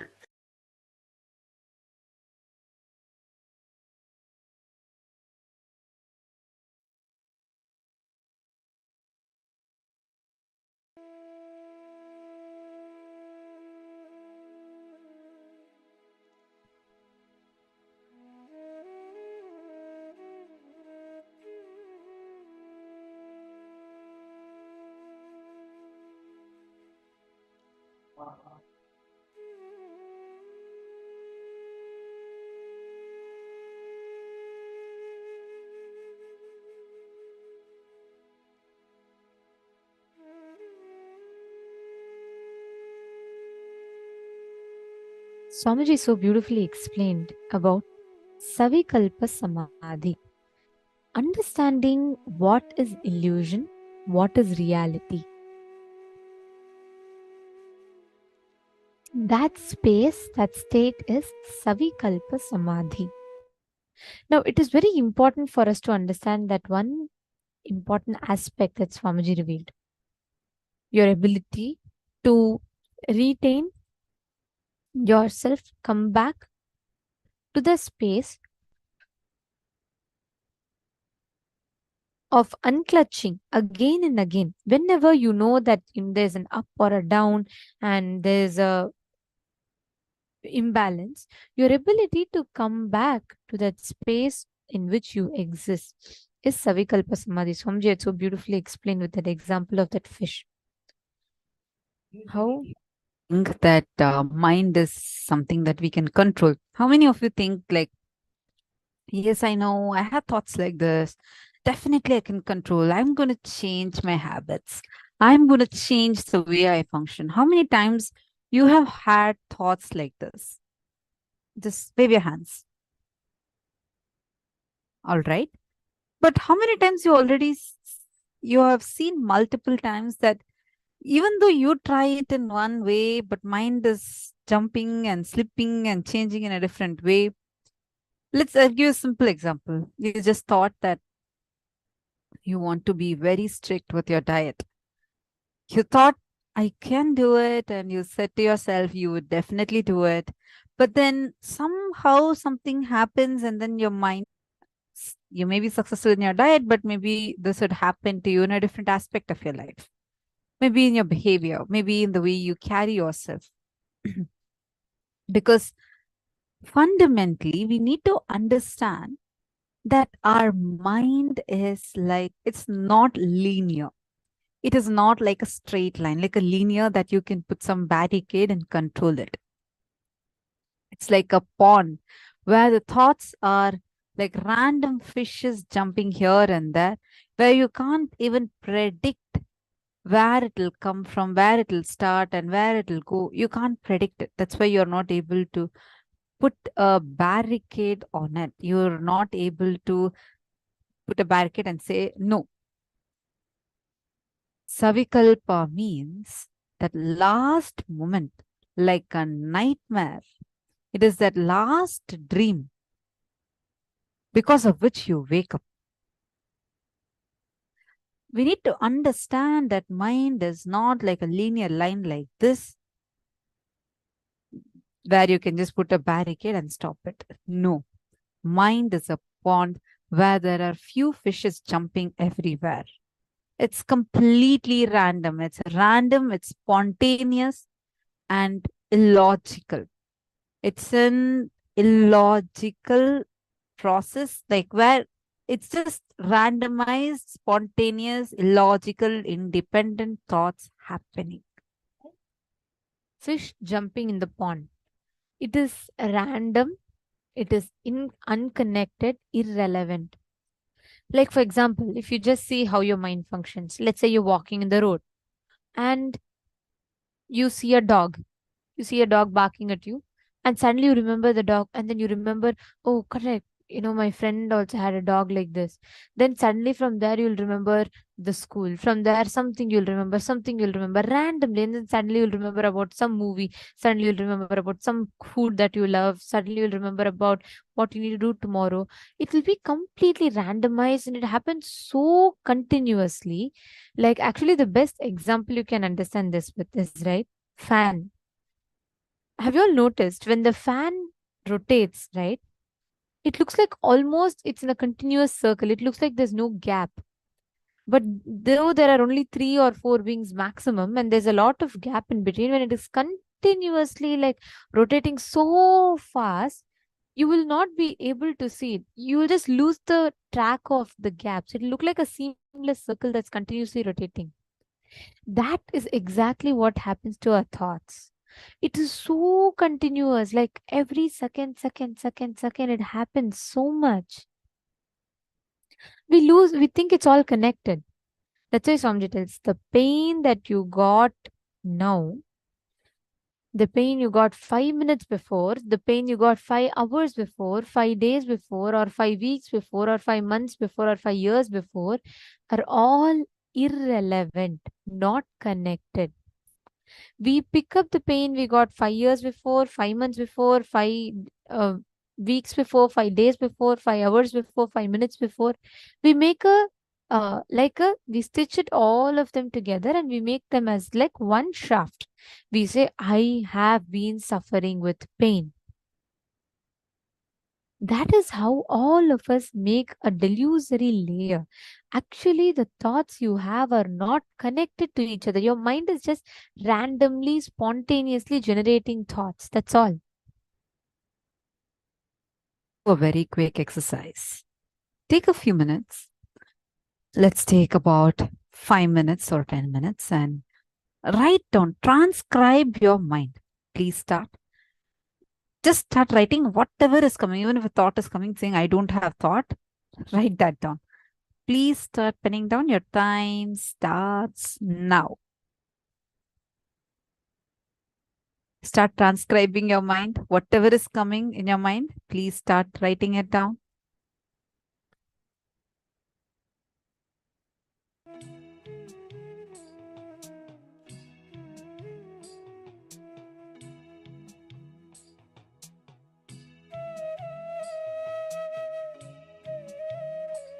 Piece of paper, just don't need to put it in chat and all.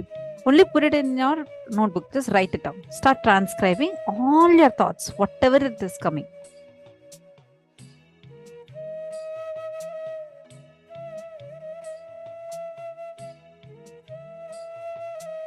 Remembering your kitchen, write it down. Then you're remembering your office, write it down. Whatever thoughts are coming, start writing it down.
Now, how many of you notice that when you're writing down, your thoughts are completely irrelevant? How many of you notice that? It's whatever you read, whatever you've written. How many of you are able to see that actually it's completely disconnected? See, you might draw a connection with the way how you were thinking, but actually read it, you'll see they're just random thoughts. How many of you are able to see that? It's just random thoughts. Masneha Patel is saying not connected at all. Exactly. These are just random thoughts. Ma Yoga Malar, Ma Devi Karani, Ma Geeta Devi. Yes. Unconscious about our thinking, we are not in awareness. Our thoughts are so random. You see a dog, you remember suddenly your school friend who had a similar pet dog. And then from there, suddenly you'll remember your school. And then you'll remember a math teacher who used to be all the time grumpy. Now, what is the connection between the dog and the math teacher? Nothing at all. You just randomly create a whole stream. From there, you'll go off to your old memories, from there to some other memories, and then you'll sulk. Like this, we just create some random thoughts, and constantly we feel like, so many things are running in my head, I'm not able to handle. If we just practice Savikalpa Samadhi, what Swamiji explained, unclutching. If we just practice unclutching, you will see that all these things that you create for yourself is not required. Ma Johanna has posted, it's literally like paying attention to one fish jumping and then another and another. See, we first need to understand, does the order in which the fishes are jumping affect the pond? Or where the fishes are jumping affect the pond? No. But what we do, we see one fish and we think that that fish, oh, look, it's jumping like here. Then you wait for it to jump again. Then you see it is jumping there. And then you draw a connection between this point and that point. And then draw another connection between another fish jumping. And you form, let's say there are 4 random fishes jumping. You suddenly see a square over there. You suddenly put a rectangle over there. Understand? You will see that you are connecting it. And then we give a label. Oh, today is a sad day. Today is a very hectic day. It was very, very hectic. My whole life is so painful. I have so much of suffering. No one would have suffered as much as I have suffered. These kind of thoughts start coming in us by us drawing. It's like you're trying to create shapes or patterns connecting two unconnected fishes. And then you think you put a shaft, like how Swamiji is explaining. We draw that shaft. We create a pain shaft, then a joy shaft. And then we feel that usually we most of the times, you minus out all the joy shaft and create a pain shaft and think, my whole life is so painful. My childhood was such an amazing childhood. Oh, when I was young, it was so nice. Actually, if you go remember that days, which you think is very nice, you will remember even at that time, you were thinking about another past of yours and thinking that, oh, now it's so sad. But look, that day it was so good. It's like when you now you'll be feeling that your college days were the best. And then just go remember back when your college time was there, you'll think school days were the best. And in your school, you'll be actually thinking about your summer holidays. Understand, we go on creating a non-existent shaft and believe our whole life is like that. How many of you are able to relate to this? How many of you are able to see this, that this is what you're doing in your life? But whether you connect to fishes or don't connect it, they are random. They are. The pond is not getting affected by their jumping. Same way, your inner space is having these randomized thoughts jumping. First and foremost thing, the quality of your consciousness is not getting pure or impure by these thoughts. You first need to unclutch from these thoughts. and experience how that pure space is. All actually do that. Understand, when you sit in that space of Savikalpa Samadhi and when you are unclutching from all the thoughts, you will just experience that space completely unclutched, and you will not constantly have so many different things running in your head. And the way you will interact with life, it will be realistic. Swamiji will say it will not be complicated, it will not be infused based on your fast thoughts, your assumptions. You will have a realistic view of life, not pessimistic or optimistic. You'll have a realistic view of life. So now, let us all take a few minutes. I request every one of you to just sit and unclutch. Do not create a thought. Do not sustain a thought. Do not destroy a thought. Just sit and unclutch. Please sit straight with your head, neck, and spine in a straight line. Have your eyes closed.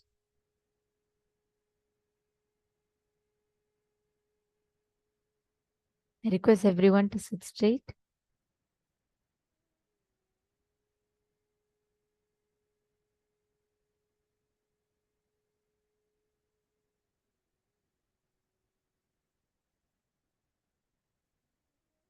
Please close your eyes.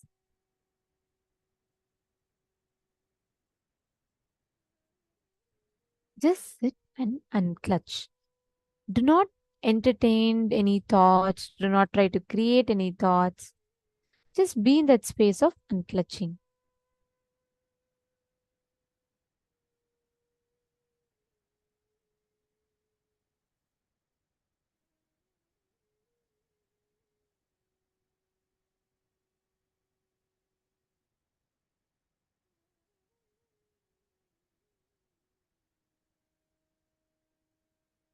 Just witness.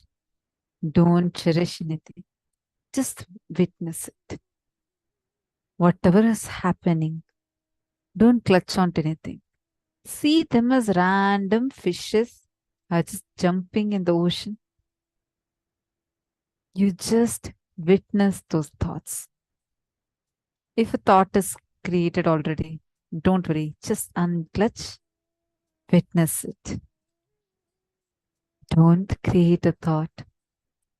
Do not sustain a thought. Do not destroy a thought. Just unclutch and just witness the thoughts.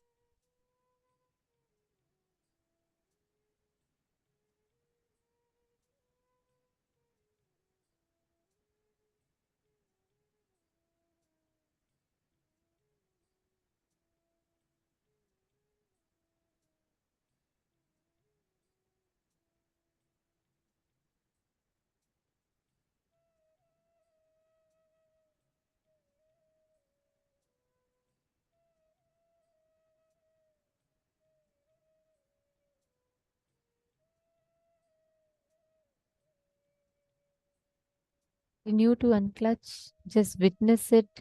Do not try to create. Do not try to destroy. Do not try to rejuvenate. Do not try to sustain. Now, as you unclutch, it is from this space of unclutching that power manifestation happens. Whenever you manifest powers, right? If you always notice, it is from the space of unclutching you'll be able to manifest powers. Today, all of us are going to be manifesting a very, very beautiful power. The power of being able to see using the alchemy products, Kristashila, mirror, or the Jnananjana. Okay? As you unclutch now, you will experience a space of like complete completion. It's very serene, calm, undisturbed state.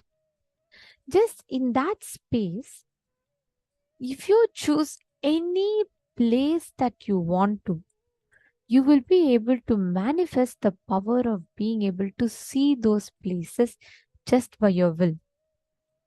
Actually, there's a very beautiful happening in the Hindu Purana, right? This Mahabharata. It shows clearly how power manifestation science was so commonly available to people. There's this one charioteer called Sanjay, who's just, after all, a charioteer, like a taxi driver of today's world, just to compare, right? Like just a normal common citizen. Means he's not a great yogi, he's not a great tapasvi, he didn't do meditation for years. Just like if I have to give a contrast, today's normal world, people who go to 9 to 5 jobs and who are just normally living their lives, who are not great seekers, etc.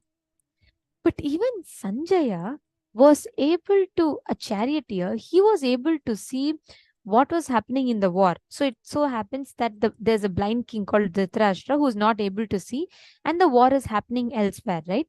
So this person, this charioteer called Sanjaya, he uses his third eye and he listens to what is happening in the war field and describes it to Dhritarashtra. That is what we all have as Bhagavad Gita today. This shows how commonly, easily accessible these sciences are for us. There's a very beautiful line from our Shastras which exactly describes this process. Here it is from Vijnana Bhairava Tantra, and the exact technique Paramashiva reveals. He tells, Vyomakaram swamatmanam dhyaye digbhiranavritam nirashraya chitis shakti swarupam darshaye tada. He tells, Paramashiva beautifully reveals how, see, the exact technique is you have to cognize yourself as the vast universe, right? In the form of vast etheric space, which is limitless in any direction. Like you are going to visualize yourself as a sky, right? Which is not limited to any direction. And cognizing yourself as that formless space, when you establish yourself in that, Paramashiva tells you'll be able to see anything you want, any information you want. So you just need to cognize yourself as that vast etheric space. And from that space, you'll be able to identify anything that you want in any point of time. Now, we are all going to be manifesting this exact power. Okay. Can I request every one of you here to partner up? Can you all please pair up with one person? You all will be able to see each other. The focus mode is being removed. So yes, you all will be able to see each other.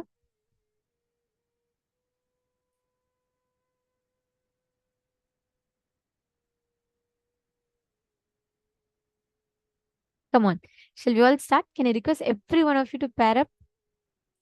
See, it's a very, very simple, easy power. And as much as possible, pair up with someone whom you do not know. Like Ma Sneha, you can pair up with Ma Sonia.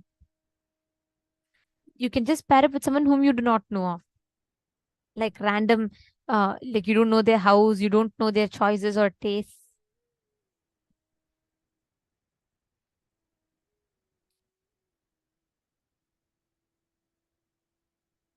Come on, everyone connect to a partner. The technique is very, very simple. Okay. You are going to be seeing through the third eye and you're going to be describing what exactly is there in their particular place. Like for example, let's say I'm going to scan Ma Rishu Deng. Okay. So when I'm scanning Ma Rishu Deng, I will be scanning her house, how exactly her house is. As soon as I enter, what I see. Don't be generic. Don't say there's a kitchen, there's a cupboard, there's a this thing, that thing. No. Be as precise as possible. Scan all the details that you can. We will be projecting the parameters for you. You all can see number of bedrooms, number of bathrooms, the layout, wall, the color, type of furnitures, the layout of the kitchen, the wall material of the kitchen. You're all going to be scanning all of these details to your partner.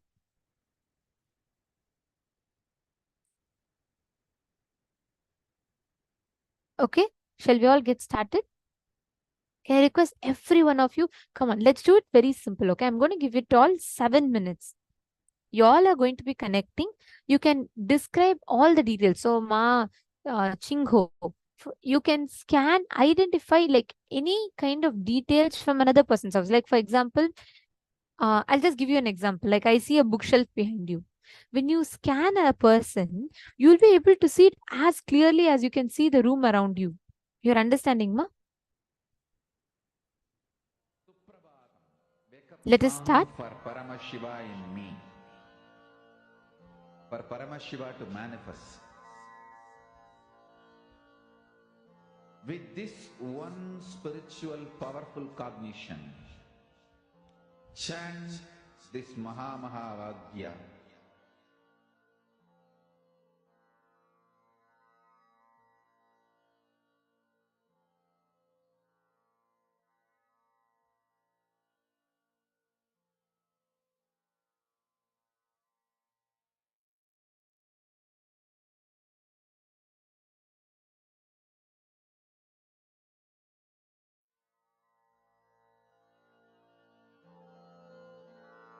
Mahavagya, spiritual lullaby for Samadhi, and Suprabhatam, wake up call, wake up song for Paramashiva, for Paramashiva to manifest.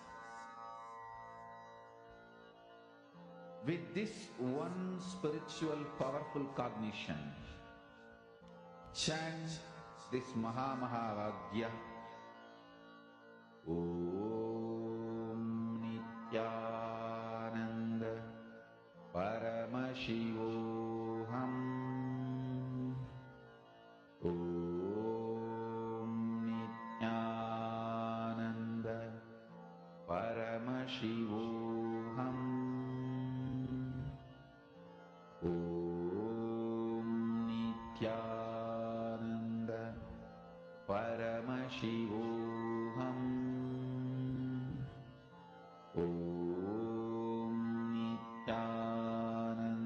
Now, as you're doing the manifestation, continue doing the same unclutching that you were doing previously. Power manifestation always happens from the space of unclutching only. Now, what exactly power manifestation is? Swamiji says that all power manifestation that happens with his initiation, even Sanjaya, when he was scanning, he got the initiation from the Guru, from Bhagavan Vedavyasa, and he was doing the power manifestation. When you do the power manifestation with Swamiji's initiation, what you're doing is, you're nothing but connecting to the space component of you, which is what you can understand as the most ultimate. You have your length, breadth, your time component, and the space component. Now, your time component is related with the air of your body. So each of the elements in your body is connected to one dimension of you. Like the length is the earth, the breadth is the water, the depth is fire, air is time, time is air, and space is the akasha, the ether that we understand. Now, when you are in that air dimension, Swamiji has revealed what is the air component of your body. It is your inner chatter, the thoughts that are constantly going on within you. How does time get created? This is the same as the time component of you. How does it get created? Only when your length, breadth, and depth are hitting against the space. When they collide, the dust created is time, is what Swamiji says. So that dust is only the thoughts you have. Now, when you pull your length, breadth, and depth away from the space, meaning what? All your thoughts that you're projecting, when you unclutch from those thoughts, that is when you are able to access the space dimension. How many of you are understanding this clear science? It's a very clear thing where when you pull your length, breadth, and depth, your visualization, verbalization, and decisions, your declarations away from your manifestation, that is when you let the space flow through you. You let Paramashiva come through you to make the manifestation happen. That's why now for the manifestation, you're just going to do unclutching. In Bhagavad Gita, when Arjuna asks Krishna, Krishna tells him that you have to stop the thoughts, you have to unclutch from your thoughts. And Arjuna says that I think it is the mind is so strong and so wild, it's as hard as controlling the wind it is to control the mind. It's more difficult than controlling the wind to control the mind. That time Krishna very beautifully says, Asamshayam mahabaho manudurnigraham chalam abhyasena tu kaunteya vairagyena cha grihyate. Krishna says, without doubt, it does seem difficult to control the mind. But by practice and by vairagya, which is being beyond the attachment, detaching from it, meaning what? When you unclutch that vairagya, where you're not associating any emotions, any feelings, any happenings in your life to the thought that's coming up. That vairagya happens with your thought. You remove any attachment you have with your thought. That's when the mind really comes under your control. Swamiji says, if you try to control the mind, if you try to stop your thoughts, you will find it impossible. You will feel that it's not possible. You will find more thoughts coming up. But if you unclutch from the thoughts, start witnessing the thoughts instead of leading your thoughts in some certain direction or taking it towards something, attaching other past experiences with it, then you open the time layer. You remove that dust called thoughts, and that space can directly flow through you, and you can see your reality exactly as you want it to be. Now, when we enter into the power manifestation, you have connected with your partner. Just in that pure space which you have emptied now, without clutching onto any of the thoughts will come. It's like bubbles in a fish tank, Swamiji says. They seem like a continuous stream, but they're actually all independent. When you start recognizing the gap will expand. In that gap, you drop the question, whatever it is you want to scan. Swamiji, Paramashiva, tell me the details now of this house, this person's house. Just do that. Then unclutch. See, don't constantly be seeing, oh, is it coming? I'm not seeing anything. What is Paramashiva showing me? No. Now you are letting him flow. So the answers will automatically start appearing. Literally like a 3D vision you will have, like as if you have put augmented reality, you will start seeing the whole house, the way the house is, all the details, the door frame, the colors, the shapes, pictures, everything. And based on the parameters, based on each thing, you can do it even like this. Sometimes for me, what works is when I close my eyes and I say, okay, first what it says, find the color of the out wall of the house, of the living room, let's say. Then I close my eyes, I unclutch. I say, Paramashiva, now I am you. You're going to now show me what is the color of this person's living room wall. Then you start the unclutching process. Don't go back to the same thought again. Then Paramashiva will reveal it to you and you can just share it like that to your partner. You can say, Paramashiva has shown me this, and just tell it to the partner. Are we all understanding? So let's start. Chant Mahavakya, that is a frequency, the sound. Even your DNA is held together with sound. So that sound which comes raises your frequency beyond all the lower frequency of your thoughts. Let's start.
When you're doing the manifestation, whether it's something you see or something your partner is telling you. Look how it is connected. How are you able to see it in your life? Do not do it as a guess. Understand it's a vision you're having. It's more real. What you're seeing through your third eye is more real than what you see through your two eyes. Remember that. And even if your two eyes are not telling you the same thing, actually your third eye is right. When you have that confidence, like we learned a couple of days ago, the creating the coherence between our my world and the thee world. If you go into the thee world, you will only find depression. But when you go through the my world and then create that as a coherence with the, create that a connect between your my world and the thee world, that is when it happens. From that understanding, when you're doing the third eye, what comes in your third eye is right. Keep that as a very clear base. Then find the coherence between the world and my world. The more and more you do this, the more and more you do between what your third eye is saying and what seems like the reality, then you start trusting the manifestation and more manifestation happens.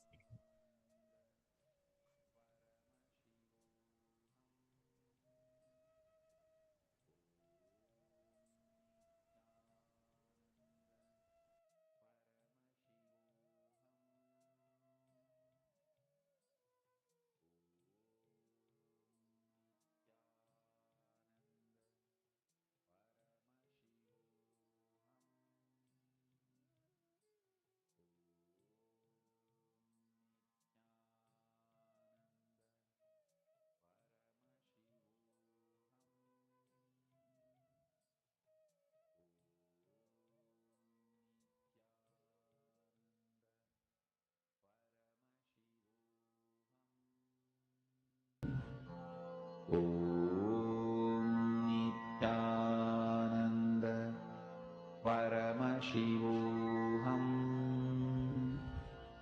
Om Nithyananda Paramashivoham. Om Nithyananda Paramashivoham. Om Nithyananda Paramashivoham. Om Nithyananda Paramashivoham.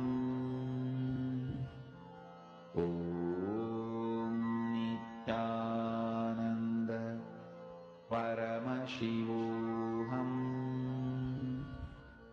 Om Nithyananda Paramashivoham. Om Nithyananda Paramashivoham. Om Nithyananda Paramashivoham. Om Nithyananda Paramashivoham. Om Nithyananda Paramashivoham. Om Nithyananda Paramashivoham.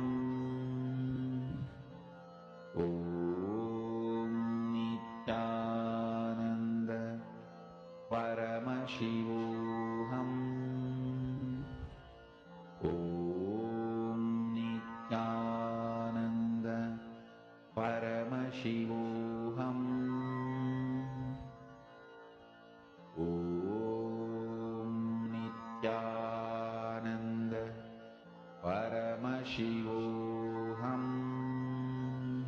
Om Nithyananda Paramashivoham. Om Nithyananda Paramashivoham. Om Nithyananda Paramashivoham.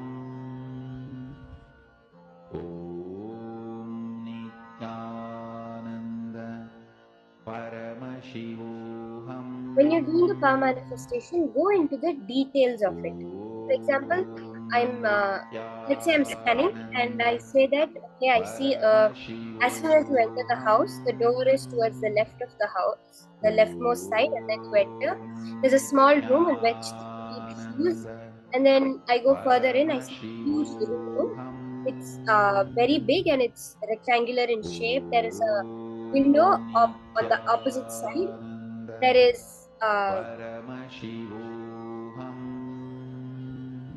there is a couch which is pushed against the wall towards my left when I enter the house. And then I see a TV in front of that. There's a red carpet. The flooring is dark brown wood, like this, in that way of detail. When you say, then you go further in behind the couch, there's a wall, and behind the wall there is a staircase to go upstairs. The opposite end of the house, towards the right side of the house, there is a kitchen, and the kitchen is open. It's not a separate room. It's like an island kitchen, and I'm able to see that you have hung a curtain in front of the window near the kitchen. The curtain is green in color, and the wall is very rough finish with like a peach gray color rough finish. In this way, describe it in as much detail as you can.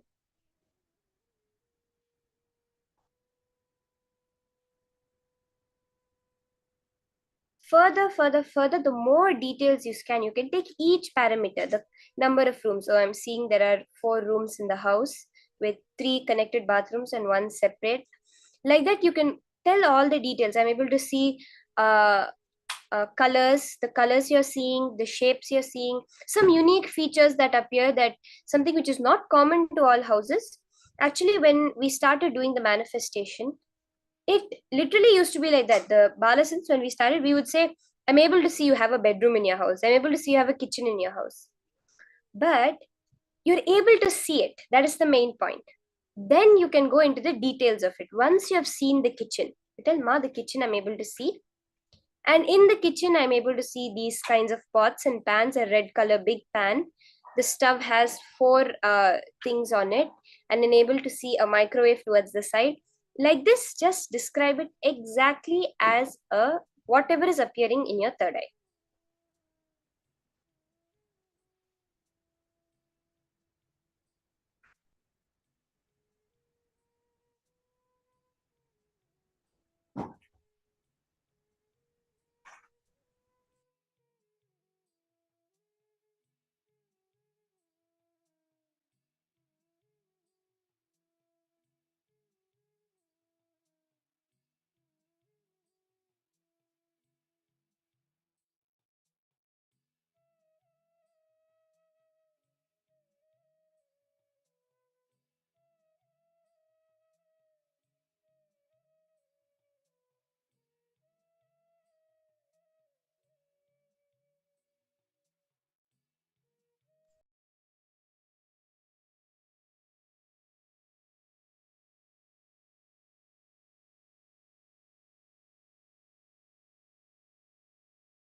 Ma Dahana, I saw your manifestation. You had manifested literally everything right for Ma Hangli Wang that you were scanning. So awesome, Ma. Enjoy, celebrate your manifestation, and go to Facebook and also post. You can post how it appeared for you. How are you able to see it, Ma? How are you getting the feeling, you can share that also. Then other people will also get inspiration from it. And you'll also, the more and more you share it, the more and more you see people relating with it, you'll believe it more that you have really manifested. It was not just a guess. Now we're entering into a very beautiful session. The whole day today is such breakthrough revelations that Swamiji has given directly from Hinduism. We're understanding about who is Bhagavan Ardhanarishwara, which is the deity that Swamiji is going to be manifesting for us today. Who is Ardhanarishwara and how that is the ultimate gender? Let's now hear about this from Swamiji.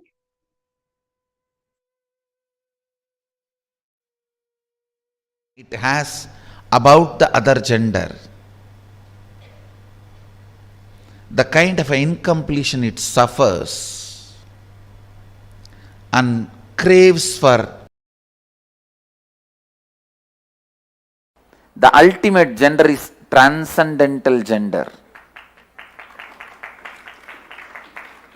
where the level of completion, the depth of completion reaches to your very biomemory. Please understand. The level of completion gets into your very level of biomemory, your very muscle memory and biomemory.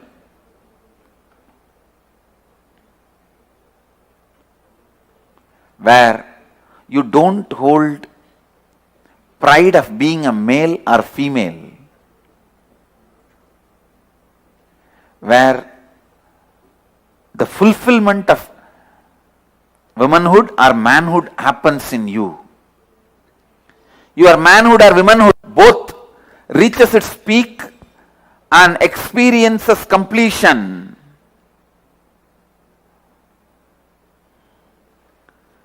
Your body radiating the completion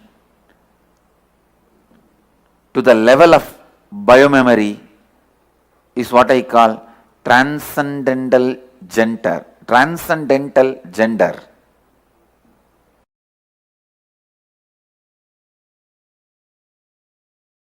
The social concepts and definitions of gender, gender related issues, if you take it as a joke, great. But if you seriously record them in your muscle memory and biomemory and keep them inside your cognition, it can be dangerous. Please listen. It can be dangerous. When a male body made to believe certain concepts of masculine, certain concepts of being a male by the society, the kind of attention that muscle memory, biomemory goes through, the kind of a suppression it goes through, the kind of expectation it has about the other gender, the kind of incompletion it suffers and craves for the suppressed part,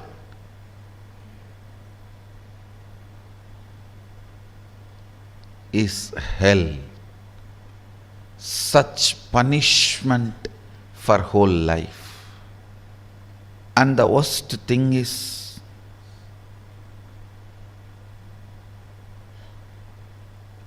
whatever you suppressed in you, declaring yourself as the male and avoiding anything other than so-called male, you will be searching for it in some other muscles which you will never find. Which you will never find. And this seeking goes on, tortures the person who is living with you, who has committed their life to you. It is like you torture the other person. The other person, she has her own suppressions. She is also product of the society, unenlightened resources. She has suppressed tons of things in the name of she being a female.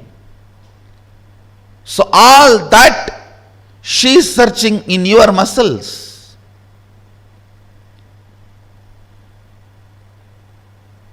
It's like in Indian villages, this early morning hen will come out with chicken and start searching all the dustbins for food. Searching.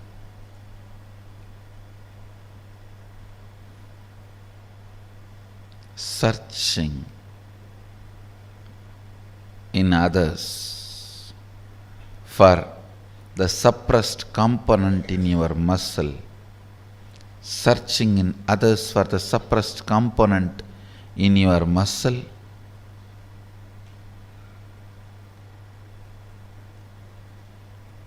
Is the most frustrating thing that can happen to anybody in life. Even if you are a potato couch, because you did trial and error on yourself, it's easy to get you out of it. But the patterns you pick up from others, believe it as your muscle memory, install it in your biomemory, takes such long completion, requires strong completion process for you to get out. Again and again it triggers violence, dissatisfaction, incompletion, resistance, a wrong principles of sex. Understand this word, wrong principles of sex. Earlier in India, men used to wear only the dhoti and maybe one small angavastram. Slowly, the exposed upper body started getting associated with the idea of sex. Then they will have to cover. Then now even the exposed shoulders gets associated with the idea of sex. I don't know when the exposed eyes and the nose are going to get associated with the idea of sex. And then you have to wear complete covering.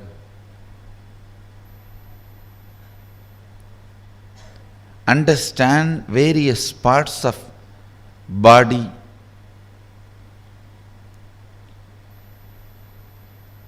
triggering various ideas, concepts, patterns in your system shows how the society is going lower and lower level, and our common agreements are sinking deeper and deeper and stinking. Our common understandings do matter. Our common understandings do matter because knowingly or unknowingly, even if you understand the higher principles, in your day-to-day life you are forced to live the common understandings.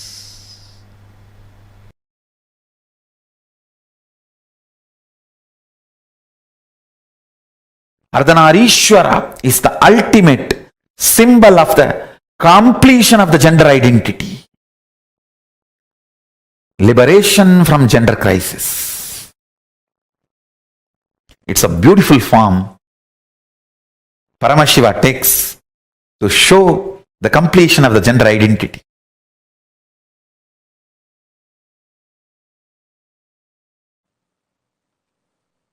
Each manifestation of Paramashiva is one of the dimension which includes whole Paramashiva. Listen, Ardhanarishwara does not mean he is only Ardhanarishwara. Ardhanarishwara is the manifestation of complete Paramashiva. You should know that even if you achieve any one manifestation, you achieve Paramashiva. If you achieve Nataraja, you achieve Paramashiva. If you achieve Lingarupa, you achieve Paramashiva. You achieve Kalabhairava, you achieve Paramashiva. You achieve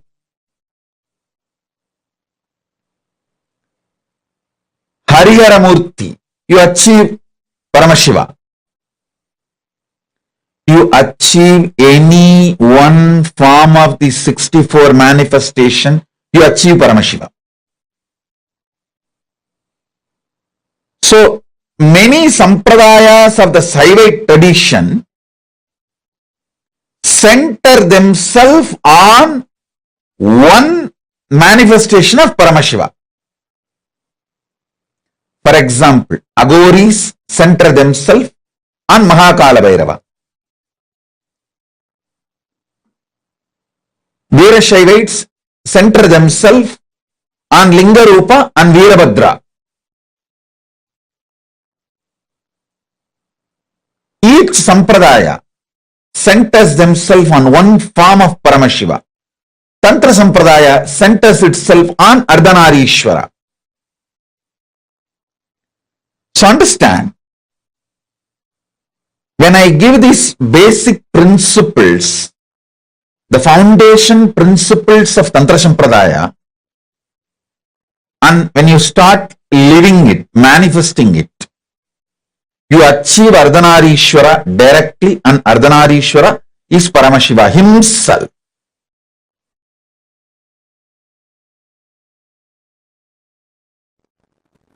The word Tantra simply means technique, methodology.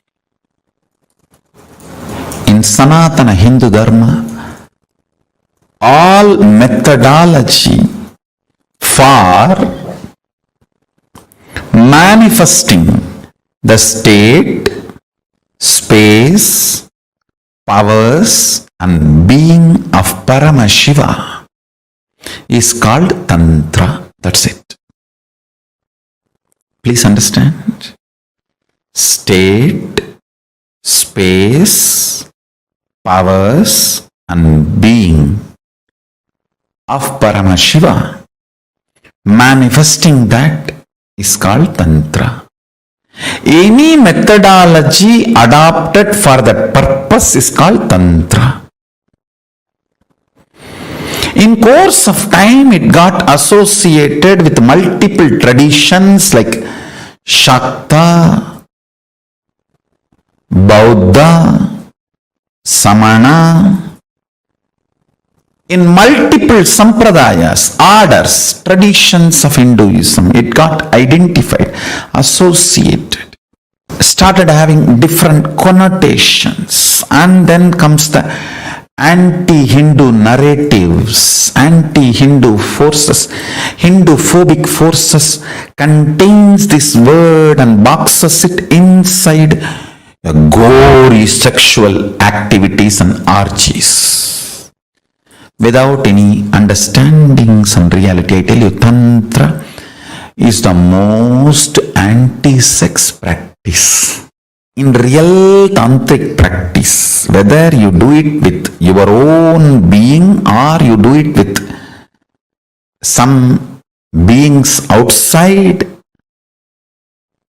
It just liberates you from everything felt as a need or urge. Understand?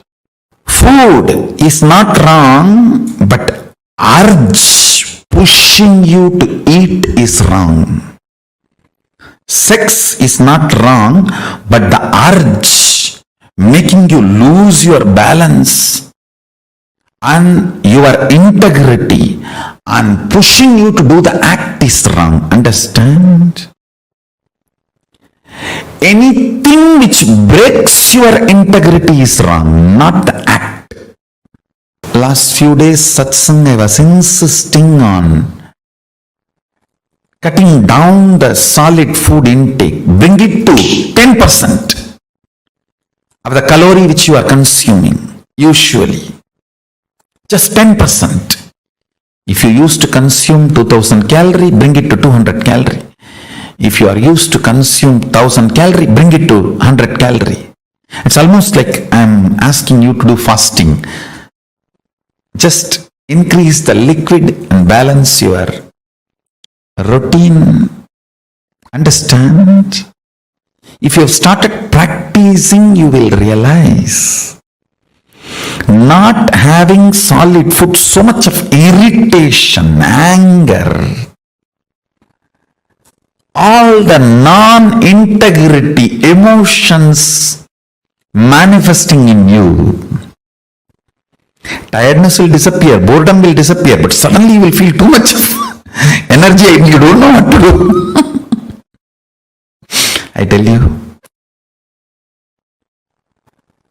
eating is not wrong, but the urge pushing you to eat is wrong. And sex is not wrong. The urge which makes you lose your integrity for sex is wrong.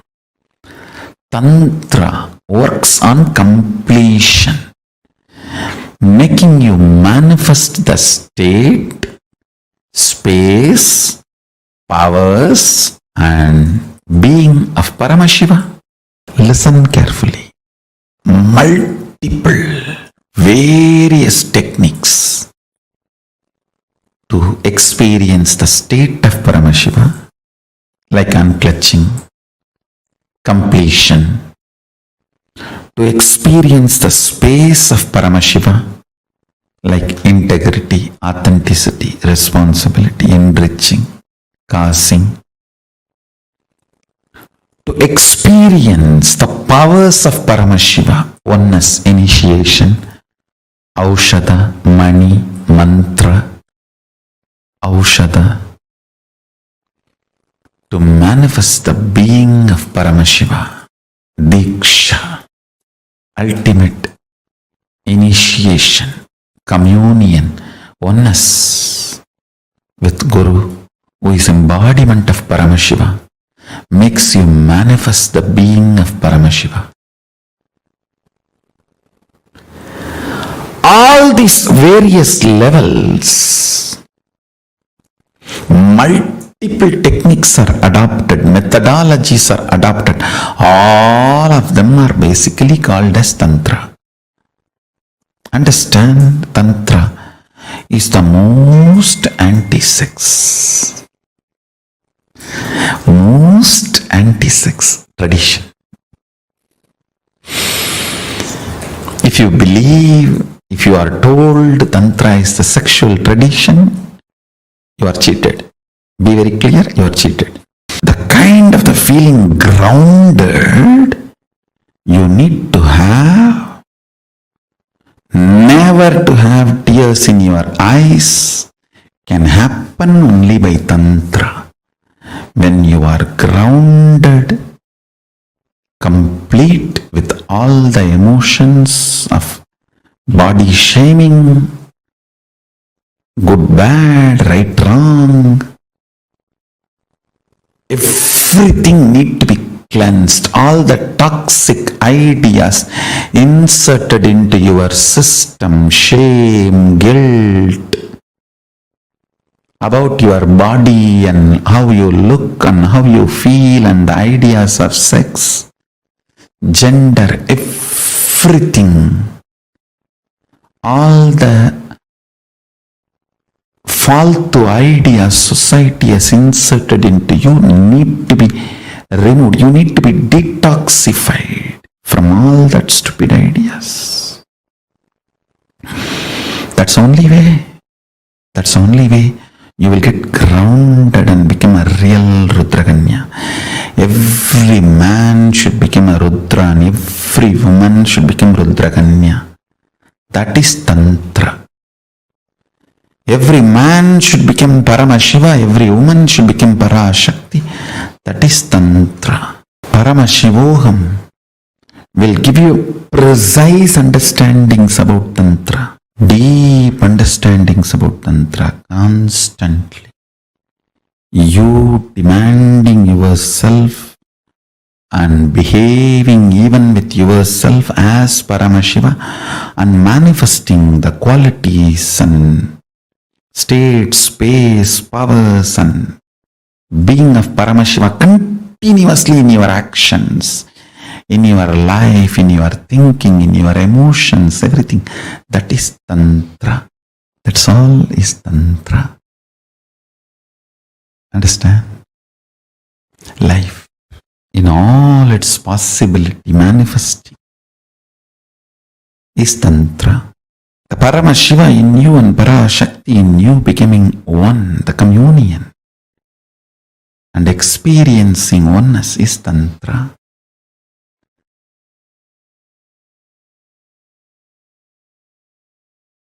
The next principle I wanted to explain.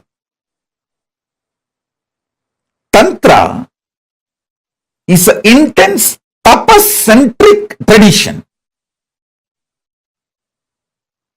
For example, let me first describe the word tapas. Tapas means burning away all the obstructions to manifest Paramashiva. Tapas means in Sanskrit burning away. Burning away all the obstructions you have to manifest Paramashiva is tapas. For some people,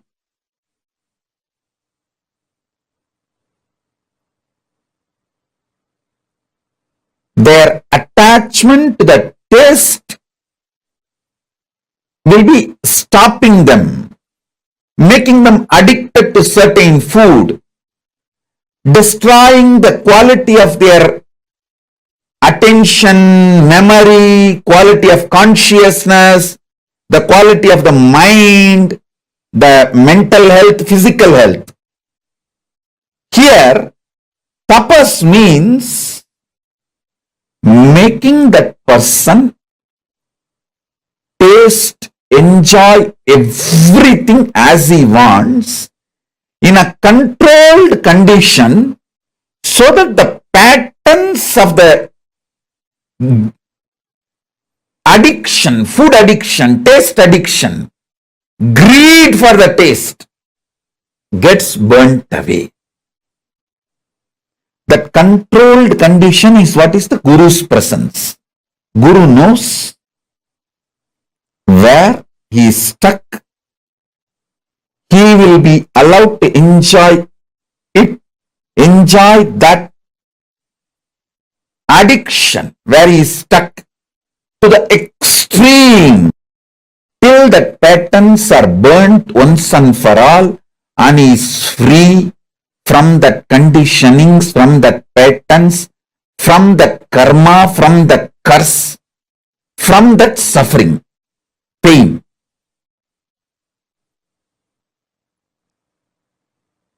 Whether you are addicted to certain taste, food, you are addicted to certain kind of the music, sound, you are addicted to certain kind of a visuals, like a porn addiction. Whether you are addicted to certain kind of a touch, not just sexual activity, even the other than sexual activity, the addiction to the touch, anything of course, including sexual activity, for anything you are addicted and not letting your Paramashiva manifest in you. Not letting the unclutching intensely seep through your being. Then in controlled condition, that means under the presence and guidance of the Guru, you are made to go through certain actions which liberates you once and for all. That is what is exactly by the word tapas in Tantra.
So beautifully, Swamiji revealed it to us about how Tantra is the most anti-sex practice, and Swamiji revealed to us about why Ardhanarishwara is the ultimate gender.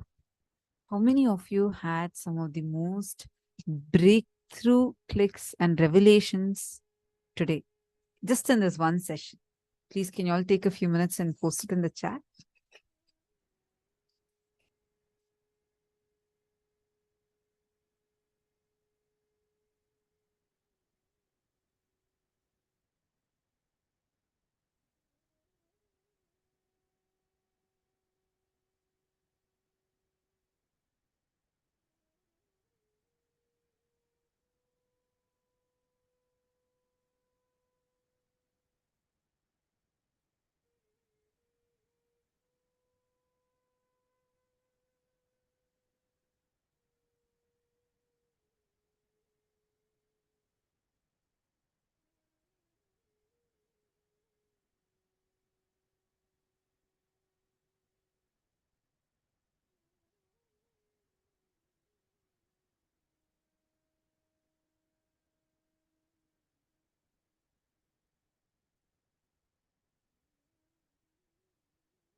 Felt like, oh my God, this is just so amazing.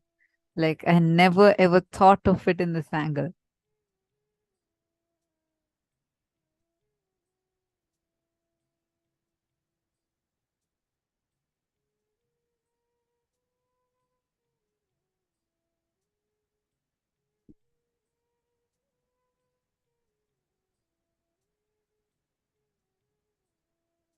I request all of you, come on, share, post it in the chat. How many of you felt like this are like such phenomenal breakthrough revelations? And also share with us what was the best breakthrough cognition you got.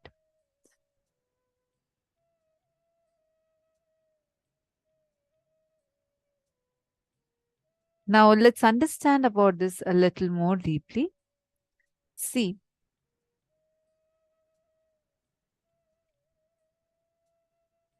the ultimate gender, the transcendental gender. Swamiji reveals a very important truth here. When the depth of completion with all the ideas that you carry about gender reaches till your very biomemory level, you transcend all the gender. Right now, from the young age, if you see, constantly society feeds us with so many ideas of gender, right? What is this gender? How this gender is supposed to be? How that gender is supposed to be, etc., etc. So many ideas are fed into us. When your completion with gender reaches at your very biomemory level, it brings that ultimate completion in you and makes you transcend the gender. There's a very beautiful verse in Shiva Sutras. Paramashiva says, Icha Shakte Ruma Kumari, means his will is energy of Paramashiva and it is called Uma, the independent willpower of Paramashiva, and it is called Kumari, the cosmic energy that plays. The nature of Ardhanarishwara, as described by Adi Shankaracharya, is, he tells beautifully, Prapancha Shrishtyum Sayakayi Samatsya Samharaka Tandavaya Jagat Jananyai Jagatika Pitre Namah Shivaya cha Namah Shivaya. He sings, my salutation to both Parvati and Paramashiva, to her whose dance marks the creation of the world, to him whose dance destroys everything, to her who's the mother of the universe, to him who's the father of the universe. Ardhanarishwara is that ultimate manifestation of Paramashiva and Paramashiva Shakti, through which he represents that cosmic union, the divine cosmic union. Actually, here's a very interesting thing. Do you all see the picture here in front of you all? This is Krinashini Devi, and this is the Kula Devata of the Surangi Samrajyam, the Surangi kingdom of which Swamiji is the current emperor, in which Sri Ramachandra ruled. Here we can see the Surangi royal palace and the Surangi family.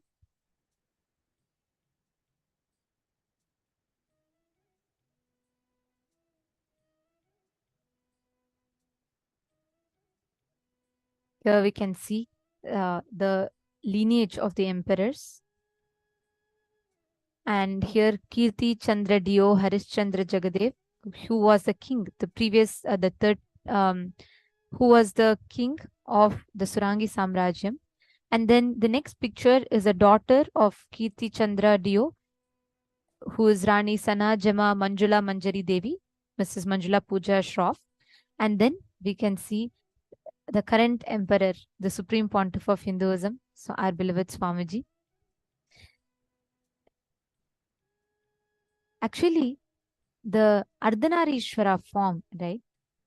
This form represents the ultimate divine union of Devi, Paramashiva Shakti and Paramashiva. Understand, today, all of you are going to be understanding some of the most important revelations about gender. See, continuously from young age, what do we all learn? We learn about, okay, how a girl is supposed to be, how a boy is supposed to be, this is it, this is that. There's so many confines around gender. It's not just, today even feminism, the concept of feminism is extremely, it's not heading in the real empowerment. It's becoming almost like a fight about cerebral opportunities.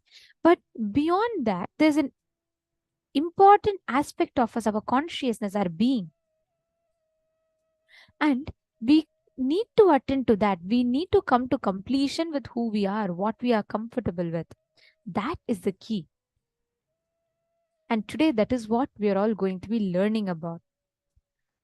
Now, let us all enter into the power manifestation session, where we're going to be continuing to manifest the power of remote vision. And this time, it's going to be a little different. This time, it is going to be you all scanning us, the Acharyas. All of you will be manifesting with us. Let us get ready.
Okay, now in this round, as Nithyanandita had said, all of you are going to be scanning a place that I will be giving you, and post your answers in the chat or in the Facebook page.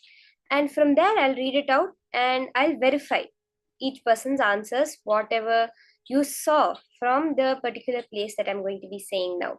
So I'll give you a place and you scan exactly through your third eye how you're able to see that place. Okay?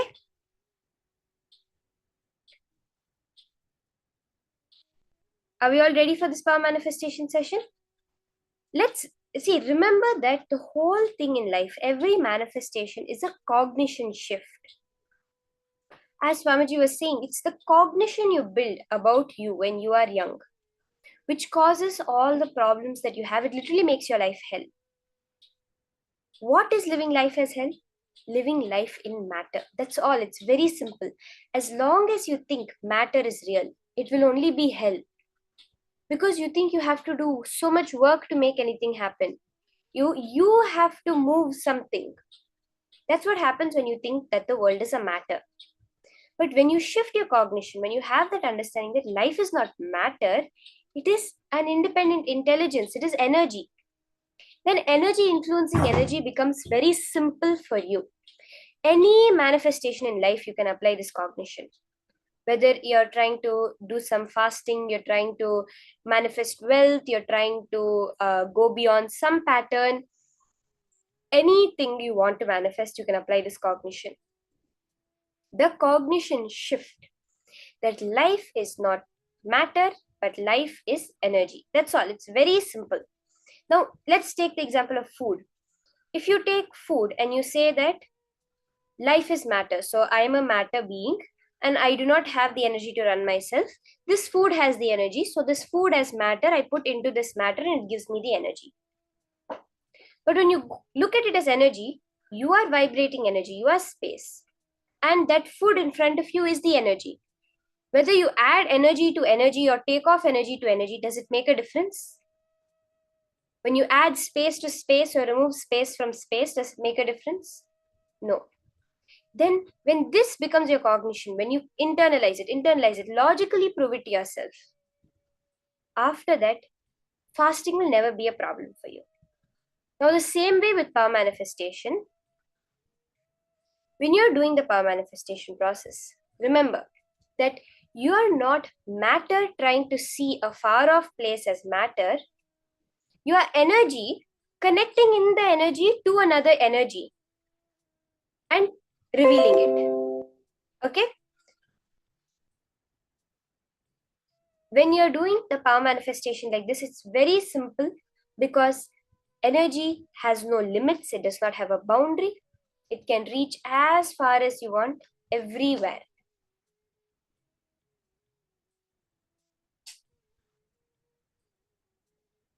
So let's now enter into the power manifestation.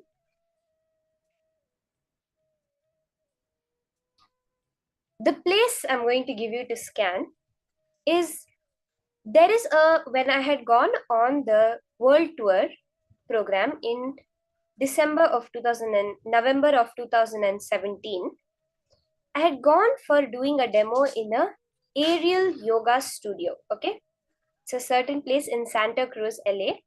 It's a certain aerial yoga studio. All of you scan that place, exactly how that place looked. It's in Santa Cruz in California. It's a place that I had gone to. Just scan and tell me whatever you're able to see. So you can use the same parameters. The colors that you're able to see, how many floors are there, how many rooms are there, how many bathrooms are there, what's the coloring of the walls, the coloring of the flooring, what type of flooring is there, and any other features that you're able to see. Now, don't think, oh, aerial yoga means it might be like this, there'll be yoga mats, it's a yoga studio. No. Don't bring the mind. Just whatever the third eye shows you, as it is, you reveal it. Understand now, again, I'm reminding you, you are not matter trying to see a far off place as matter. You are energy, and as energy, you are already part of the energy of the cosmos, and you can tap into that point and get the information. Let's start.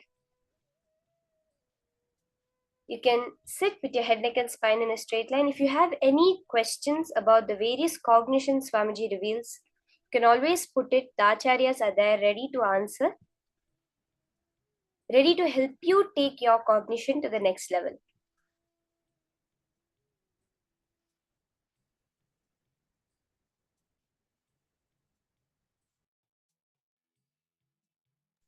So start. You're going to be scanning a certain aerial yoga studio that I had gone to in Santa Cruz, California. I had gone to this place in 2017 end of the year. Now, just drop it in your inner space and let Paramashiva show you the answer. Okay? Energy is going to interact with energy and understand energy. That's all. When you replace every thought that comes in your mind with that unclutching space that we learned today morning, every time something comes up, replace it with that unclutching. Paramashiva, Paramashiva. No, no association with this thought. So let's start. You can start the manifestation. Post in the chat and on the Facebook page whatever you're able to see.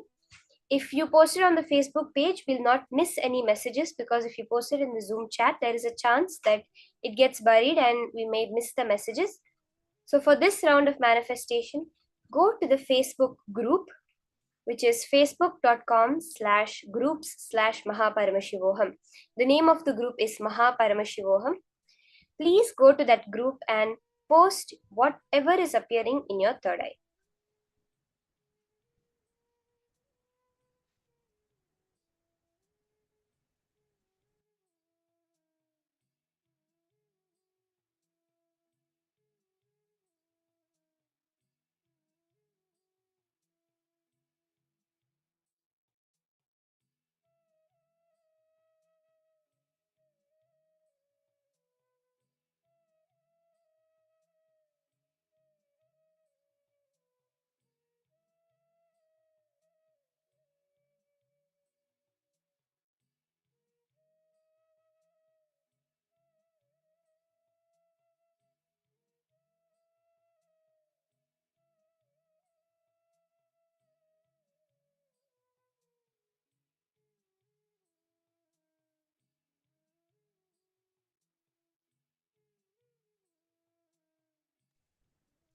Chant the Mahavakya as you do the whole manifestation process. What's the difference as of now that we understand between matter and energy? The only difference is the frequency at which it vibrates. That's what we understand a little bit through modern physics as E equals mc square, which Swamiji said they both are not actually separate. It's just the level of frequency. When something vibrates at a much lower frequency, we see it as matter. When something vibrates at a much higher frequency, we perceive it as energy. That same understanding. When you chant the Mahavakya, that sound, that vibration which is produced, automatically increases your frequency, makes you experience that energy. See, Swamiji gives us so many ways to do everything. He gives us how we can work on our body, how we can work on our mind, how we can create that cognition within us, and even gives us the mantra, the vibration that will raise our frequency.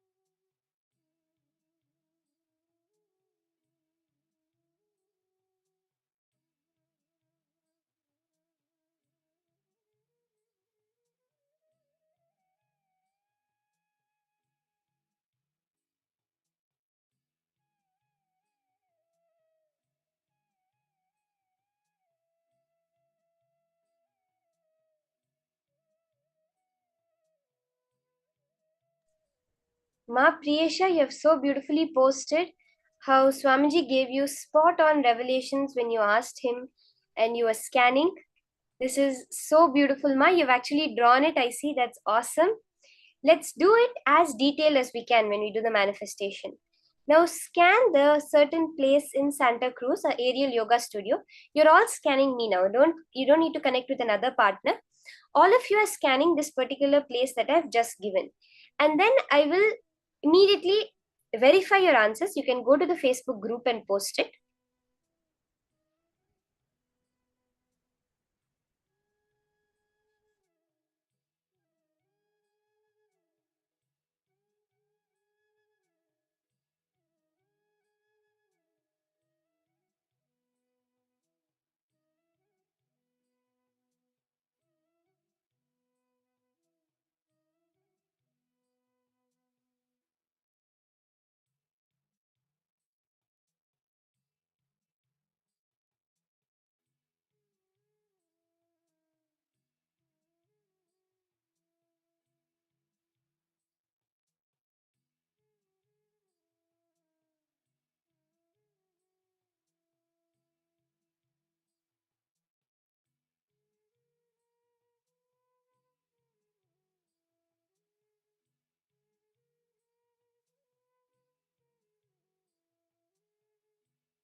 just I request all the participants go to the Facebook group and post it, because the messages, the answers might get missed in the chat. So if all of you are able to go to the Facebook group, the link is facebook.com/groups/Mahaparamashivoham. The name of the group is actually Mahaparamashivoham. If you just go to Facebook and search it and put a filter as groups, you'll get the exact group. And if you can post your answers in the group, then we will not miss any messages that you have posted, and we can verify each and every person's answer.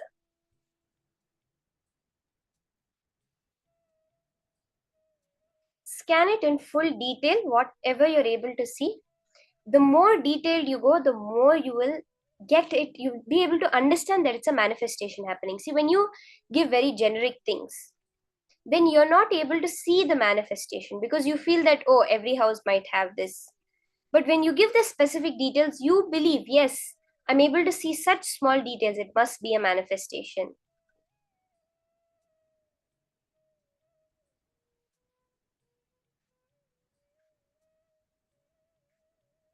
I see some people are posting their answers in the chat. Can I request you to just go to the Facebook group and post your answers over there, so that everyone's can be verified at the end of the round?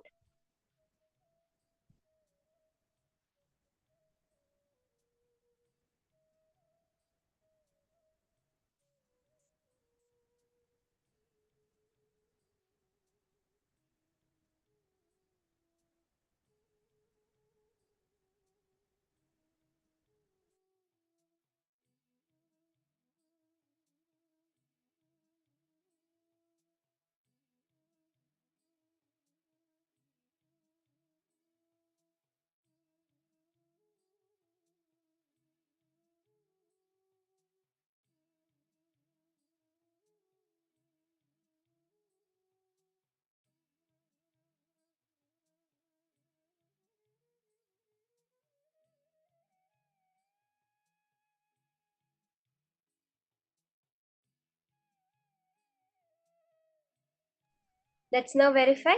If whatever you've scanned, you can post in the chat now. Give you a couple of minutes to put your answers, and then I will tell you what the place is which I had been to in 2017, the Aerial Yoga Studio in Santa Cruz, California. You can go to the Mahaparamashivoham Facebook group and post your answers over there.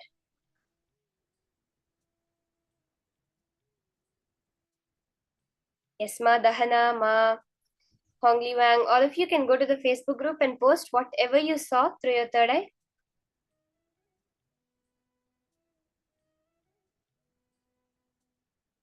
Yes, okay. Ma Geeta Devi has posted. I saw near that place mountains, entrances with the glasses, 2 floors, inside steps, ceramic color on walls, upper 4 rooms, downstairs small hall. Ma, the what you said about 2 floors, that's exactly right. There were 2 floors to the building. It was kind of a really large studio. It was, and I'll describe it and then I'll verify individual responses also. When you enter the whole hall, actually, if it's like you enter through the first floor or the ground floor, whatever you call the first floor or ground floor, and it has glass doors, and the whole front place is completely glass. So the entire front area is glass, and only like it's a huge place, and only half, the front half of the whole studio has a second floor. The back half has a very high ceiling. Only the front half has a second floor. And when you enter, there's a lobby. If you go behind the lobby, there are stairs to take you to the second floor, and the second floor has the Aerial Yoga Studio, which has gray carpet completely, and very different colors like red, green, blue cloth hanging from the ceiling. So it's an aerial yoga studio where people use this cloth and do yoga while hanging from the ceiling, almost like a rope yoga, but a little different. And in the back part, which has a tall ceiling, there are various gym equipment kept over there, and people working in the gym equipment over there. And towards the side of the whole thing, towards the, I would say from the entrance, the right side, there's a small room where you can like rest or sit over there, and like just a regular room over there. I'm not so sure if there were mountains over there, but I do remember that that area, the whole area, has some small hills running through it. Okay, Ma Sonira has posted white walls, polished wood floors, spacious big windows. White walls is correct, Ma. There were white walls over there. It was a very spacious place. The whole entire place was really, really spacious. Wooden floors, yes, there were wooden floors in some parts of the whole place. A lot of the places were carpeted, and very thin carpet, not very thick plush carpet, but a kind of thin carpet, gray color. And there were light brown wooden flooring in many places also. That's very beautiful. Ma Sonira, Ma Geeta Devi, both of you have manifested. We're now going to be entering into the next session, the next jnana. Now we understood that we have been taught a very, very wrong idea about what we understand as life, right? What we understand as our gender, what we have till today diagnosed ourselves as, is such a limiting idea, we can say. Now, in the next session, Swamiji is going to give us the higher truths, cognitions on how to diagnose your gender. What exactly are you? When you define yourself, when you understand who you are, then you understand how to move towards what you want to achieve in life. Okay, let's now hear about these revelations on diagnosing your gender from Swamiji.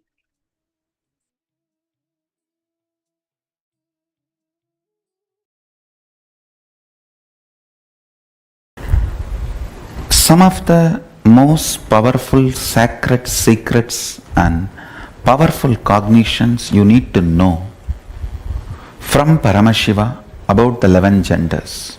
1. Gender is the totality of your identification with physical body, psychological layer, physiological existence, and your will about you. Listen. Your physical existence, your physiological existence, your psychological existence, and your identification, aham, will. In all 4 levels, how you feel, the totality of all these 4 put together is your gender.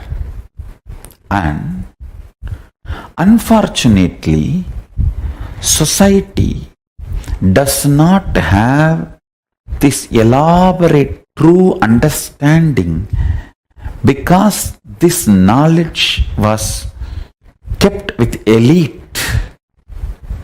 Society has only the very rough middle class mentality, mediocre understanding of 2 gender. And now they are coming up slowly only to the level of 3rd gender. But actually 11 genders exist. The various permutation combinations of your gender identification in the physical level, physiological level, psychological level, and will, aham, the individual conscious level. So understand,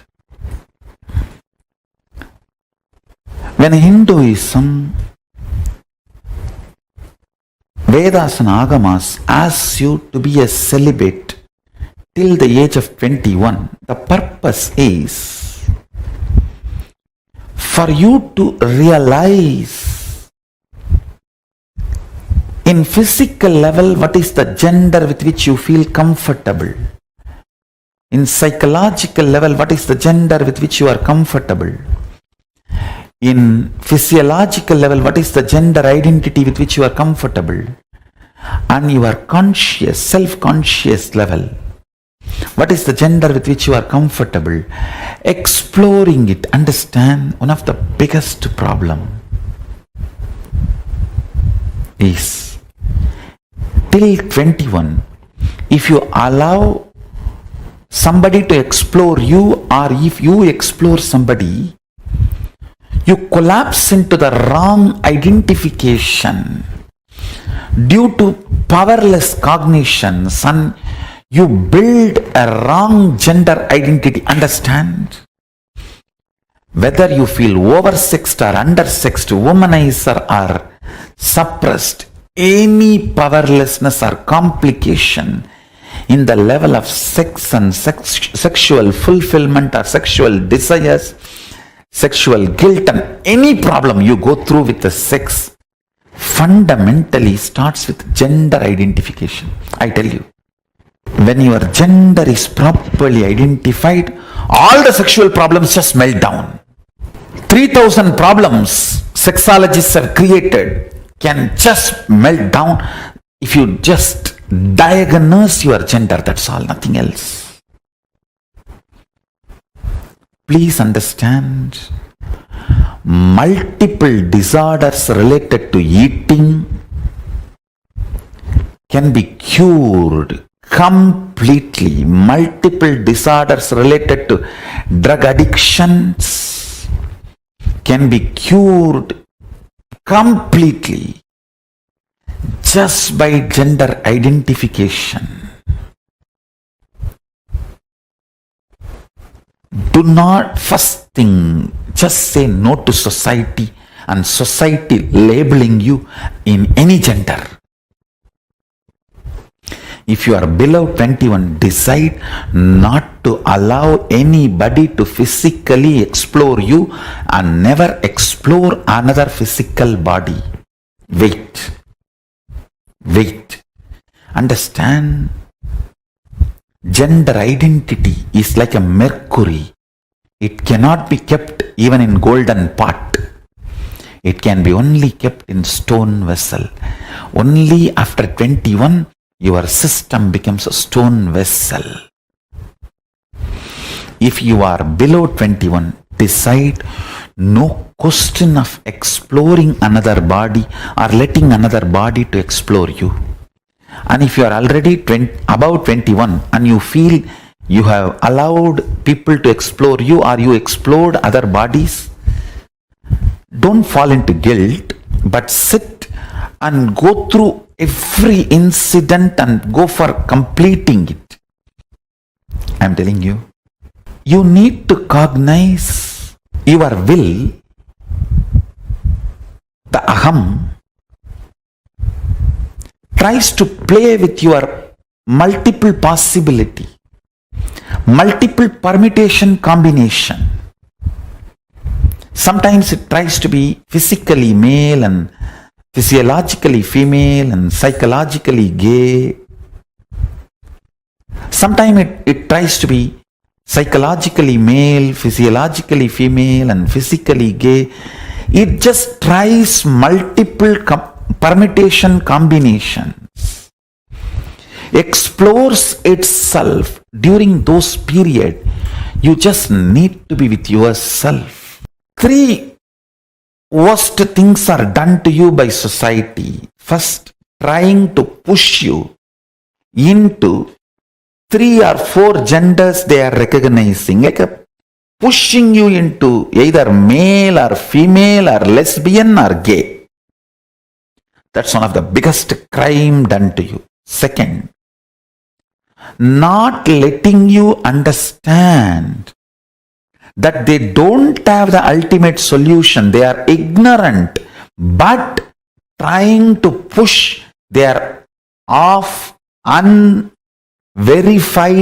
not time-tested, non-foolproof understandings, ideas, concepts, cognitions being pushed into you, forced to digest basic truths about life. Your gender identification, your will, when it is trying, doing all the trial and error of the gender identification, it should be given freedom. Freedom to be celibate. Understand? Society is so abusive only if it hooks you into the greed of sexual need. I call it grid of sex. You can continue to be exploited. The first 21 years till you find your identification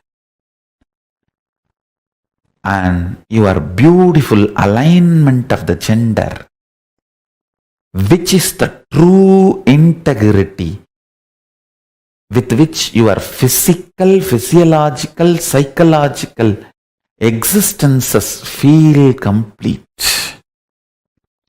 In these 11 genders, one permutation combination gives you a complete completion. Wow! The heaven experience in your body, your 6 feet body feels heaven. That experience to happen in you, you need to explore what is the gender you are really, in which one you feel, I know me. To come to that experience, that is what I call the state of Ardhanarishwara, Paramashiva. The state of Ardhanarishwara. Listen. If the integrity between physical, physiological, psychological components of you is not achieved about your gender identification, whether you are oversexed or undersexed, you will be constantly struggling. If you are undersexed, you will have so much of struggle in your dreams. If you are oversexed, you will have so much of trouble in your psychology space. Understand? Whether you are aggressive or passive, if your psychology is also prepared and integrated to physiology and physical component, along with hormonal pressure, you will build tremendous love and responsibility, care for the other person. End of the act will not be falling down, it will be falling into the intimacy. Every level, your gender identification matters. Understand? Whether you are a womanizer or a nymphomaniac, it doesn't matter. Whether you are a sannyasi or sannyasini, it doesn't matter. What matters is, do you feel inside your body, your integrity, your physical, physiological, psychological components, do they feel integrated about your gender identification? Understand? Your physical identification, that needs just a simple medical examination, nothing else. Physical examination, nothing else. But physiological identification, you need to look in. Whenever you feel excited, are you more in kama or moha? Understand, both of them are different. In kama, you just want to manifest the reality of you and the other person or persons involved in your life. In moha, you just want to exploit everyone for your pleasure. There are two different things.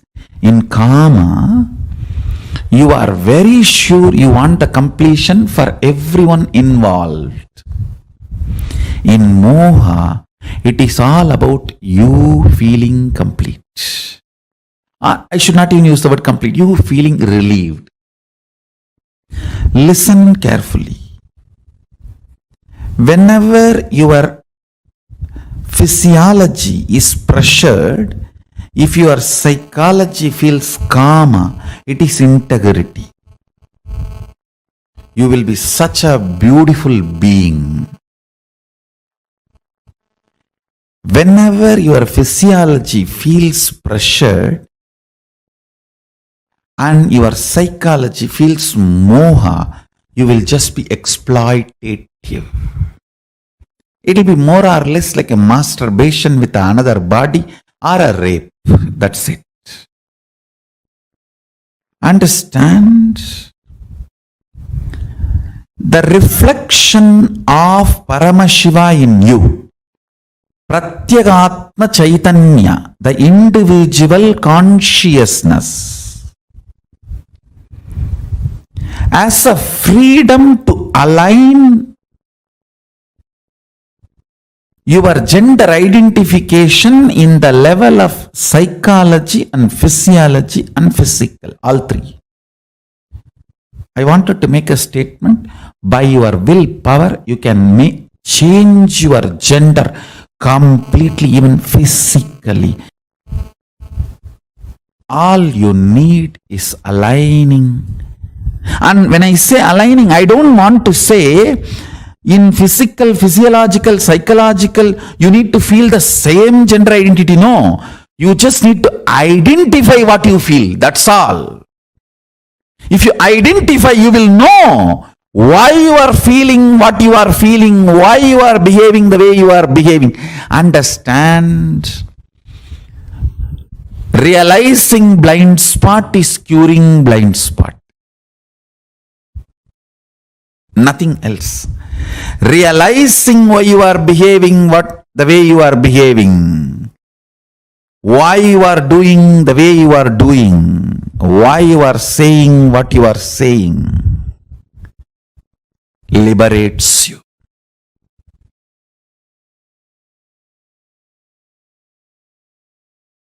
See, when the Kundalini, your Kundalini is awakened, fundamentally, first thing will happen is your identity about you for the purpose for which you took the body will become clear to you.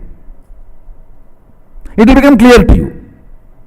Then you are given a freedom to alter and align your body as you want. Understand? Swatantra, ability to handle yourself first, then the number of choices second. In Hindu tradition, Swatantra first, choices next.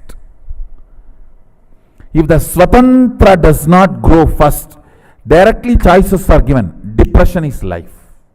And I wanted you guys to know, all the fellows who talk about the so-called freedom in the modern way of thinking, the modern lifestyle, I tell you, it is absolute false. Where all you don't need freedom, you are given freedom. Where all you need freedom, you are not given freedom. It is like the cow has been put inside a cage, only the face is allowed to move, and you go, hey, see, the face can go up, down, right, left, center, 360 degree, it can rotate. What amount of freedom? That is modern society. And the cow grazes freely in wild forests. That is Hindu tradition.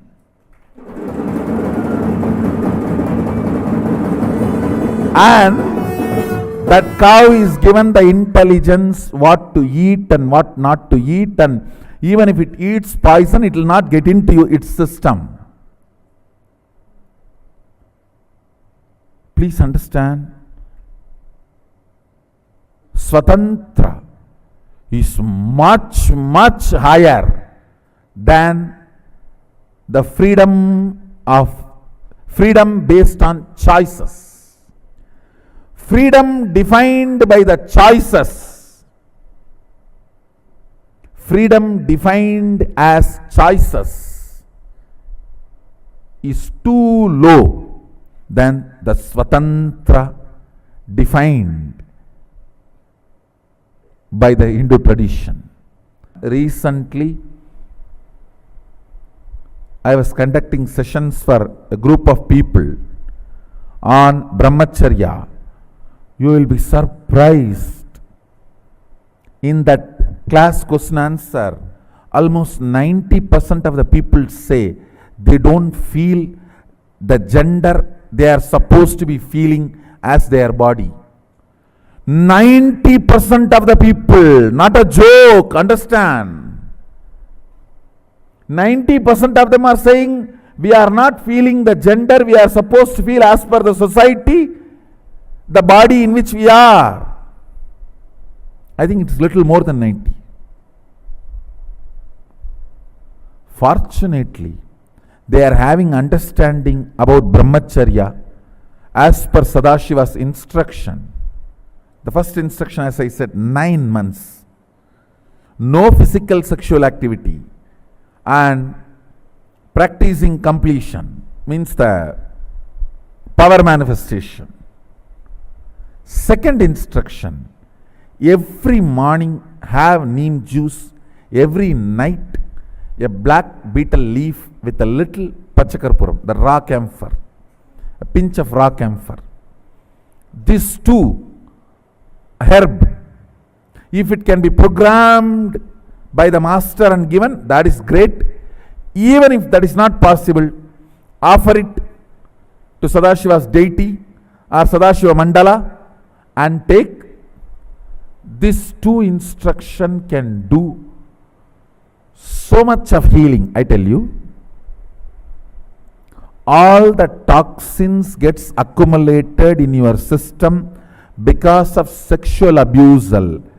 Pornography means sexual abusal done to you by you, sexual abusal done to you by others. Both accumulates toxins in your system that can be cleansed. The detoxification can happen by these two. Morning neem juice, night black betel leaf with a pinch of camphor. This can detoxify your body and reveal your original gender to you. Understand? This is what the story, Meenakshi's story says. When she saw Sadashiva, the third thus disappeared and she realized her original gender.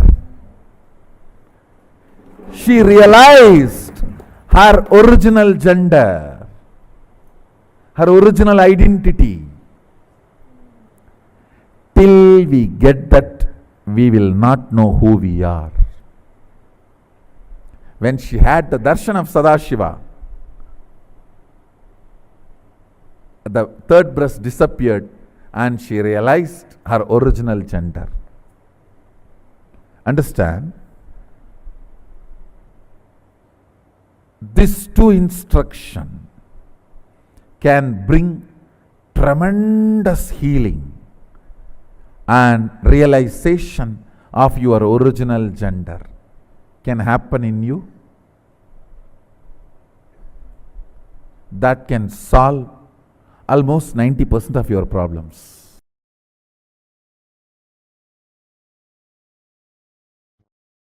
Center your gender identity on consciousness rather than your body or mind, then you will understand the science of engaging with life and relationships without getting into sexual act, the signs of entering into relationship with the whole universe without engaging physical or sexual act is pure power manifestation. Listen. Listen. I'll repeat.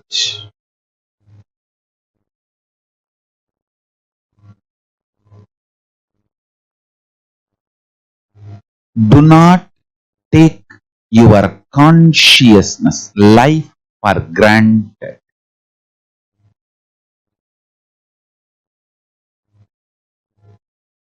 Center your consciousness on Paramashiva.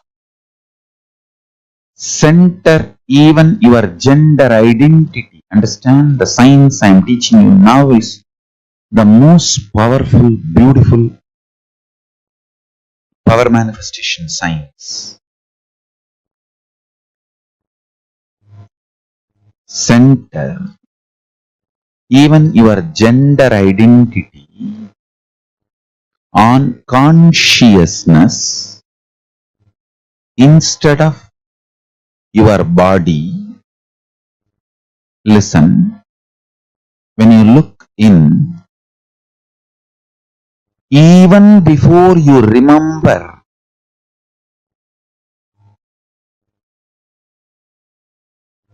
your gender as a male or female, center your core existence on your consciousness. Remember your consciousness, your pure consciousness.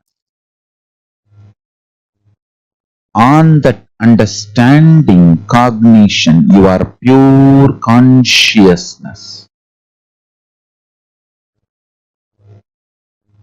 If you build your existence, understand, the more and more you remember your consciousness, more and more you engage yourself with the understanding your consciousness, more and more the nectar based chemicals and hormones will happen in your system. Listen.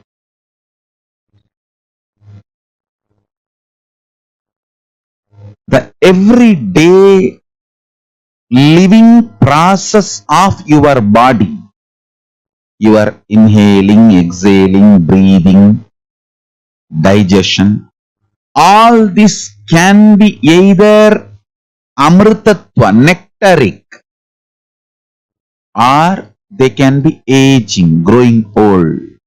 Listen carefully.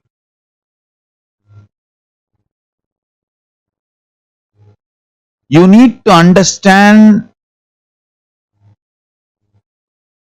the functioning of your body is centered on the ideas you cherish about you. The more you cherish you are based on your body, the more you will engage with gender identities. Then that leads to more and more of bondages, needs, greeds, fears. More and more you center yourself as consciousness, more and more your taste for life gets mature. Understand, when you start remembering your consciousness more and more,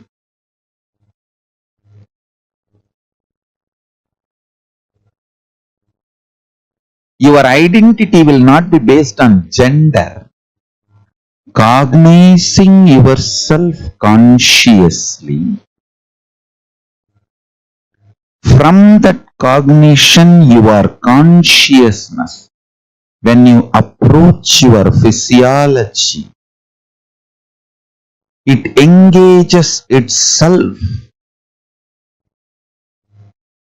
in the space of Paramashiva, means immortality, nectar, amritatva, all the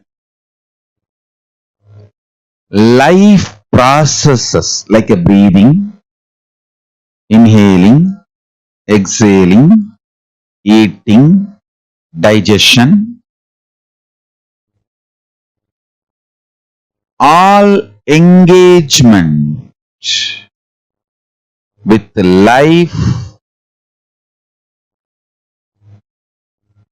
whatever your body goes through, everything starts happening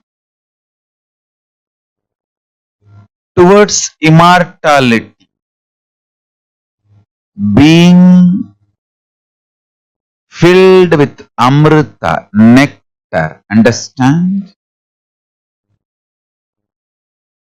When you remember your consciousness, even your gender identity is built such a way you do not seek to engage with a sexual relationship with every being you see or everything you see. Please understand,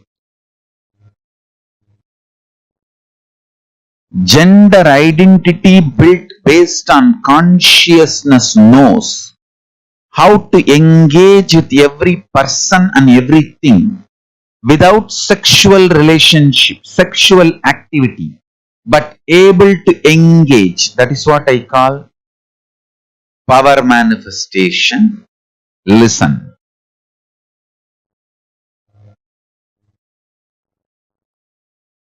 If you engage between two bodies, it is sexual act. Even you possessing a gold jewelry, a gold, is sexual act. A matter working with matter always is sexual act.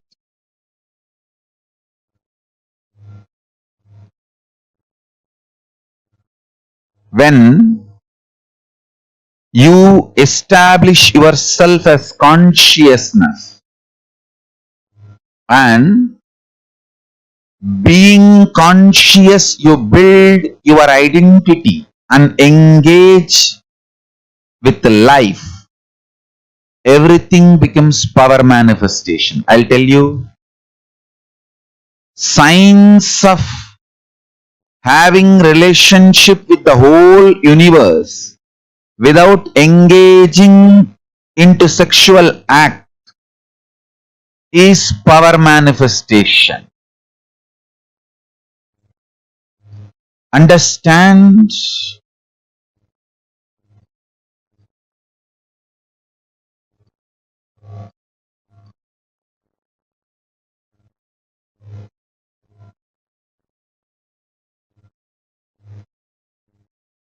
Without consciousness getting matured, you getting aged is the worst curse. Consciousness getting matured more than your age is the greatest blessing.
understanding about gender identification. This is such a powerful and a unique thing that Swamiji just revealed to all of us. The way Swamiji explained about how we understand gender and how each of us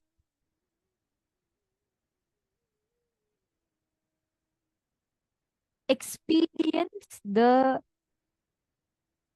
confines of gender from the society. Please understand, Swamiji gave one of the most important revelations. We all carry so many cognitions and ideas about gender in us. Physiologically, psychologically, we all carry so many different ideas of gender. Today, if you see the kind of things that society feeds into us, even before a person gets to understand themselves, it's already like so many labels. The moment a child is born, we tell the child as they're growing up, oh, if you're a boy, play with a car. If you're a girl, play with Barbie doll. Isn't it? It starts with this. It is like every child that is born, so many conditionings, so many things. Right from the moment that they are born, we start feeding them. We say, okay, you're a boy, behave like this. You are that. Continuously, we feed all the different ideas and concepts about gender within the child. By the time the child grows up, as soon as a child is born, first labeling starts. This is what you are supposed to do. Dress up. If it is a girl, what do? We give it a makeup kit. We give it a Barbie doll. If it is a boy, we give that child a car. We give that child a bike to play with. Spider-Man dolls. And as they continuously, society attaches labels to them. When they go to school, when they watch movies, how they're supposed to be. Typically in Indian household, they'll say, oh, if you're a boy, you should not cry. If you're a girl, you should be not too strong like a boy. Constantly, each of us have these kind of things running in us. Continuously, society keeps feeding us. What did each of you understand about the 11 genders? What did each of you understand about gender identification? Can I request everyone to share? Yeah, I just wanted to also address Ma Geeta Devi, Ma Kella Berosad, and Ma Vaidegi. All of you are asking about camphor. This camphor that Swamiji was specifically mentioning about is called as the Pache Karpuram, and it is slightly different from the one that we use for uh, Arati, everything. It is not the same one. This camphor also burns, but it's called as a Pache Karpuram. I think it's more of it's slightly of a different variety. And you get it in many Ayurvedic shops. You get this, and it's edible also. So that's what Swamiji was mentioning about. Drinking neem juice in the morning and having betel leaf and camphor in the night. So we just need to be careful. It's called the Pachai Karpura mentioned. Right? So please understand this gender,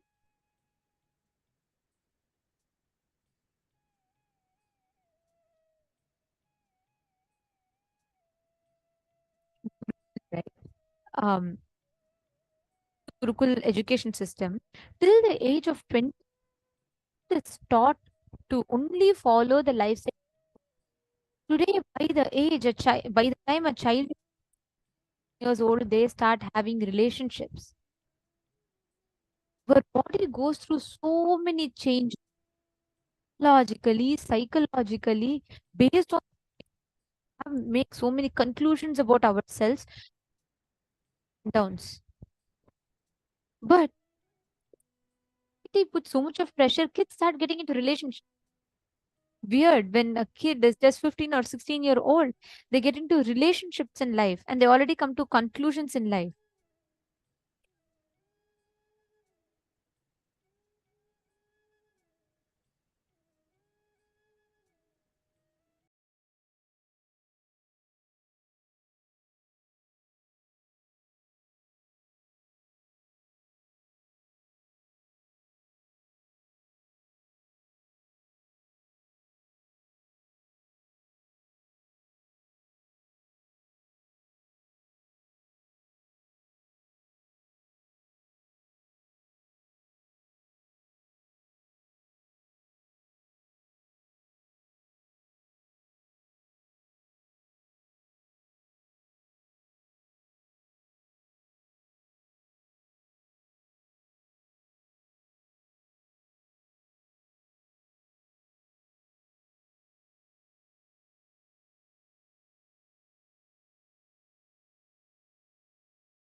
Nithyanandam, is audio better now to all the participants?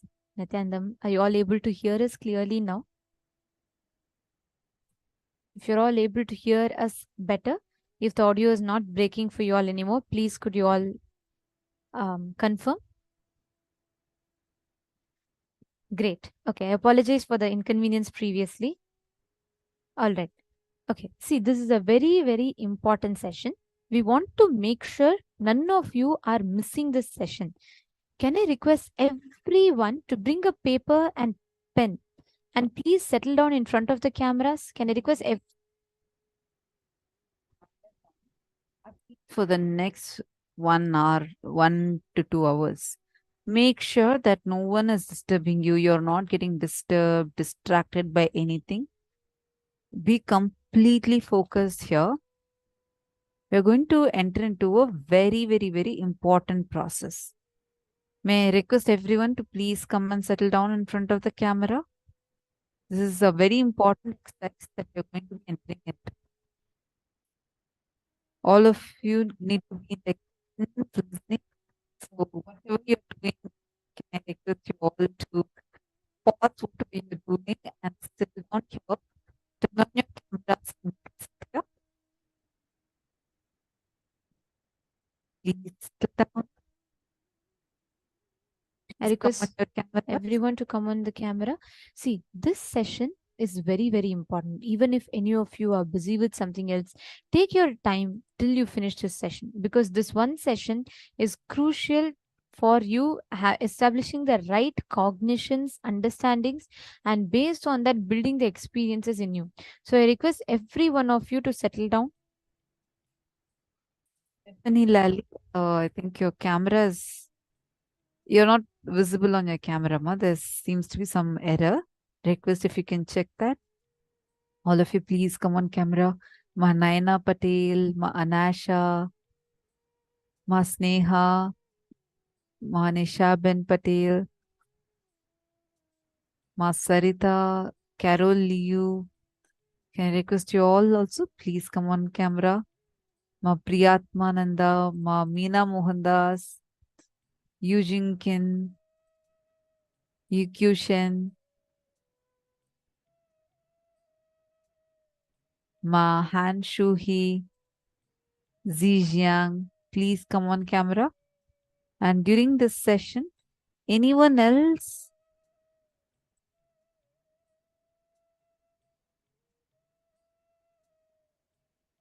Anyone else you want to invite or be here?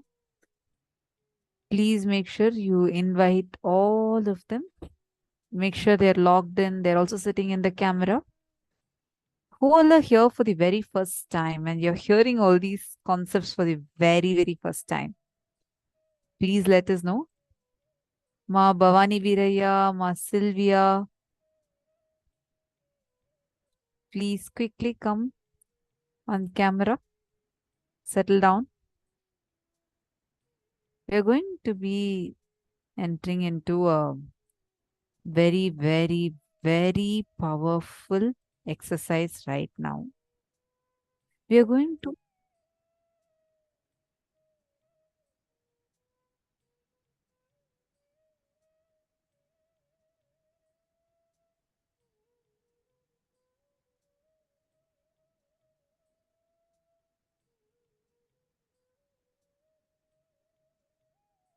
session. All of us are going to be first cognizing and entering deeply into first understanding our gender identity and completing with all the misidentification that have been caused, whether by us exploring our own body before the age of 21 or letting someone else explore our body before the age of 21. So this is a very, very, very important exercise, and we all need to do it very sincerely. And Ma Nirmala Vajrakumar, and also Ma Sneha Patil, if you are there, and if you can also call Ma Chetana, all of you please come in the camera and settle down for this exercise, because it is very important that all of us are understanding this and doing it correctly. So can I request everyone to come on camera, please? Can I request all the participants to please have your camera on? Malata, Ma Ishan Mia, Ma Joyce, Ma Sneha, Ma Sarita. Everyone, please have the camera on.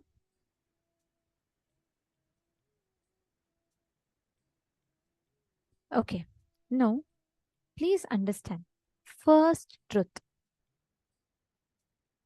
The society has dumped upon us all the various ideas, misconceptions, everything about gender. We are constantly confined to just stick to one gender, and that is the greatest, the biggest crime that is done against us. Please understand, society has only understanding of two genders, but actually, like Swamiji said, 11 genders exist. There is no such thing as straight. All the genders are just a clothing to the body, like how we wear different clothes. When you like, you wear a skirt. When you like, you wear a frock. When you like, you have all of these different things that you wear, correct? Gender is also just a clothing. Understand, your individual consciousness has the freedom to align to a particular gender. Just by your willpower, you can make changes to your gender completely. Like Swamiji explained, right? The third breast of Devi Meenakshi disappearing when she meets Sundareshwara Paramashiva is a real example of how that whole process happens. Your individual consciousness has the ability, the power to make change and heal your gender completely. And understand, if you are confused about gender identity, please know you have a good news about it. If you are confused about gender identity, that means good. You have not fallen into the trap of the society. What matters is your innermost gender identity. What core of you believes inside you, that is what is important. Today, if you see anyone, constantly what do we see? Society defines gender, correct? How many of you have had this? Where from a young age, they would have told you, you're a girl. So if you're a girl, don't talk loudly, don't walk around too much, don't be too loud in your voice, don't be too much, be very gentle, be very girl-like. How many of you have heard these kind of conditionings? Similarly, if you're a boy, don't cry, don't be strong, you can't be sensitive if you're a boy, you can't be overly sensitive, you can't react to things a certain way. Continuously, society forces us, and especially if you are identifying yourself as someone who is a lesbian, gay, bisexual, transgender, then literally society outcasts you. That is why in Hinduism, if you see, we had no concept of women empowerment or some other gender, because for us, every gender was equal. All the genders were unique. We were not trying to compare one another. In Hinduism, that whole principle does not exist. That is why we have all the 11 genders. We have a temple which worships the transgenders. There's a god. Actually, all transgenders are called as Aravanis, means the descendants of Aravan. And Aravan is a god. As per Mahabharata, he gets liberated and blessed by Krishna, and he is eternally blessed to be a god. He is beyond male or female gender. So please understand, in Hinduism, we have no limitations, restriction that should be your gender, this should be your gender, this should be your gender. But constantly what do? We buy the ideas of gender relationships from the films. We buy the ideas from the society. We buy it from the internet. A girl is supposed to be like this, like this. This is how it should be. Let me ask you all a question. How many of you, honestly tell me, for how many of you, when you go in front of the mirror and when you see yourself, many times you have felt bad, oh, I'm a girl, but look, I don't look beautiful like a girl. my voice is not sweet like a girl is supposed to be. How many of you have had these kind of thoughts in you? Even boys, like I'm a man, but I don't have beard or mustache growing like a man. How many of you have had these kind of incompletions or thoughts when you stand in front of the mirror? How many of you have been through body shaming because of it? Can I request all of you to post in the chat? You don't need to post what, just if you can share. If you're comfortable, you could share.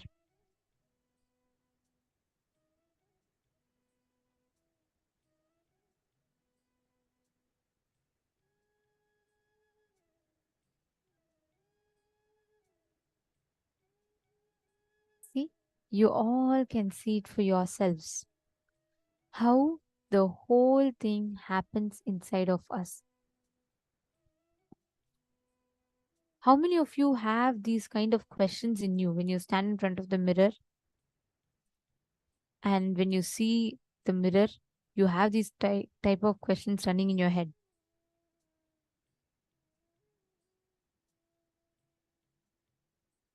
Exactly. Mananda Sagara, like this, each of you, there are so many people who are posting. Exactly. Magita Devi, that's right. But whether it is your walking style, talking style, constantly what happens is, like when a child is born, have you ever seen a child tell, oh, I'm a girl or I'm a boy? No, the child has no idea of gender. They are free, right? All of us are born like that. We were also a child at some point. When you were a child, like how today when you see a child, you feel like, the child is so free, so innocent. It doesn't have any gender identities. We were also born at one point, we were also like that. But slowly, when we grow up, we constantly fall ourselves into this trap of gender definitions that society binds us with. We get stuck into that. Listen very carefully. Now, all of you are going to be writing the 4 identifications. Listen very carefully. Physically, physiologically, psychologically, and in your conscious will. What are the ideas that you carry that makes up the permutation combination of these make up the 11 genders identity? It is very, very important to understand this. All the cognitions that you have had, all the ideas, identities, and all the different cognitions you have had, it is very important for us to understand about these 11 genders and 11 gender-based identity before we, understand or come to completion about our sexual identity that we identify ourselves with. So now, I request all the participants to provide your complete listening. We are going to be listening to Swamiji's revelations on what these 11 genders are, how these 11 genders are identified, how the gender misidentification happens. So let us listen to Swamiji's. The future of the world is going to be this way. Future of the planet Earth is going to be exactly this way. Once you become 18, now you have the freedom to choose which country you want to live. What should be your language? What should be the field you wanted to enrich the world? And which faith you wanted to live? Which religion you wanted to pick up? Which gender you want to have? It is going to be very common, the gender exchange operations. Gender change operations are going to be just like a cough cold medication. It's going to be available every street. Very soon, you don't need to be bound in the gender you are born. You don't need to be bound in the religion you are born. You don't need to be bound in the country you are born. You don't need to be bound with your mother tongue. So naturally, all the people who promote love for your country, love for your religion, love for your mother tongue, love for your culture, love for your gender, they will all be outdated. Because politics thrives on constantly making you love the things which you don't need to love. Constantly generating, forcing the pseudo love. Why do you need to love a language? Tell me. Language is just for communication. Over. If you know what the other person is saying, if the other person knows what you are saying just, and he understands that it's over. Language is just for communication. Not for becoming fanatic and dying. Religion is just for enriching yourself and others, not for just killing each other. Country is what for country concept? So that we create better and better infrastructure and enrich the universe, enrich the world. But instead, we build more and more weapons in the name of defense and kill each other. The concept of language, concept of country, concept of religion, just see how many billions of people we lost on the planet Earth and all their intelligence. There are some religions, even while you are alive, they kill your intelligence.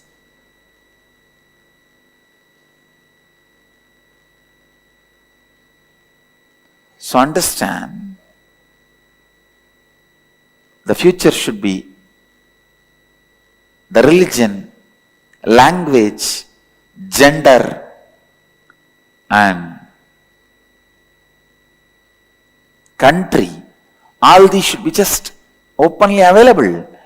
We are not born to live in one corner of the world. We are citizens of the planet Earth. This can happen only by Vedic tradition.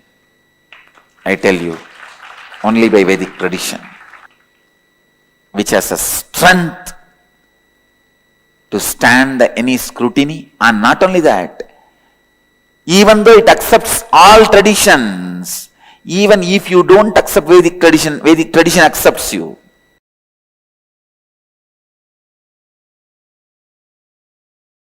I am revealing the original truths as it is from Paramashiva. One by one, understand first thing, there are 11 genders. Second thing, you just need completion, whatever way you are, below 21. So decide not to allow anybody to explore you and do not explore other bodies till 21. Even if you have explored earlier, decide to go for intense completions. All the cognitions inspired you to explore other body or allow others to explore your body. And after exploring physical relationship, the kind of the cognitions, emotions, mood swings you are going through, pen down all of that, effects and side effects and after effects of you exploring the another body or another person exploring your body. Go through the whole thing and completely. Go for completion. In Arunachala, in Tiruvannamalai, we have a beautiful deity of Paramashiva as Ardhanarishwara. Fortunately, the exact replica of the deity is made and installed in Paschima Kailasa, Los Angeles Adinam. I want regular worship to happen for that Ardhanarishwara deity in Paschima Kailasa. If you are in US, don't miss. Go to Paschima Kailasa to have darshan of that deity. It is done as a replica of original Ardhanarishwara deity in Tiruvannamalai in Arunachala, who is a symbol of completion of all the gender crisis, gender problems and gender identity problems and gender crisis and everything.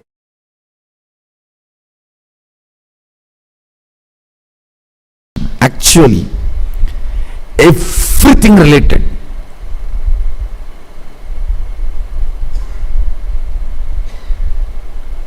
Whether problems or difficulties, understandings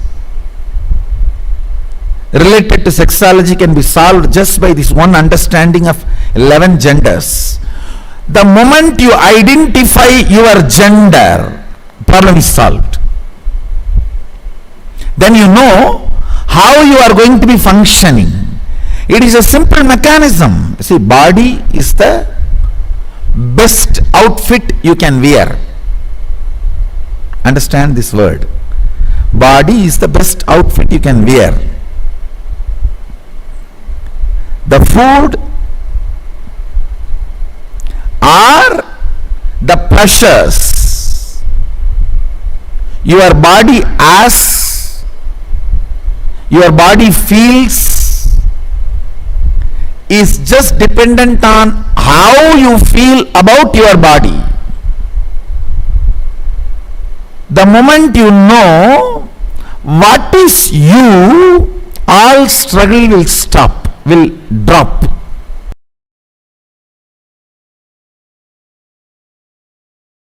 Whenever your physiology is pressured, if your psychology feels calm, it is integrity. You will be such a beautiful being. Whenever your physiology feels pressured and your psychology feels moha, you will just be exploitative. It will be more or less like a masturbation with another body or a rape. That's it. Understand? The reflection of Paramashiva in you, Pratyagatma Chaitanya, the individual consciousness, as a freedom to align your gender identification in the level of psychology and physiology and physical, all three. I wanted to make a statement. By your willpower, you can change your gender completely, even physically. Ramakrishna demonstrated it. Sri Ramakrishna Paramahamsa demonstrated. There was another one great yogi called Madanagopala Swami. Natananayagi Swamigal, he used to be called. He lived in South India. He was in Mathura Bhava with Sri Krishna. With his power and willpower, he just manifested all the female characters in his system, whole system. Listen, first truth you need to know, there is no such thing as straight. Nobody is straight. You are just a being clothed with a body. Sexual attraction has nothing to do with the gender of the opposite person. It is the grace you feel with the opposite person. Beautifully Upanishad says, you love your husband or wife not because he is male or female, or husband or wife. He is or she is reflection of your integrity with your identity. Understand?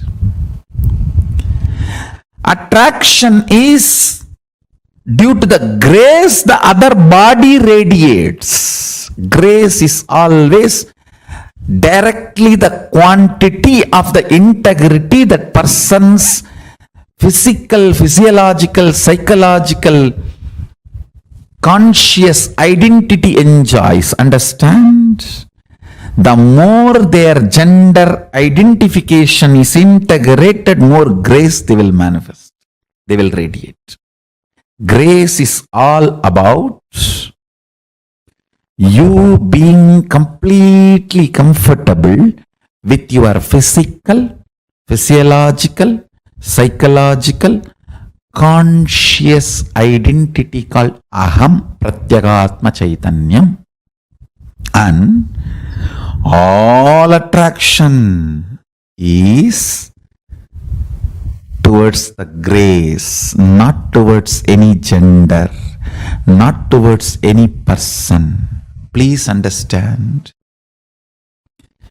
Break from this mediocre idea of gender doveholing. Feel completely relieved if you are confused about your gender identity. Understand, if you are confused about gender identity, feel good about it. You are above the mediocre people. Mediocre people have decided to have false belief due to their fear of society.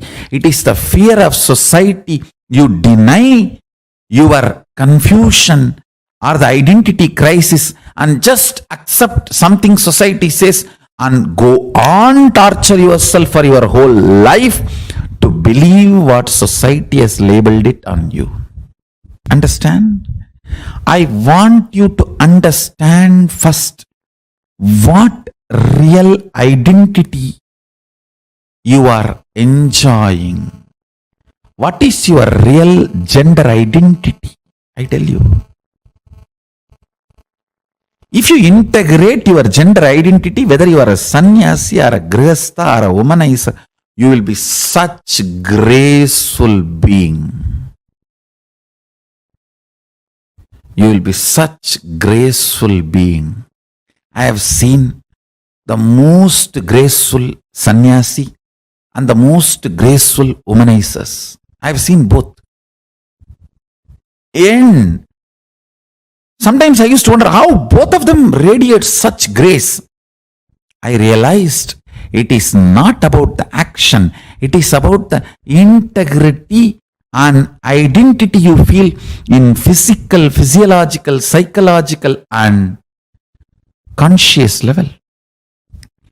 Most graceful celibate I have seen is Yogi Ram Surat Kumar. He is absolute brahmachari, but such grace. And the most graceful grihastha I have seen Raghupati Yogi. He had 14 kids, but his grace is, I'll say, equivalent to Ram Surat Kumar. The most graceful women I have seen, Kuppammal, my guru. She lived with only one husband and 4 kids. All 4, such graceful beings, because the grace comes from inside completion. It is nothing to do with external action.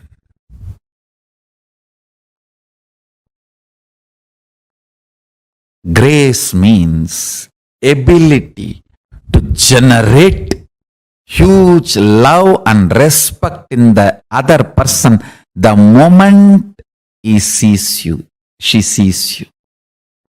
Just by sight, if you are able to instigate, invoke tremendous love and respect, that is called grace.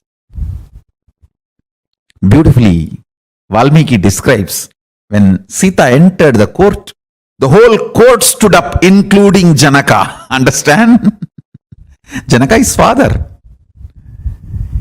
He says the grace she was carrying was such, all the rishis, munis, and the people who came for Swayamvaram, who were supposed to get married to her, or who came with a lust to marry her, all of them forgot their identity for a few seconds and just stood up.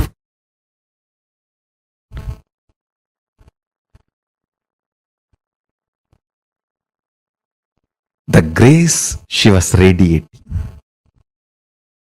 I tell you.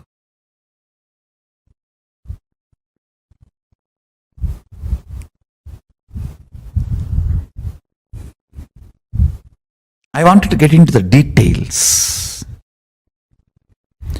All the mood swing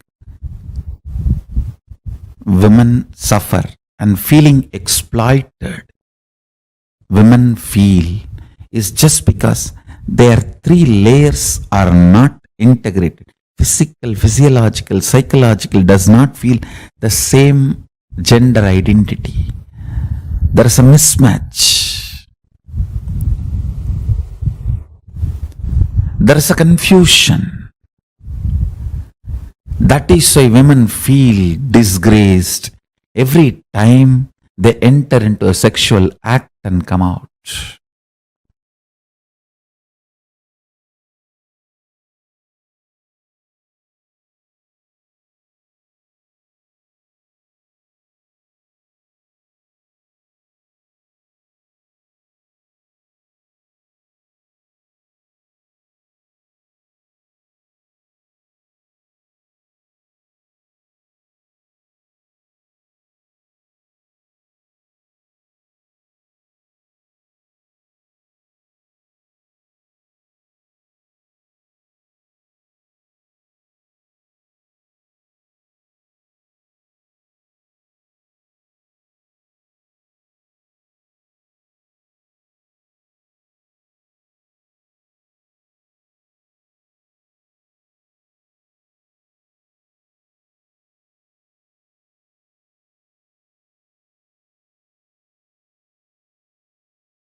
it is very, very important that we understand the 4 permutation combination that Swamiji has explained just now. Gender. Our idea, understanding about gender is from these 4 permutation combinations. The 4 of them, which are your physically, how do you experience yourself? Physiologically, how do you experience? Psychologically, and conscious will. In your conscious will, what do you experience? Understand, almost all of us sitting here, we think that, oh no, I think I am very clear with my gender identity. I don't think I have any such confusion, and I don't even want to entertain such a thought kind of confusion, because we think that we are very clear about ourselves. We know ourselves very clearly.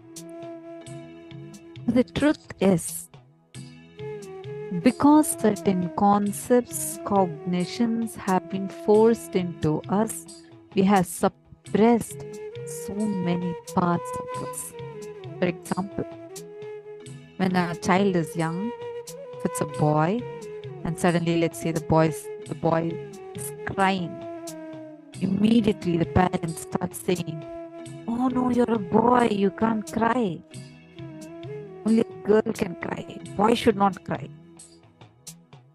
Maybe at that time the intention is not something wrong, but that leaves a deep scar in the child, which makes the child feel that it cannot express its emotions.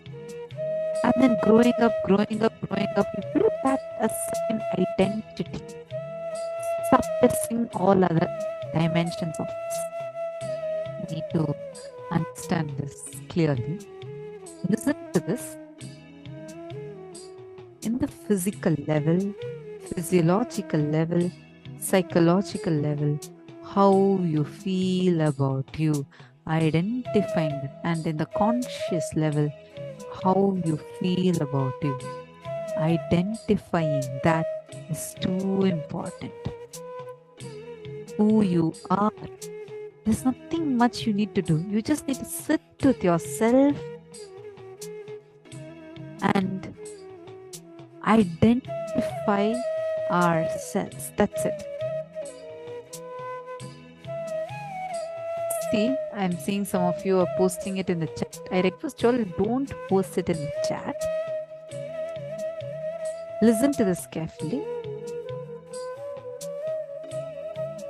Look inside of you.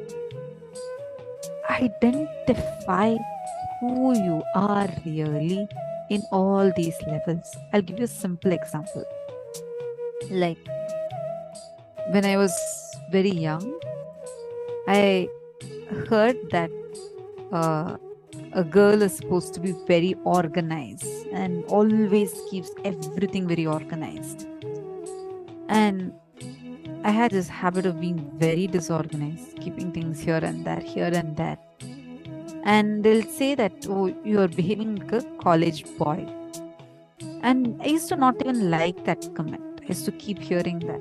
And I used to have that as a feeling in me. And like it was a kind of like an incompletion. See, where it's not a gender confusion, don't get me wrong. But inside of us, in every level, how we identify ourselves is too important. We just need to analyze and understand ourselves. That's it. This is not for you to go and tell to someone else. Or see, only when you look in, when you understand, when you become your best friend, you will understand that what you have been learning, what the society has been trying to force into you, how all these cognitions are not really yours and are not really you. You just need to identify yourself. That's it. Suddenly, that awareness is enough. You'll multiple levels, it will start healing.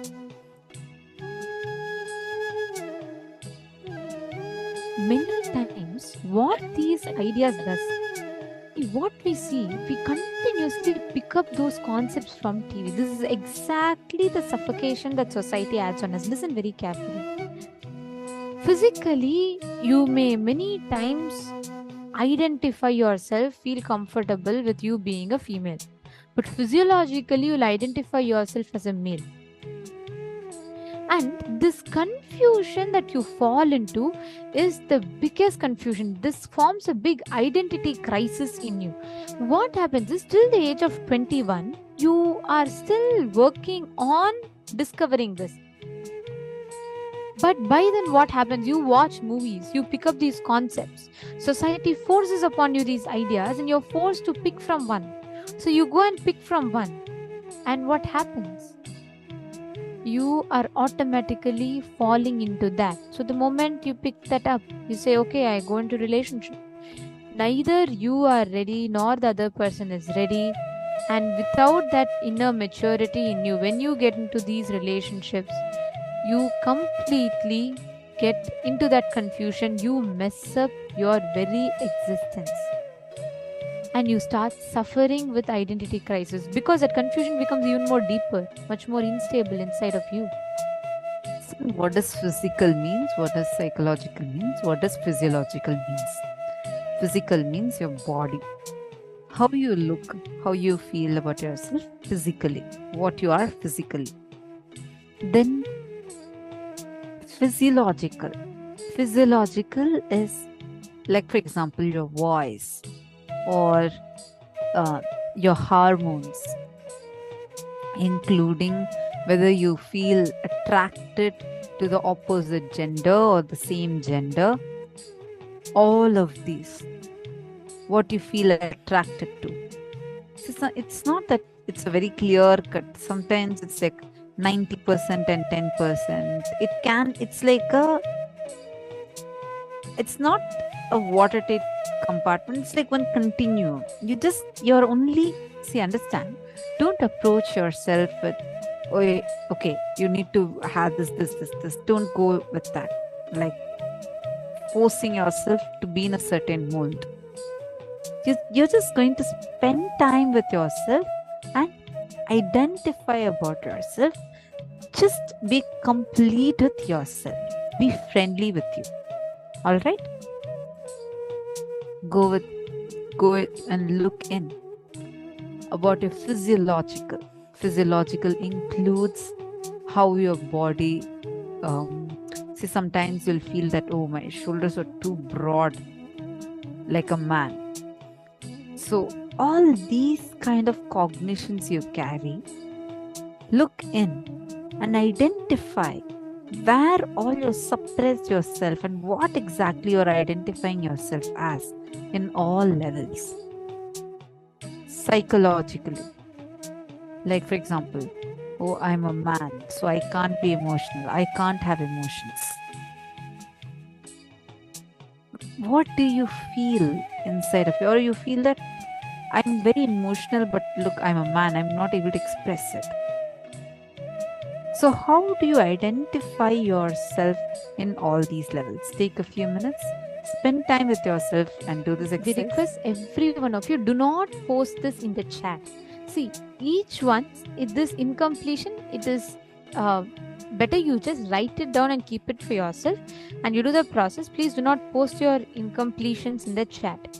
Okay, take a few minutes and write it down for yourself. Pen down. We request everyone to take a few minutes. Please write this down. It's a very, very important exercise.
Sorry, Minal Kasheti, I'm just seeing your question.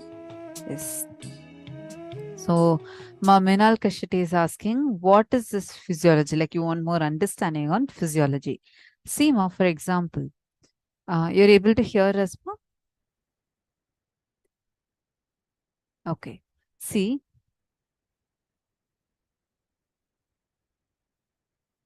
physiology means one, how you feel about you in your physiology, like your voice, the things that are not really visible. It's not like a clearly visible thing, but subtle things that exist, like your voice, or sometimes like how your hormonal reactions are, and how you feel inside of you, and whether you get attracted to your opposite gender. All these things come under physiology. You understanding, ma Minal Kashetti?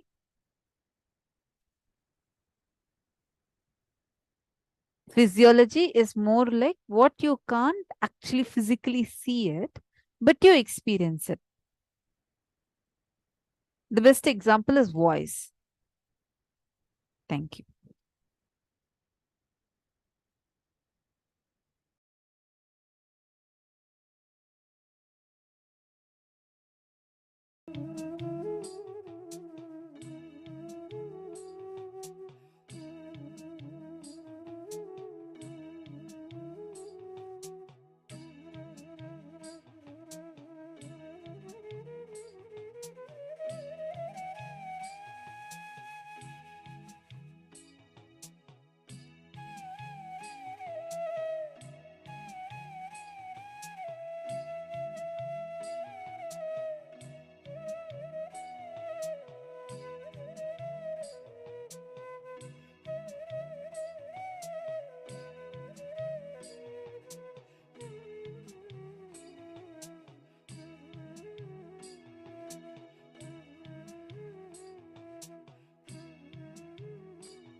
pen down all the ideas you received from society about sex and sexuality.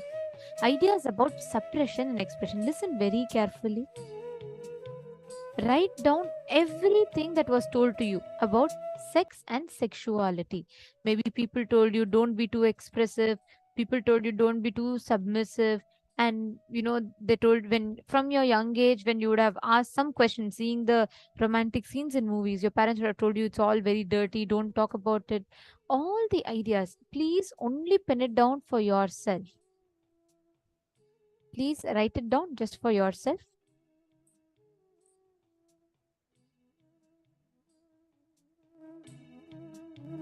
All the ideas about sex and sexuality that you receive.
completed this step. Now let's move to the next step. Listen carefully. Now we are actually going to be entering into a very, very, very important step in this. We're all going to be working on the next level of completion.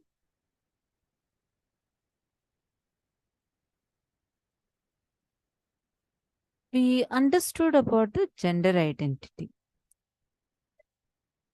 right? Now we are going to the next exercise. Decide to go for intense completion. All the combinations that inspired you to explore other body or allow others to explore your body, and after exploring the physical relationship, the kind of cognitions, emotions, mood swings you are going through. Bend on all of that, all of the effects and side effects and after effects of you exploring that other body or another person exploring your body. Go through the whole thing and complete. Do intense completion. Please start penning down this. Write down. Sincerely sit and write down.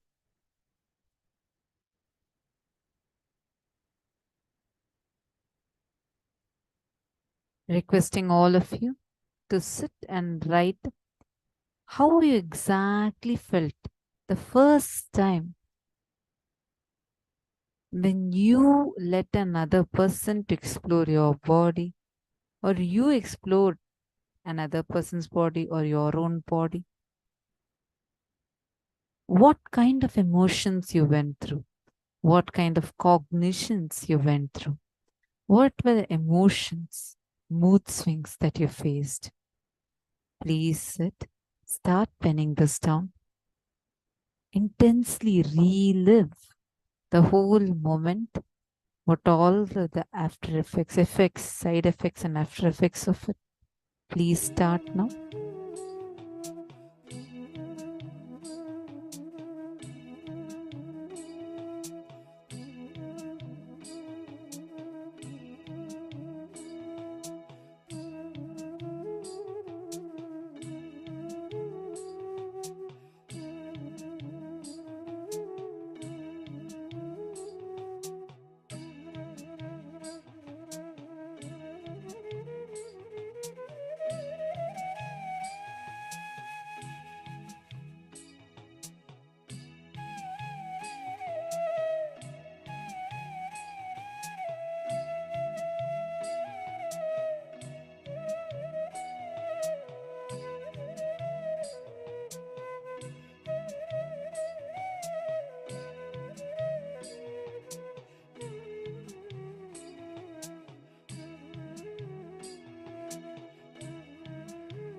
Slowly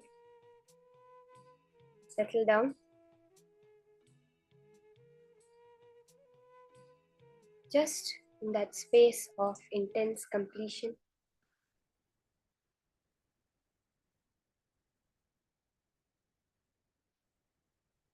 The space of pure gratitude to Swamiji for all that he is giving us, completely free of cost, helping us to change our whole life. Swamiji says, I'm not self-development, I'm self-realization.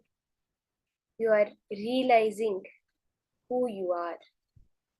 You're not developing who you think you are, you're realizing who you really are. I think this process sums that up really, really well. How Swamiji makes us to go till the most depth of who we really are. Now, we'll be entering into the power manifestation session. Now, we're going to be understanding about a next level of power manifestation. So from the morning, the power manifestation that we have done, we've been doing the power of remote vision, scanning a distant place. In this round, we're going to move to another level of the same power manifestation, which is manifesting with alchemy products. What is this? That's what we're going to be learning now. Alchemy products are certain energized objects that Swamiji has downloaded the software to make you manifest powers. Why do you need these alchemy products? See, Swamiji tells us very beautifully why we need these alchemy products. For example, mirror. You can get a mirror and get it energized. There are various alchemy products. It does not need any maintenance. See, the first point Swamiji says is it does not need to be maintained in any way. It will answer and respond to you just like a deity. Spiritual alchemy products work on your neurological system. Understand? Swamiji says, I work on your body, not on your mind. It works on the very circuits of your brain. And this becomes your reality when it works on your brain circuits. See, everything we perceive in life is a certain circuit in our brain. The spiritual alchemy product is an external object, an external deity that Swamiji has energized to work on the circuits in your brain for power manifestation to become your reality.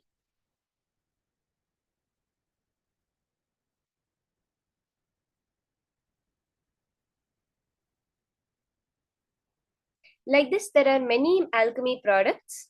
Mirror, Swamiji has given us energized banyan tree leaves from the Bidadi banyan tree, as you can see in the picture. The Kashaya Vastra, the orange, the saffron cloth, and the yantra, a yantra for the manifestation, and a granite slab, Krishtashila. Mirror is the initial training level. So you first start with the mirror to see the records, and granite slab is a next level where you see it permanently.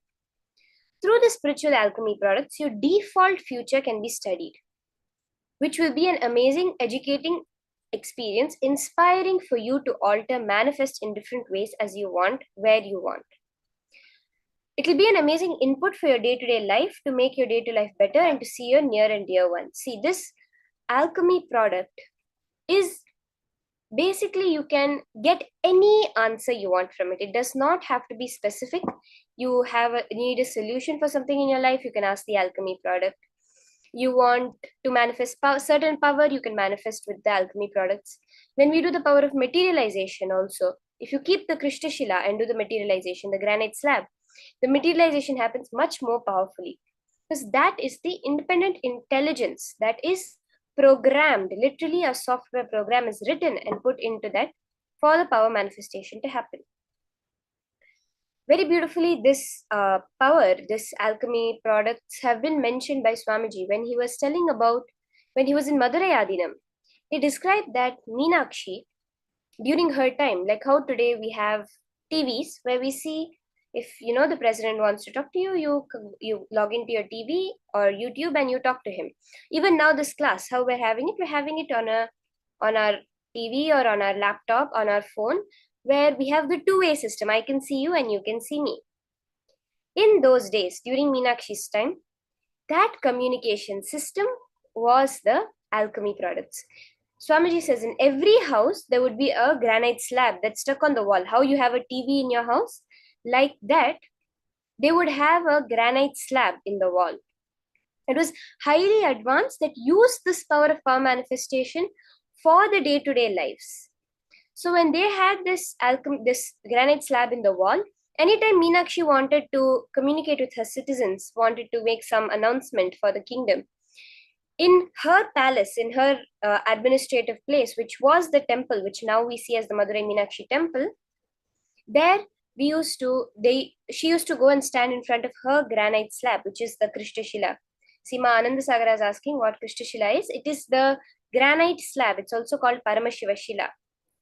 So stand in front of that, and she would project into all her citizens' cameras. Basically, in all the houses, the granite slab that was there, Meenakshi would appear over there, and they would hear the announcement from her.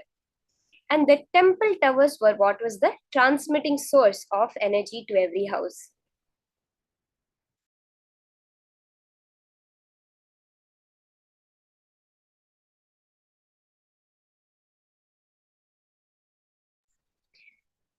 So we'll understand the Shastra Pramana for this power of seeing in an alchemy product.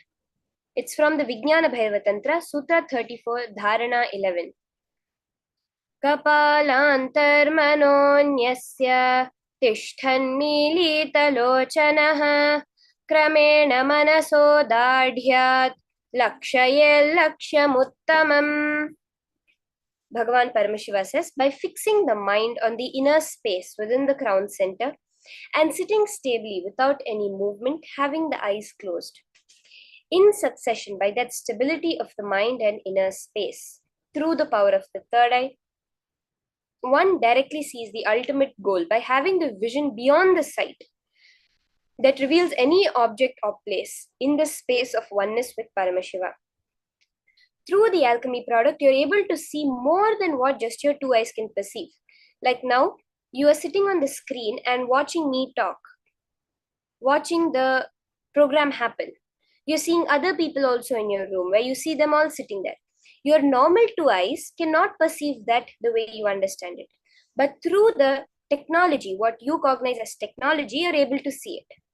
That same way, now what your five senses cannot perceive, through the alchemy product, you can perceive beyond that, is what Paramashiva is saying, by the pure stability of the inner space and mind. In the space of oneness, when you are completely stable, completely settled within yourself, then you're able to see this beyond the sight. Yes, so for this round of manifestation, you will get your alchemy products. See, if you already have an energized project by Swamiji, if you have a mirror that has been energized in any of the previous initiations, if you got it during any program, or you have a granite slab that was blessed by Swamiji, you can get that. If you do not yet have any alchemy product, then you can, today during the darshan, you can keep the alchemy product with you in camera and it will be energized by Swamiji. Swamiji himself has manifested this power in his own life. Swamiji says, Mauna Swami Narayana Swami is well known for this. He can show any events happening at a distance in a mirror. There's a very beautiful incident that Swamiji narrates, which he witnessed in his own life, where an extremely ardent devotee approached Yogi Ram Surat Kumar and asked for enlightenment. He said he would do anything. He demanded that he be tied up by a rope and promised to work till the end. Actually, if you see, Yogi Ram Surat Kumar will always be wearing that coir rope. With that rope, he used to tie his devotees, those who sincerely want enlightenment. So this person said, I will not move till you leave me. He sat and sat and sat the whole day without any agitation. So then, after a certain point, Yogi Ram Surat Kumar sent his dog to Narayana Swami Tata. And Narayana Swami Tata was very famous for this power of remote vision. Even the police, etc. used to come to him for this. So Yogi Ram Surat Kumar said, okay, show him what's happening in his house with his wife once Narayana Swami Tata had arrived. And in the mirror, on the Jnana Anjana, the Aushadha that was applied, very clearly the person saw that his wife was having an affair with somebody else. This person's only attachment was with his wife. When Narayana Swami Tata showed in the mirror very clearly that his wife was having an affair, he got agitated. He said, leave me, I want to go, let me leave, let me leave everything, leave my rope. But then, slowly, Ram Surat Kumar talked him through the process, made him understand, sit, and then he achieved that space of mauna, meaning the pulse rate was 0, but there's no death happening in the body. Still he's fully alive, but the pulse rate and any patterns in the body become 0. Then, after this person went home, the next day he came back, he said, nothing like that was actually happening in my house. There was no such thing like that. But then he says that, yes, I just created the whole thing to help you overcome the engram. The disciple was so grateful to him that even though he wanted to go, Ram Surat Kumar held him and made the manifestation happen.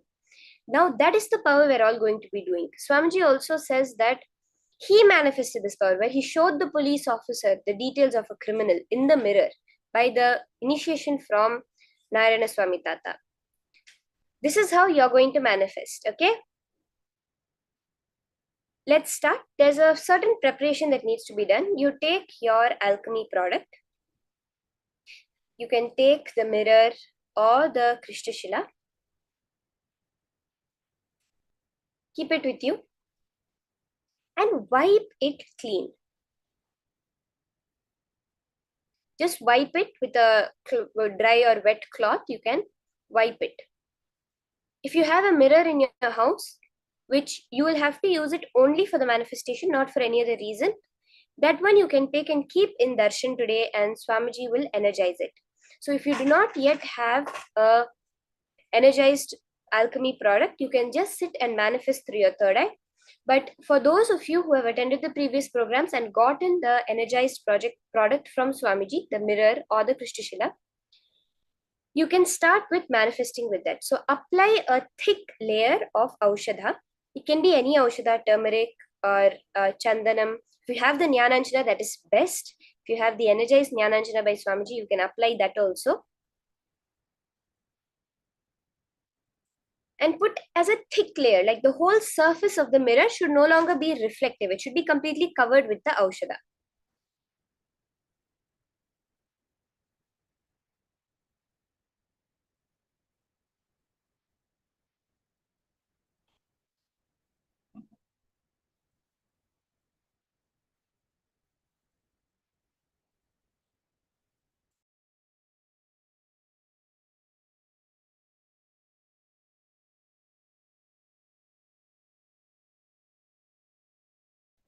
Till today, every time you looked in the mirror, you only had your own darshan.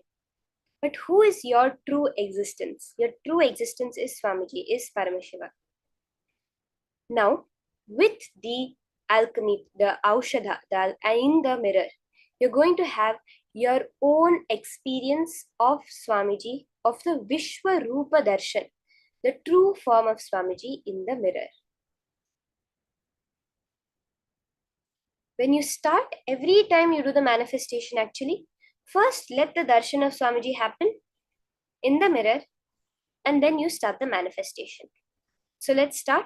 You're going to see your own reflection of your true being. Just some time before, I was listening to a satsang where Swamiji says, however small you are only a smaller part of Paramashiva. Because you and Paramashiva have a hologramic existence. Meaning what? How much ever you cut up the reality, that small remains as an accurate representation of the whole. However much you seem to be away from Paramashiva, you're only a complete representation of Paramashiva in a smaller version. That's all.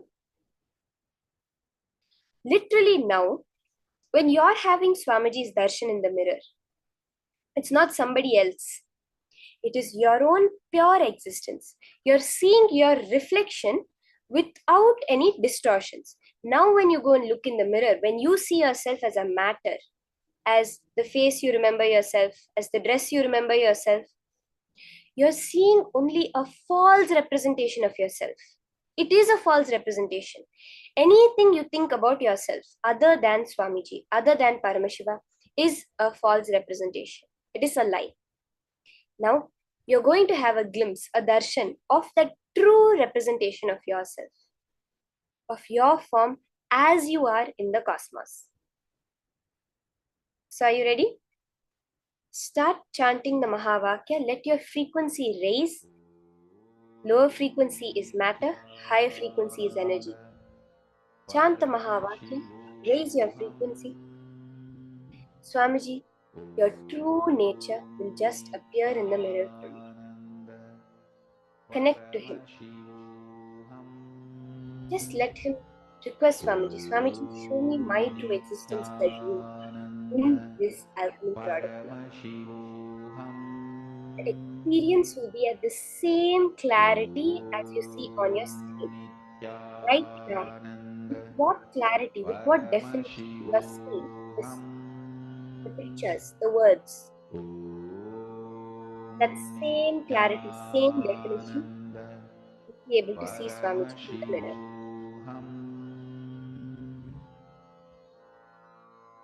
Mahavagya, spiritual lullaby for samadhi, and Suprabhatam, wake up call, wake up song for Paramashiva. This Mahavagya is spiritual lullaby for you to fall into samadhi. Suprabhatam, wake up song for Paramashiva to wake up in you. Just remember this one powerful cognition. This Mahavagya puts me in samadhi. This is spiritual lullaby for samadhi, and Suprabhatam, wake up song for Paramashiva in me, for Paramashiva to manifest. With this one spiritual powerful cognition, chant this Mahavagya.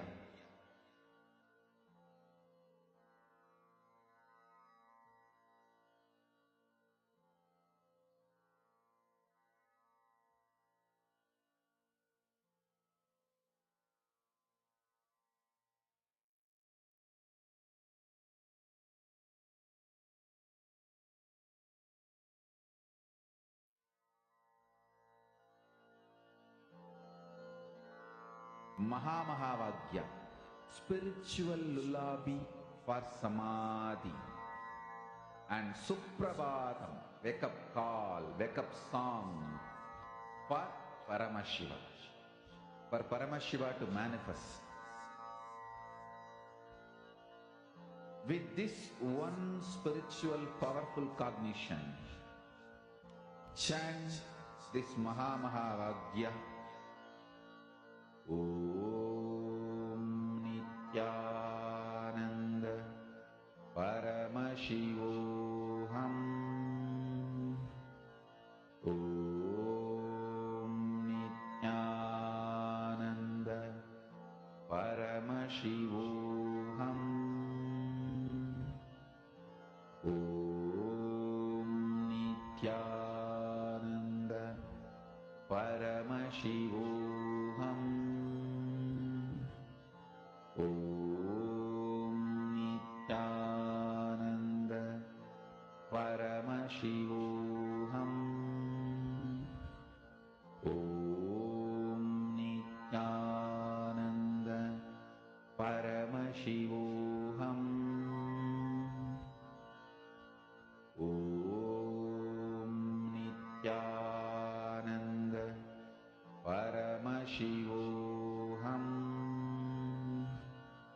Om Nithyananda Paramashivoham. Just intensely connect to Swamiji. Very clearly his darshan will appear. It will be literally a 5 sensory experience. You